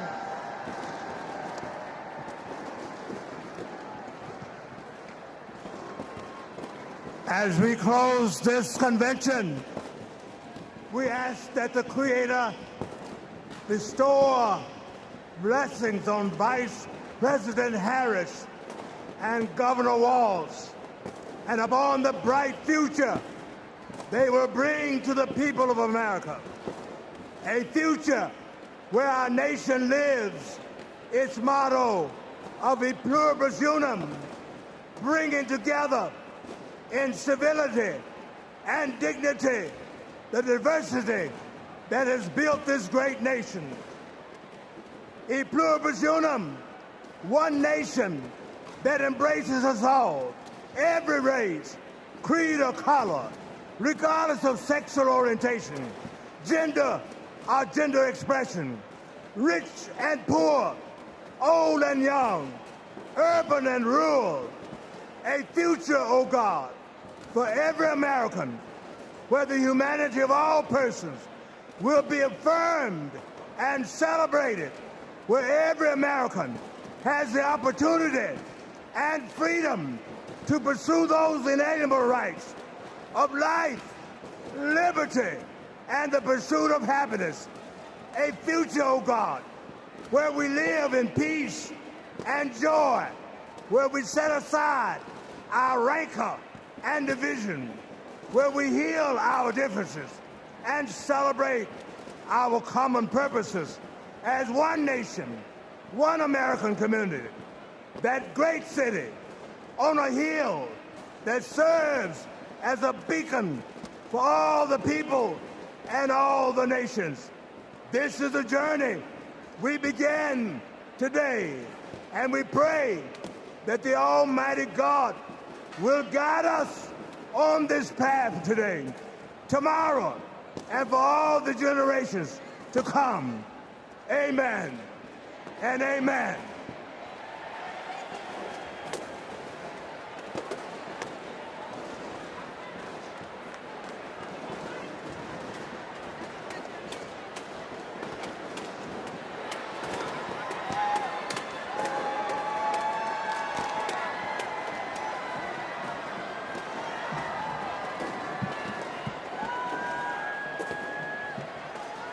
As we close, I want to thank each and every one of you for bringing your energy and your enthusiasm to the convention that will carry us through to victory in November.